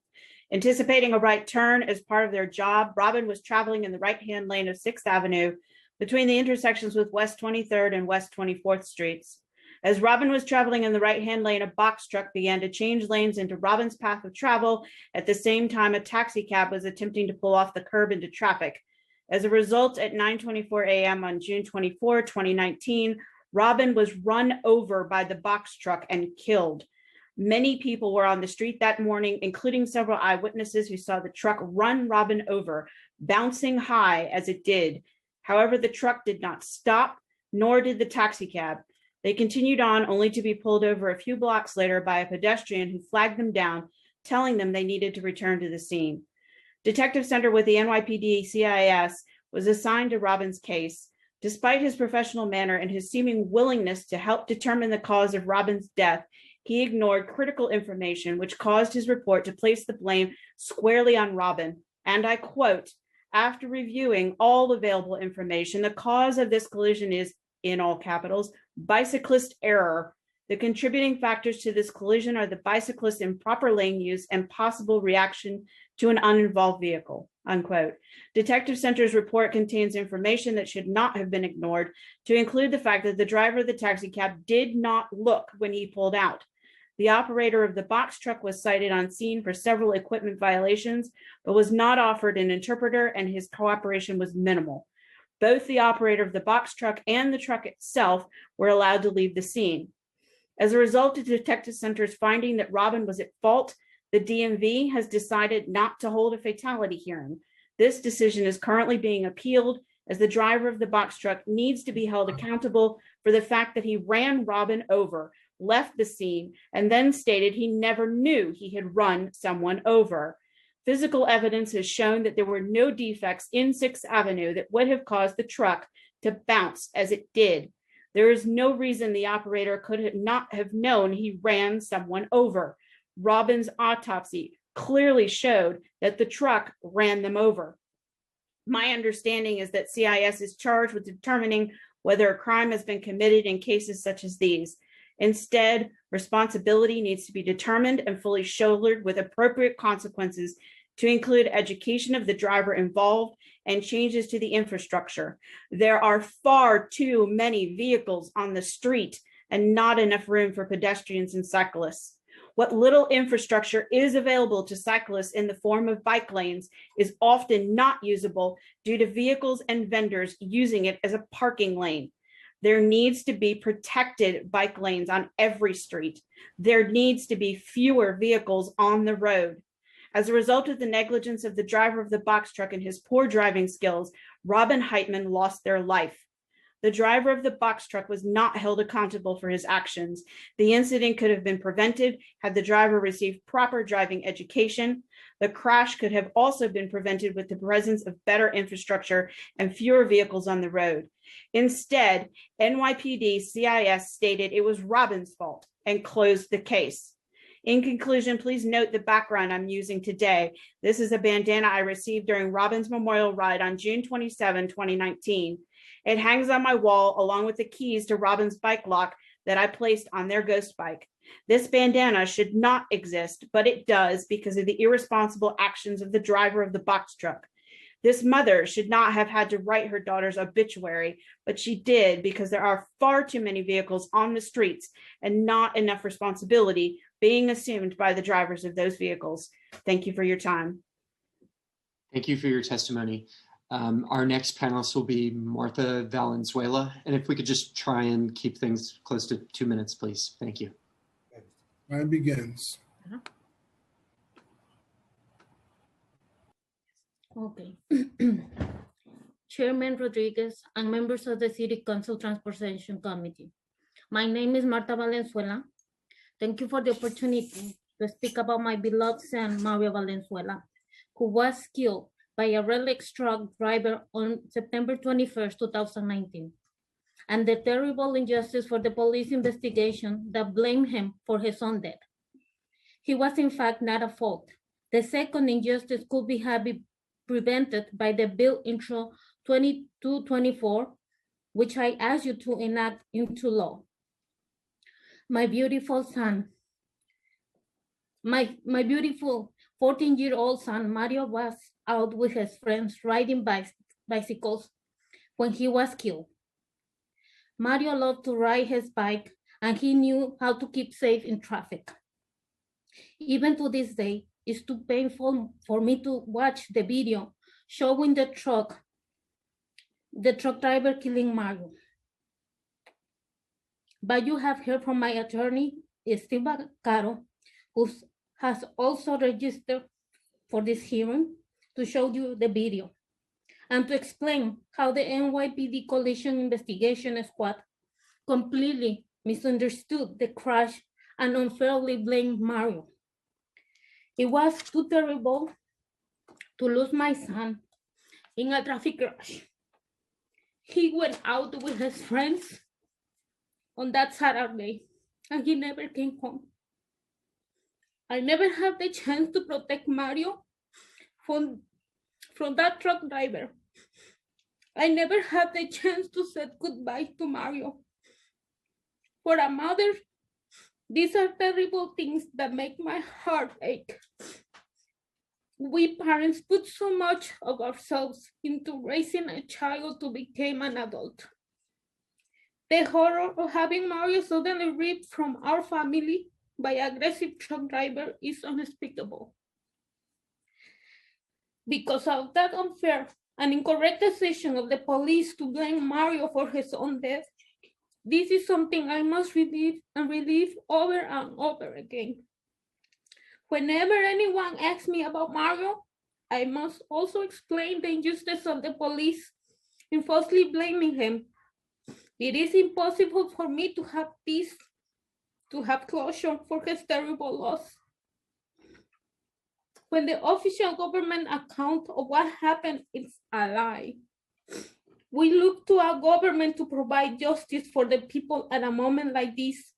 And instead, the police department has dropped a second grand injustice on me and my family, in addition to us losing Mario. Nothing can be done to bring Mario back. We can only continue our fight to win justice for Mario's death by bringing to light the truth of what happened. I'm not a mind reader, and I cannot say why police choose to blame Mario when the video shows that it is not his fault. Part of it is that people, including the police, do not understand and respect the right of people, including children, to bicycle in the road. But regardless of the motivation of the police, it is clear that even the trained police specialists do not understand basic matters of the traffic law and the right of people to bicycle in the streets. Please pass this bill intro 2224 and move the work of investigating traffic crashes through properly trained professionals, another agency who will fairly evaluate the evidence in cases like Mario's. In this way, you, the City Council, can give some tiny measure of justice and solace to the family parents like me who lose their children to traffic violence each year in New York City. Thank you. Thank you so much for your testimony. Our next panelist will be Mark Henry. Mark. Thank you, Chairman Rodriguez, for this opportunity to speak on behalf of the ATU. The ATU appreciates this opportunity to provide commentary on Intro 224, which calls for establishing a crash investigation analysis unit within the city's DOT. This is a clear duplication and manipulation of services.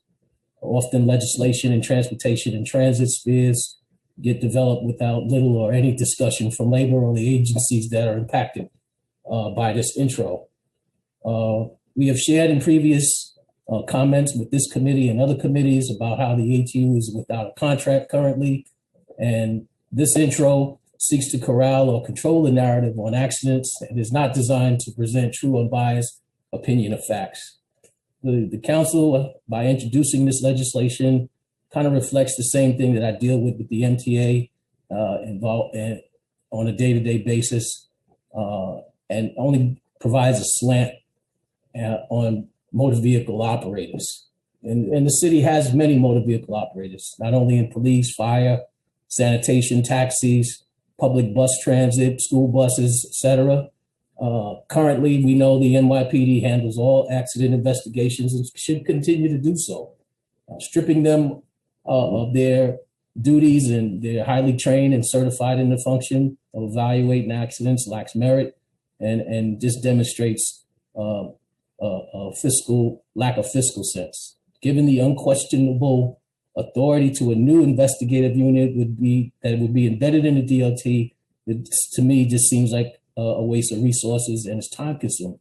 It's just another attempt to litigate instead of educating the masses. Vision Zero, which was a legislation that was passed recently, was globally flawed as well. It was well intended, but it was globally flawed. Those civil servants were arrested at accident scenes, and it demonstrates the misguided thinking, which is evident and also in this intro. In short, there is no check and balance with this legislation. This piece of legislation is introduced under the guise of public safety, and we oppose it in its entirety. The ATU extends our condolences on the losses of those families that have been impacted at this level, but this legislation just doesn't provide the true accountability that they're looking for or a true result. Thank you. Thank you for your testimony, Mark. Our next panelist will be Christine Berthet. Christine. Yes. Yes, thank you. I represent here CheckPEDS, which is a pedestrian safety advocacy in New York City for the last 15 years. And I think what's missing in this whole discussion is the concept of trust. It is clear that NYPD is the epitome of the car culture. Their behavior and comments generate victim blaming is prevalent. And the police uses car to run into, demonstration. And they absolutely do not like cyclists. So there is a tremendous bias in the NYPD, and what you are hearing here is the two sides, the official side, and then the people which are going through it. And it is very, very concerning. The second part is that the numbers, we need different numbers. I mean, they are resolving 17 cases per year per person. How does that compare to the workload of standard detective? They have a rate of 25% of conviction. I mean, is it the right number? How does that compare to normal detective? And how many of the 374 locations were fixed by the DOT? And finally, communication.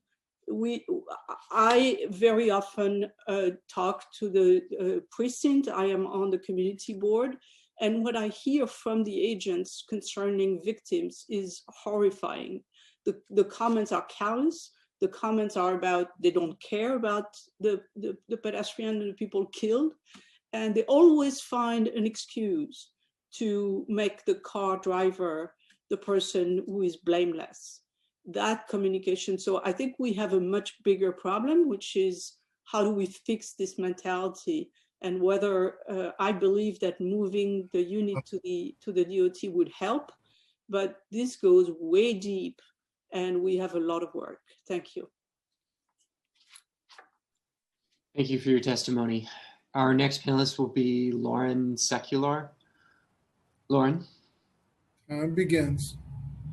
Thank you for letting me testify this afternoon on this important intro 2224.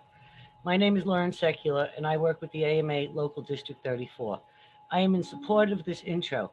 A fresh start and new ideas can help, along with sharing the findings as a key component. A new set of eyes, a new perspective might be what's needed. I feel DOT may be better to complete the job with policy and procedure, as long as there are policies and programs like education, enforcement, and engineering in place that get followed. It would be nice to see current data utilized to make our roads safer, starting with planning commissions, safety improving infrastructures.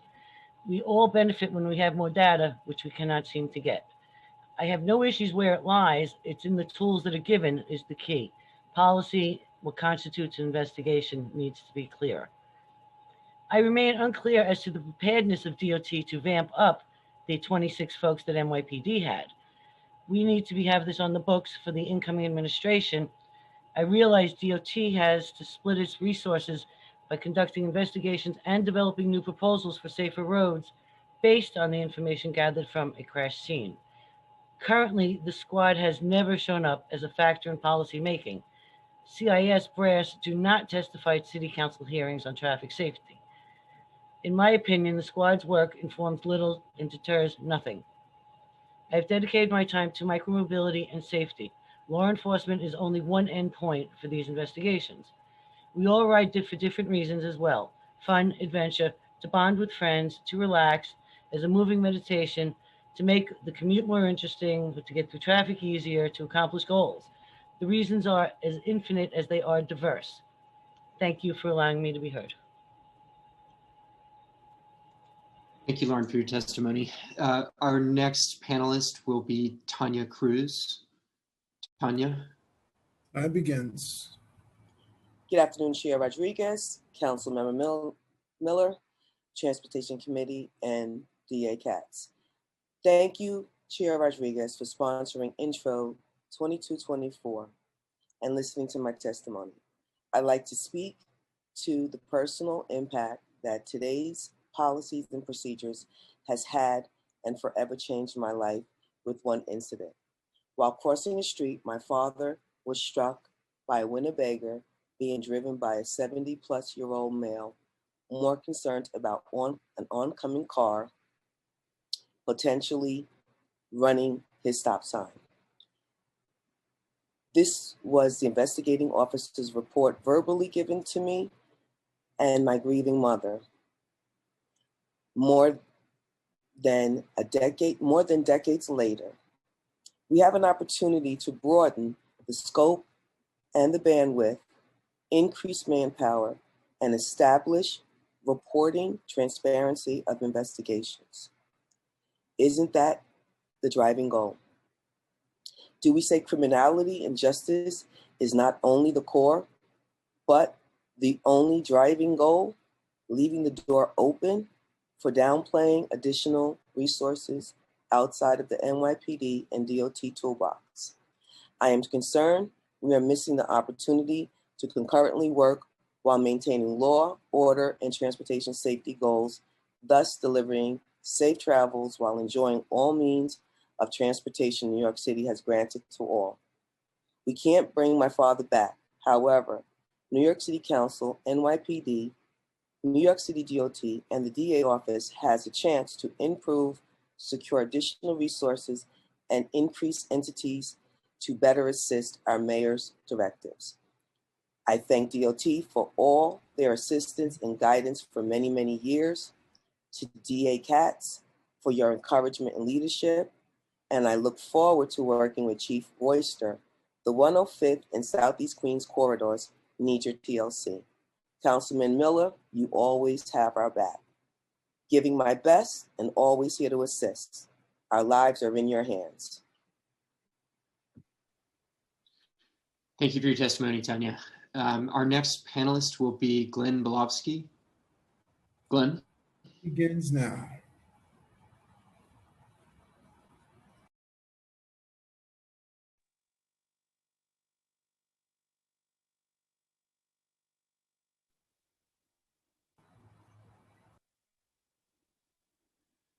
Looks like we're having trouble hearing Glenn.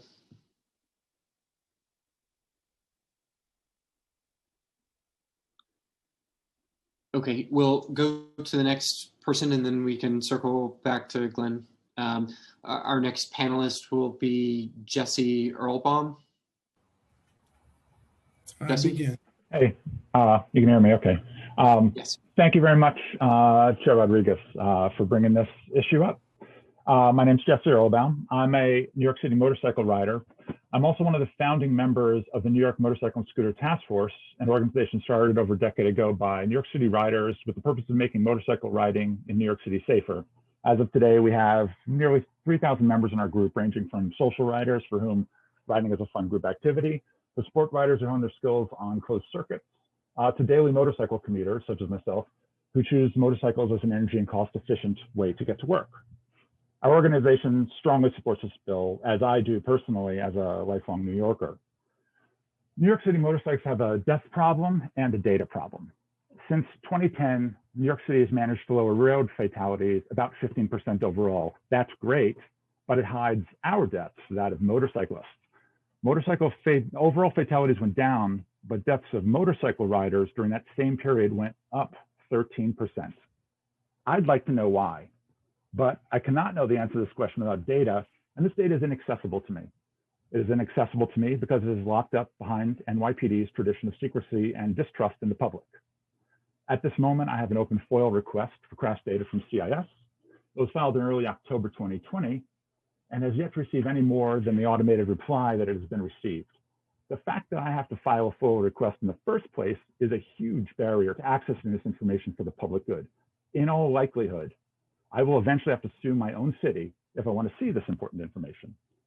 But the most maddening part of my situation is that the report my organization is trying to create from the CIS data is for the benefit of DOT and NYPD.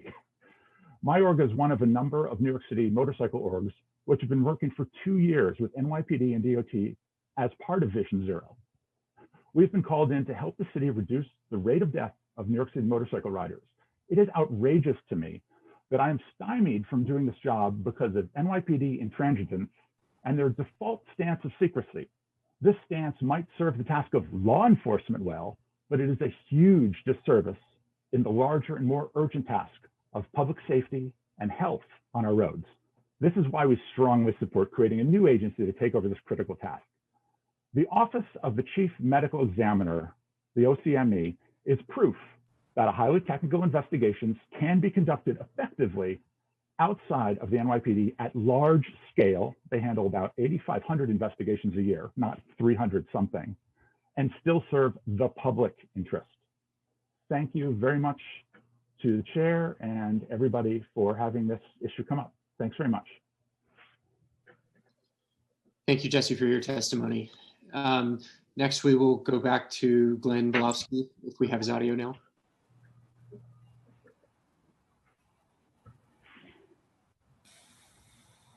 Sir, we still don't hear you.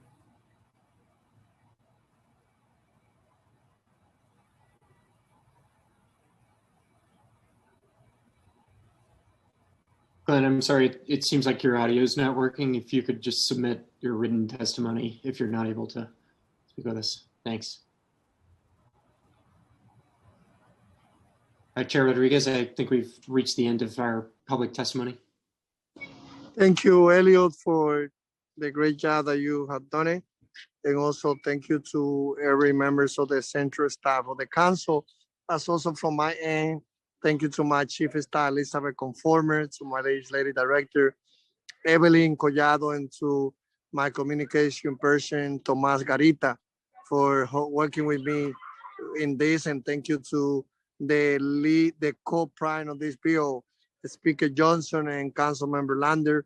I think that there's no doubt that after listening from the Chief of Transportation at the NYPD, the Deputy Commissioner, Margaret Fujoni, and the DAs, but most important, the members of the family, that as everyone knows, if there's one way of how anyone can change the way of how we understand crashes, people dying, this epidemic, is by listening to those families that unfortunately we cannot bring the loved one back, but they fighting for justice in their name so that no other family go through the similar situation. Now, these couple of months, we hope that with the vaccine, with people maintaining distance, with using masks, we will control COVID-19. And hopefully the 2021 will be our year. However, this epidemic, when we hear about 111,000 crashes, when we hear 44,000 hit and run, thousands of people sending critical condition to the hospital, a person dying average every week, that's the epidemic that unfortunately we cannot guarantee that we will close it. So thank you, everyone. Thank you for the great job, and thank you to the sergeant also, and everyone behind those computers, helping us to connect with